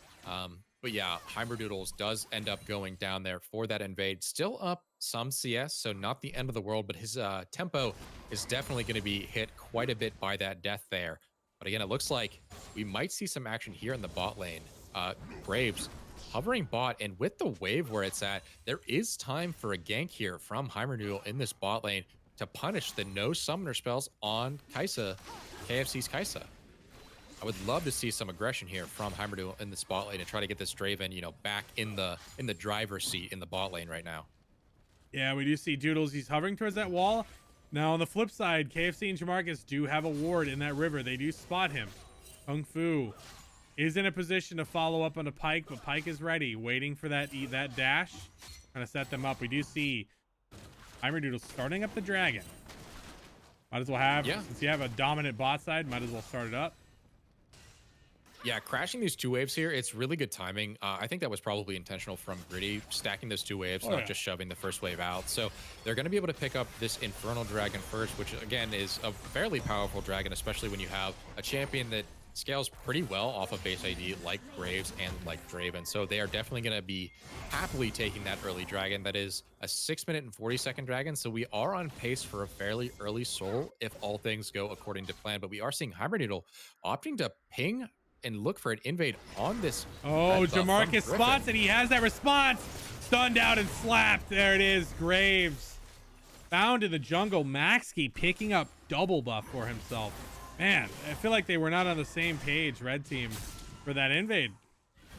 Yeah, that's the second time that we've seen Heimerdoodle try to extend his lead and get some of those invades going, but that's the second time they have not worked. So at a certain point, you just gotta kind of call it and be like, you know what, I'm just gonna farm my own camps. He did have camps up at the time, so you know, he just really wanted to make sure that Griffin was in the dirt there. But now Griffin is actually doing fairly well after a pretty rough start to the game. He's actually up in Steno gold World this ulting in. He does find it. He does get the auto attack. Big damage coming up. Kind of just came out of nowhere. I didn't expect it to progress that way. Yeah, and another solo kill. In the Ooh, lane jumping you're not forward. really Leona expecting. finding the target, jumping on a KFC. KFC still does not have too much going for himself. Flash is up, but oh, good hook from Jamarcus, pulling him underneath the tower. And Kung Fu losing his life in response. Both mid laners roaming towards bot side. Gritty is versing an Echo right now. Galio ult coming in. They do have the response. They are going for more. They opt to just trade ultimates and return back to neutral. Yeah. Great ult from Look at Puffles these there, jungles but right now too. yeah. But here comes the problem. Now that the ult is, as we see, maybe a gank here onto Shepherd of Elo. No flash on Shepherd. If Orton can get a knock up here, this is a potential death for Shepherd of Elo. Ooh, I feel like that. He was not quite in range, I think. Yeah, so. not quite in range. But just barely. Heimerdoodle making the right call and making sure he's not wasting too much time there. What I was trying to mention here is now becomes a problem with Puffles ult down and, you know, your bot lane not really having a lot of combat summoners. They do have flashes. If Maxky decides to roam bot lane again, he might be able to just pick up a free kill onto this Draven, and it's going to suck again because Gritty has not gotten his first kill in this game, hasn't been able to cash in the stacks that he's been accruing thus far. So, you know, I feel like they really need to make a play bot that ends with Gritty getting a kill in this game. But Cineworld making some big trades onto Shepherd getting here. up in their face. Getting a little slappage there. Conqueror is stacked now for Pantheon. Steno doesn't make it, doesn't want to push it any more than that. But good little trade from Steno. These are these trades he needs to keep getting. We've seen him have some roughy topside laning experiences, but this one's looking a little more cleaner. Of course, Pantheon happy to go neutral. He will outscale him ultimately, but we'll see if those ornaments come up big. I feel like Draven absolutely getting the first one of those. Marcus stepping forward for the hook, but Griffin's on the flip. They do flash forward onto Kung Fu. The defensive is down, and he is on the way out. Gritty is kind of just running house right now. It is him versus the world, but they catch him. The house is being burned down, and there it is. Kung Fu getting burned as well. That is double kill over to them. They tried to turn it, but it just was a little too forced. Yeah, the hook from Jamarcus there, pulling in Gritty. You know, he had a couple good sidesteps there, but, you know, wasn't quite able to dodge that hook from Jamarcus there. Oh, Ghost coming out. He is going forward. He does find the target. Griffin is dead. Good gold gains as he clears that up. Good response and respect from Doodles. He waited until they full dedicated and then jumped that wall and got the slow. That's all it took. Yeah, it is all it took, but at the end of the day, it still is a good trade for Blue Star. They are able to crash that tower, and this Kaisa already at 3 kills in this game. I think she has enough for Mythic and almost a 1K gold lead over the animated carry. We just see the ultimate coming out. Ornhorn coming through. Currently getting blasted. Steno finds that kill onto Shepherd. Solo 1v1. Solo Bolo. Now, we do see Maxky roaming up here. Before I say anything, it looks like Cineworld might be in a bit of trouble here. This is what that was a good run by Maxy. Maxy's really good at finding that gold. You know, as an Echo player, you have to look for those leads, and he finds it just by picking up a free kill. Yeah, certainly does. I want to bring up something that I feel like I'm a little bit crazy, but every time we see like a tank in the top lane in Premier League, it seems like the side of the matchup that has the tank that shouldn't be winning is winning lane phase and getting solo kills. I'm not sure how that's happening. Yeah, I don't know, man. It just keeps happening. All our tank players are apparently insane, or that are all our bruiser players, and you know, fighter players are not as good. There's something going on. Maybe just tank supremacy. Maybe tank supremacy. I think. Yeah, I think that's what it is. But yeah, we do see the second dragon of the game going over towards red side here. With Maxky topside being one of the strongest members of your team, opting to just not fight that is probably the right call to take. So yeah, Maxky probably has, Maxky has 2,000 gold in the bank for this recall. Probably will pick up his mythic item and boots here. Yeah, so he will be now moving around the map quite quickly and able to capitalize on any opportunities he sees. Griffin You see, again. yeah. Lurking in the woods. They like this bot side pressure. The hook coming out. They do find Kung Fu. He's getting very low. He opts to go aggressive, but the team is already there. He was lured into an engage, and man, KFC's so low, but it doesn't matter. Griffin setting up the team for success. Yeah, it gets really hard from here as well, because now that they know there's like blood in the water in the bot lane, they can just keep destroying this Draven, making sure he never gets any stacks. He did pick up, as we do see Heimerdoodles, maybe looking for a dive here on a Shepherd of Maxi. Maxi says, I see a little more gold for me. He's looking for more. Pantheon ulting in. The ult does go back, and now, they double flash to try to finish this off. And yeah, they do finish him off. They do get that kill. That was 2 flashes for what, an Ornn kill? Like, yeah. Oh wow, Jamarcus again. More blood in the water, like he said. And there it is. Griffin going forward. They don't find the stun quite yet. A little bit of a misfire, but red team getting some solid pressure topside. You know, they've been kind of hemorrhaging bot, right? Yeah, I think it's sort of past this point of no return. Your only win condition for bot at this point is to make sure that Gritty doesn't die again. If Captain Kung Fu dies, whatever, make sure he gets his stacks. And if he can pick up a kill in a team fight, that's your win condition. So I think shifting your resources to this top side, making sure that you're, at least getting some plate gold before they go down is going to be key to keeping this gold lead manageable. So it's already, 2K at this point. Captain Kung Fu might go down here again. Yeah, he's definitely going to go down. Oh my God, good flash, but it's not enough. Yeah, he walked a little too much. If he walked right, he actually might have lived. Walked out of the range of it. Oh, yeah. Leona Soul's taken, flash burned, and that's all it takes to finish him off, man. God, blood is in the water is right. These sharks are fucking wailing on these people, man. That's unfortunate. Get the life. We need to get some helicopters out of these people. There's no way to save them. The boats will just be eaten alive. Yeah, it's tough, and unfortunately you don't have like a big carry in your top side. Now Ornn can do a lot in games. Obviously he provides quite a bit to your team, but he's not that big carry that you need. So I think at this point they're probably going to be relying mostly on this Graves to get them at least through this mid game lull that they're unfortunately getting, especially in terms of their gold lead. Oh, wow. We do see Captain Kung Fu going on to Maxi. I don't really know. Getting very aggressive. I don't know if that is really what they're looking for there. Yeah, now he's in a bad spot. Oh man, this Jaws remake is looking rough. This is a really scary Jaws remake, and it's looking really gory. My God. And it's compounded by the fact that they have a pike. So like any kill is just more gold. It's just more and more gold. And it's I think you just have to say, like, if you're Leona in this game, like Leona is a champion that like once you're kind of in, you're pretty much in. You got to play a little bit more passive if you're Captain Kung Fu. I know that's not really his style specifically, but I think just acknowledging that the enemy team is so far ahead is something you have to do as a player. And far ahead they are. Puffles found in the mid side by himself. I would have liked to see him opt for that dash there, but it is what it is. He does walk out. He's tanky enough to survive. He does have the Roa building up at the moment, so he is getting himself some nice gains there. 5 stacks in his belt. Yeah, like I mean, said, Galio... Ricky, it's looking rough, man. And I want to agree with you. It's just Leona keeps getting caught out in these moments. She keeps getting, she's too low.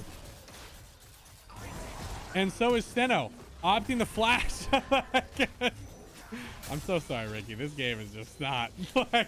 No, I mean, it's sort of, I think it's a little bit like Captain Kung Fu is kind of living in the world where Leona used to be. Leona used to be a tank where if you got a couple points in your W, you could face tank like 3 people.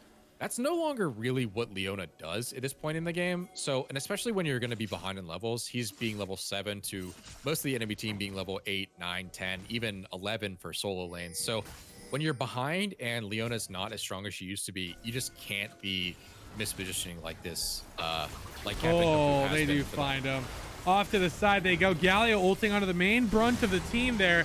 Leona kind of just taking an L as Shepherd of Elo soloed out, but he's got the damage reduction, the shielding. KFC opted to jump forward onto onto Gritty, and KFC from the side on his own. Maxi getting into an ultimate, but not a good follow-up as KFC is kind of solo taking on the back line. Very alone on his own. KFC hunted down. as Heimerdoodles finds him in the end zone. And Heimer, it's now a 2v2. Blue team a little split up on this as Doodles tries to find a little more. Jamarcus does escape. And was said, I believe. Yeah, I mean, the kills do go over to Heimerdoodles. Unfortunately, Gritty just missing Jamarcus there with his ultimate would have been able to pick up some kills there. But, you know, again, we saw KFC diving the backline. Wow, Jamarcus is playing. He's hitting really these hooks, aggressive man. here. He's playing. Yeah, he is definitely doing it. Ooh. I was about to comment on the gold that Heimerdoodles has, but he is already the second item. I didn't realize he was at a 2-item spike for that fight, so he is right on par with Kaisa. Actually, he is at 9,000 gold in this game. He is the highest in the game by... He is a rich son of a bitch. Kung Fu looks for it. He's not tanky enough, but it doesn't matter when you have the follow-up. Leona being killed off, and Griffin now has the Leona soul, and they are getting reset city. They step too far forward. You know, like you said, Leona's not that tanky. They are finding these resets. Doodles. Oh, the dash was failed over the wall, and that's all it takes. Griffin not failing that dash, and Griffin wants some more. He smells it in the water. He can sniff it, and there it is. The blood is found yet again. Oh, Gritty. He's already dead. This is, man. It is. You ever see a guy with a broken leg get pushed down the stairs? That's what it feels like right now. Like, it's just, Okay. God, man. It is a little bit hard to watch. You know, again, we're seeing Gritty still not able to pick up a kill in this game. I have to think he's at 0 stacks at this point in the game, unfortunately. But I mean, yeah, we did see a big shutdown from Heimerdoodles go to KFC. So KFC, you know, while Heimerdoodles is still up in gold, you know, KFC is making up for that quickly, I would say, very quickly in this game. So, we do have some positives. There are some positives. Puffles almost having his fully stacked Rod of Ages. Okay. Captain Kung Fu has a Kindle Gem. We have... Whoa. He's got the CDO. You know what? He does have that. So here, how about I pose the question to you like this? I What got is your you. win condition for Red Team? I got it. Knowing that you're so far behind. I got it right now. You gotta make a time machine, right? And then I mean, they can definitely find it. I mean, they got to get the goal where they can. I think this is a perfect play. Unfortunately, they're not going to find it. Pantheon does ulti out, and that you hate to see it, but those kind of plays are where they need a big brain, just monkeys in a barrel and roll them towards the enemy, and they just need to roll them all together. They have to just go as a unit, play as a 5-man, and catch off these side angles, you know? On the flip side, you have, you know, Maxkey bot side right now. That would be a perfect example. Getting a 4-man to the bot side, obviously they can't do that right now, but these are the things they need to find. They need to catch out these solo laners. As we do see blue team starting up the Baron. And I gotta say, we're talking about these win angles and this win condition for red. This is not it. As Maxkey has been terrorizing this backline, and wow, Doodles kind of holding his own, does kill off KFC. This is, I mean, he's the most fed person in the game. Doodles is very strong right now. The damage does come out. Doodles jumps forward. It is Doodles' game right now. And he's kind of just flipping this script on his head. Gritty being soloed out from Griffin. Puffles trying to be there in response, but Graves is not quite there. He's finally showed up. Griffin getting very aggressive onto the richest person on red team. This is Doodles' game. You know, we were talking about it a little bit. I was about to touch on it. Your win condition is Graves. Until Draven becomes one, it's Graves. You have to play around him. He is so strong. He's your best chance. Heimerdoodles is the man. He's the myth. He's the legend. You have to hold on to his coattails, and he'll drag you all the way to the finish line. That's what you got to do in red team. And right there in that fight, we saw a little bit of it. We'll see if they can keep it up. I mean, yeah, we certainly did. You know, obviously that shield build coming into play really big there, able to pick up a kill onto KFC's Kaisa. So, you know, a lot of gold going in his pocket. We do see Captain Kung Fu picking up his mythic item. So they are hitting some decent item spikes here on red team. Ornn, level 13. So while we're not quite at ornaments, it is not all that far away, unfortunately. Kung Fu, he opts to flash, jump forward. He does find an exit. Woo, very scary indeed. Kung Fu's trying to find these angles, but he keeps getting punished for it. And this red team bot side, man, they are looking rough right now. I'm not gonna lie, I actually don't think it's worth it to flash out. I think it's better to die, save your flash so you can engage onto KFC's Kaisa at the next dragon fight. So I understand why you don't want to die. You don't want to give the Pike ult extra gold. You don't want to give extra gold to the Kaisa. I think it's better to maybe save it for a team fight in the future when it's they could really go gonna for matter. Baron if he were to die. That is the one True. thing. That is a good call to make. But I mean, it's a hard choice. Living is great. You know, we'll have to see if he's able to stick to this Kaisa. I love the living is great. Yeah, living is typically Living great. is good. Unfortunately, the bot lane has not been doing a ton of living this game. Yeah, not at all. So, ooh, blue team positioning around the Baron. They may be looking to sneak something here. They are spotted out, so. yep, they are aware. And red side, I think, is doing the correct thing. And they did establish vision in the bot side river before they opt to rotate to this top side, to this Baron, to make sure that blue team isn't on it. So while Maxi is going to be able to clear out some of that vision, they still have quite a bit, and they're aware of their surroundings as they re-enter the bottom half of this map. But yeah, again, I think this fight is really, you know, it's Heimerdoodles versus the Maxi world. jumping forward onto Heimerdoodles. On this flip side, Steno blocking up, doing a ton of damage to KFC. And KFC's getting very low. This is a tank almost soloing your AD carry. And on the flip side, Maxi, or sorry, fucking the homie diving really deep in. Maxi ulting out to just rejoin the team. And Shepherd of Elo losing his life for it. And then the flip side, Griffin as well, losing his life. This, like I said, play around Graves. They're doing it. They're doing exactly that. They're giving Heimerdoodles the wheel, and they're just saying, drive us home, buddy. Everyone in the car is drunk. They're wasted. They cannot see straight. But as long as Doodles is driving, that's all that matters. Yeah, My God, I mean, look at that. Oh, just that was 1 or 2 autos away from death right there. That's what I mean. You know, as long as we don't have them waving their hands in front of Doodles as he's driving, they should be okay. And Doodles is just stepping forward. He doesn't give a single fuck. Look at that gold. Nah. These 3 items. That is an infinity edge. Look at that gold. 12,900 gold. He is 2K ahead of everyone else in the game. Yeah. So yeah, you're definitely called it correctly. It is Heimerdoodles' game to win at this point. So I do want to point out again, Steno World tanking 4 people, almost killing KFC by himself. How on earth did that even? Was there no CC available? Tanks OP. Like, what happened? Tanks OP. You know. I mean, I guess it's just, you know, if you pick a tank, you just win in Premier. It's crazy. I think that red team actually might win this game just because Steno World and Heimerdoodles can buy so much time.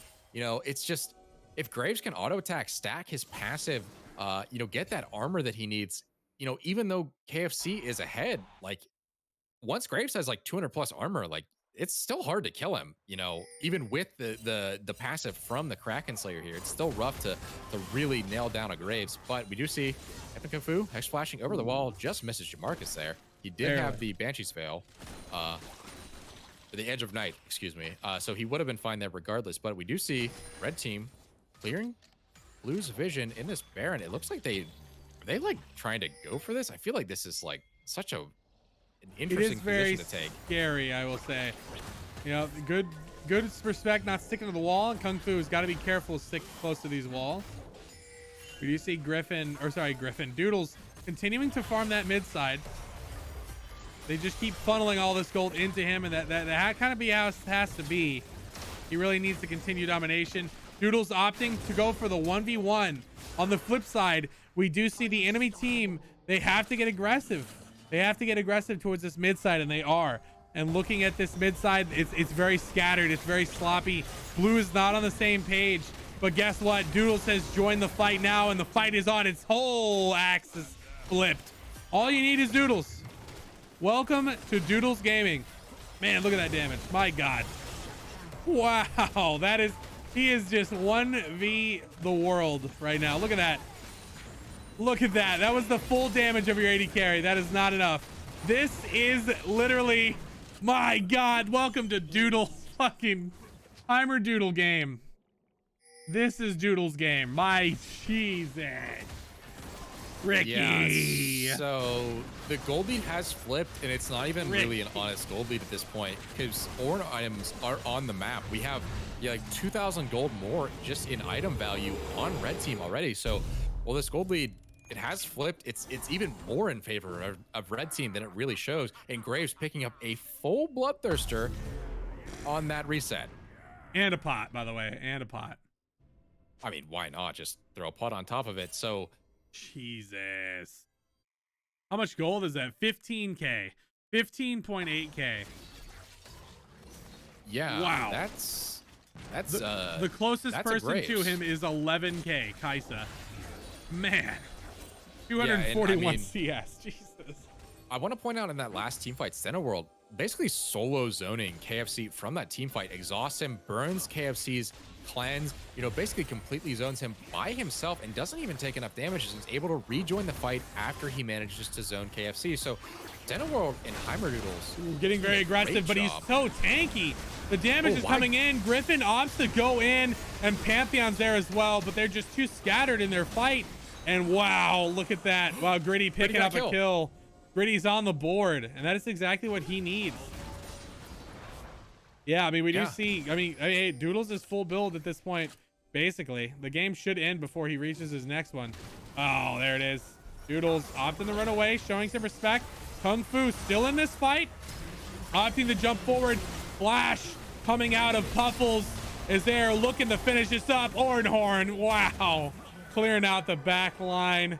And that is maybe game right there, Ricky. Yeah, I think it probably will be. I don't think Shepherd of Elo and Griffin will be able to hold this attack from red side onto their base here. Oh, great TP. The good teleport there. Great yeah, TP. We do see Griffin and Shepherd of Elo trying their damnedest to hold the line here, but is it going to be enough? Heimerdoodles just is, he can do whatever he wants in this game. I mentioned this guy with a broken leg, and you push him down the stairs. Well, he came back. He got ripped during summer, and there's a new school season, and let me tell you, man, he remembers what you did that previous school year. My God, I feel like now blue team has 2 broken legs in response. And those stairs are a little taller. Yeah. Yeah. Sorry, I just made the whole story was pushing people downstairs. I don't know how you win a game when your bot is like 0-14. Kind of doesn't make any sense to me. I'm gonna go ahead and say it. Yeah, Jungle Canyon. Jungle Canyon. Jungle Canyon. That was wow.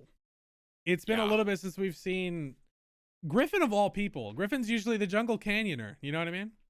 So it's definitely a little rough there. How we feel about a game 5, by the way, boys? Let me know how you guys feel. I'm down to go for it. You're gonna peace out. Yeah, we've had so many technical difficulties. I don't blame you. My voice is kind of gone. I'm not gonna lie to you, man. Yeah, we got a whole fucking we got Tuesday too. So you gotta get ready for that. Fucking Jesus Christ. Oh yeah. Are you still down for Tuesday? Yeah. I'm down. Okay. Well, Ricky, is this the final time I'll see you tonight? You want to ask a caster question on Heimerdoodles? Sure. I'm not saying, okay, guys, I'm not saying he's gonna get the MVP vote. I'm just saying, like, we're gonna have a fair and balanced vote. I believe in democracy, because I'm American and I've been indoctrinated, because everybody knows. I don't know. Insert government form here is better. I think we're all doomed, no matter what government you are. It's gonna be Doodles. Long story short, it's Doodles. I'm just gonna throw up the vote. I'm gonna throw it up. I'm not even gonna throw it up for a minute if I can. I'm gonna. That's the shortest I can go. I'm not even gonna finish. Captain Kung Fu doesn't have a champion. I'm just gonna throw it up, and I think we'll be pleasantly surprised that are you serious? What's happening right now? I voted for Gritty. What is happening? Do you want to get Gritty on the desk? Apparently, all right. Ladies and gentlemen, I'd like to formally apologize. Heimerdoodles is actually washed and sucks and is not the MVP, ladies and gentlemen. Heimerdoodles' worst jungle in the world. Confirmed, live on stream. Man, the guy plays out of his mind.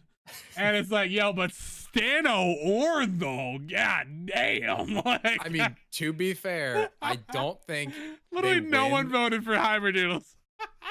Yeah, I don't know how no one voted for him, but Steno put in work that game. You know what? I'm gonna vote lie. once for Doodles. You're welcome, Doodles. I got you, brother. Oh my god, what the? Did they just agree to vote Steno? Is that what happened? What just happened? I just maybe it's the scaling. Maybe that was the difference. The ultimate difference. Steno did work. He zoned. No, KFC he from did two great. massive team fights. So like he did his job perfectly. Yeah, that was yeah. That was a game, my man. That MVP vote, that might be the best MVP vote I've ever seen. That was, my god, Steno World, ladies and gentlemen, welcoming Steno World, not, I want to repeat, not Heimerdoodles. Okay, it was Steno World. Okay, confirmed, Steno World. You were the best player on that team. Heimerdoodles, you carried the fuck out of him. So fucking hard, Steno. How do you do it? I don't know. I mean, he picked the Orn counter and then he just countered himself. I don't know. You're expecting a weak side me top, but I don't know what went on that game. Perhaps you've done so much, compound lifting, just workouts as a whole that you're not weak. You say weak top side, but I mean, It's how can you always a stop? strong side on Orn. I mean, strong side Orn every time. Steno, you mentioned last week stenography. Did that have anything to do with this win? This domination we saw from you? Yeah, I think it did actually. I think all of my teammates were stenographers with how fast they all typed jungle diff the second the game ended. Like, honestly, good job to them. You could see that typing really come up really fast. I gotta say, phenomenal performance from you, Steno World. Maybe the world can learn more about stenography in the process. I do want to say Ricky had a very important question to ask you as well about your performance that game. Yeah. So obviously I think you played out of your mind. I'm very curious about your team's, comms during that game. Knowing that your bot lane was so far behind, what was the switch that flipped, or what was the decision-making process to decide to, opt for more resources top, decide to dive some people top lane, try to get, your Graves more ahead. Who was really calling for that, and what was the thought process behind it? Yeah, I think after we had like a couple of the bad bot plays, we like kind of saw how big Graves was. He was ahead like 50 farm or something, so we just kind of started playing towards top side a lot, and I don't know, Pantheon was very diveable, and they couldn't really do anything about it. They had like the one play where they like almost got like 0 for 2, which was really bad, and we kind of just let bot starve after the first like 15, and it worked really well for us. Yeah, seemed to work out great for you guys. That game was, obviously I saw you zoning KFC's Kaisa from quite a few of those team fights, even going as far as diving a tier 2 tower while tanking 4 members of the enemy team. So it seemed like you were very, very happy with how that game went for yourself. Obviously, big impact for your team. Yeah, but super well played from you. Obviously, I love to see tanks really succeed and be that actual carry in your team, maybe not in the damage sense, but in the a playmaking sense. So good to see. Thank you. It's a fun game. It is very fun. Good to see indeed. And I gotta say, it sucks. You guys didn't really have a 80 carry that game. You just didn't draft for it. I don't know why you didn't have one. It just, I don't know. I don't remember. Graves took yeah, over. I don't know why you had an Orn, a Graves, a Galio, and then I think you had a bot side. I'm not entirely sure. I want to say you did, but great performance nonetheless. Steno. Any shout outs, any smooches you want to give out, maybe to your very sad but determined bot side who stuck with you to the end? Yeah, aside from my team, shout out to all my my fans in the chat. They're hyping me up a lot and watching me succeed. One MVP at a time, stenography will grow and become a more prominent, well-known career path. And I think with you, your presence, and the Steno community steadily growing, we've seen some cults rise up in my community. I personally stand Steno. Okay, well, this is a pro Steno stance. Welcome aboard, Steno. Glad to have your presence, brother. Great Thank games. Great games. Get out of there. Get out of here, Steno. Get out. See you. Steno, get out. Gosh. Love that guy. Great guy. Just he reeks of success. You know what I mean? You ever just like Yeah, he really walk does. by a guy and you're like, God, dude, can you please calm down? Like, I can only get so erect. Jesus. Damn shame about that guy. Man, that was a hell of a game. That was a hell of a game, man. I honestly really did. It feels like a revenge story. Like, I genuinely, I think I painted the picture of like the guy who's had his leg broken, getting pushed down the stairs, and then he came back after summer and beat the shit out of his bully. And it really was how it felt. And it was just carried on a man with a mustache and a shotgun. You know what I mean? Like, it was a rough time. It was terrifying. Sorry, I meant Steno World. It was carried by an Orn. Looking really clean that game. Yeah, boys. Casting has been wonderful with my boy Ricky. We'll be casting again this Tuesday. Keep that in mind. I stream Friday to Monday. I've been streaming Tuesday a lot. I will be streaming this Tuesday, kind of, in quotations. We'll be casting Victorious League, me and Ricky. So if you guys would like to see that, keep your eyes peeled on the announcement section. In fact, if you don't know, a lot of our guys play in Victorious League. I'll actually be casting Puffles, Gritty, and Jamarcus's game on Tuesday. And then I might be casting on Friday, potentially without Ricky, because Ricky will be dead. I'll be playing Mad World. He'll be playing. Oh, fuck. It comes out that day? It comes out if you bought the early access on the 21st. On the 21st? If you bought early access, yes. Okay, so you're saying how much is that? $50. So I might be casting the games that day. We'll have to see. Wow, $50. Holy shit. I hope it's I've good. spent $130. That 50 is minimum. Ricky! I'm very excited. You're full send invested. I'm into though, it. You know? I made a YouTube channel about it, bro. Yeah, you're dedicated, bro. Have you been putting out content still? I got a video out. I'm making a new one tomorrow. I got a green screen coming in. Got Link me. I already know your channel. I just don't remember right now. Is it just Ricky Oh. Salsa? Oh, that's the video.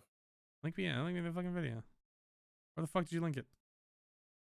Oh, I sent that to Misty. Oops, sorry, Misty. Yeah, I'm not Misty. I don't know if you know this, Ricky. Okay. Yeah, check out my boy Ricky. He casts with me. He's a good fucking dude. I love Ricky. He's a homie. Check him out. He's streaming Mad World. I'm gonna play Mad World as well. I don't know, $50, man. Fuck. I'm moving soon. It comes out the 27th if you just want to play it for free. I might wait. It's really for not that yeah. much. Yeah, it's not that much longer. Yeah, I'll just help wait, you out. probably. I'll hook you up in game if you end up playing. So I'll hook you up. I'll give you the juice. Dude. I'm excited. But yeah, the game looks fucking dope.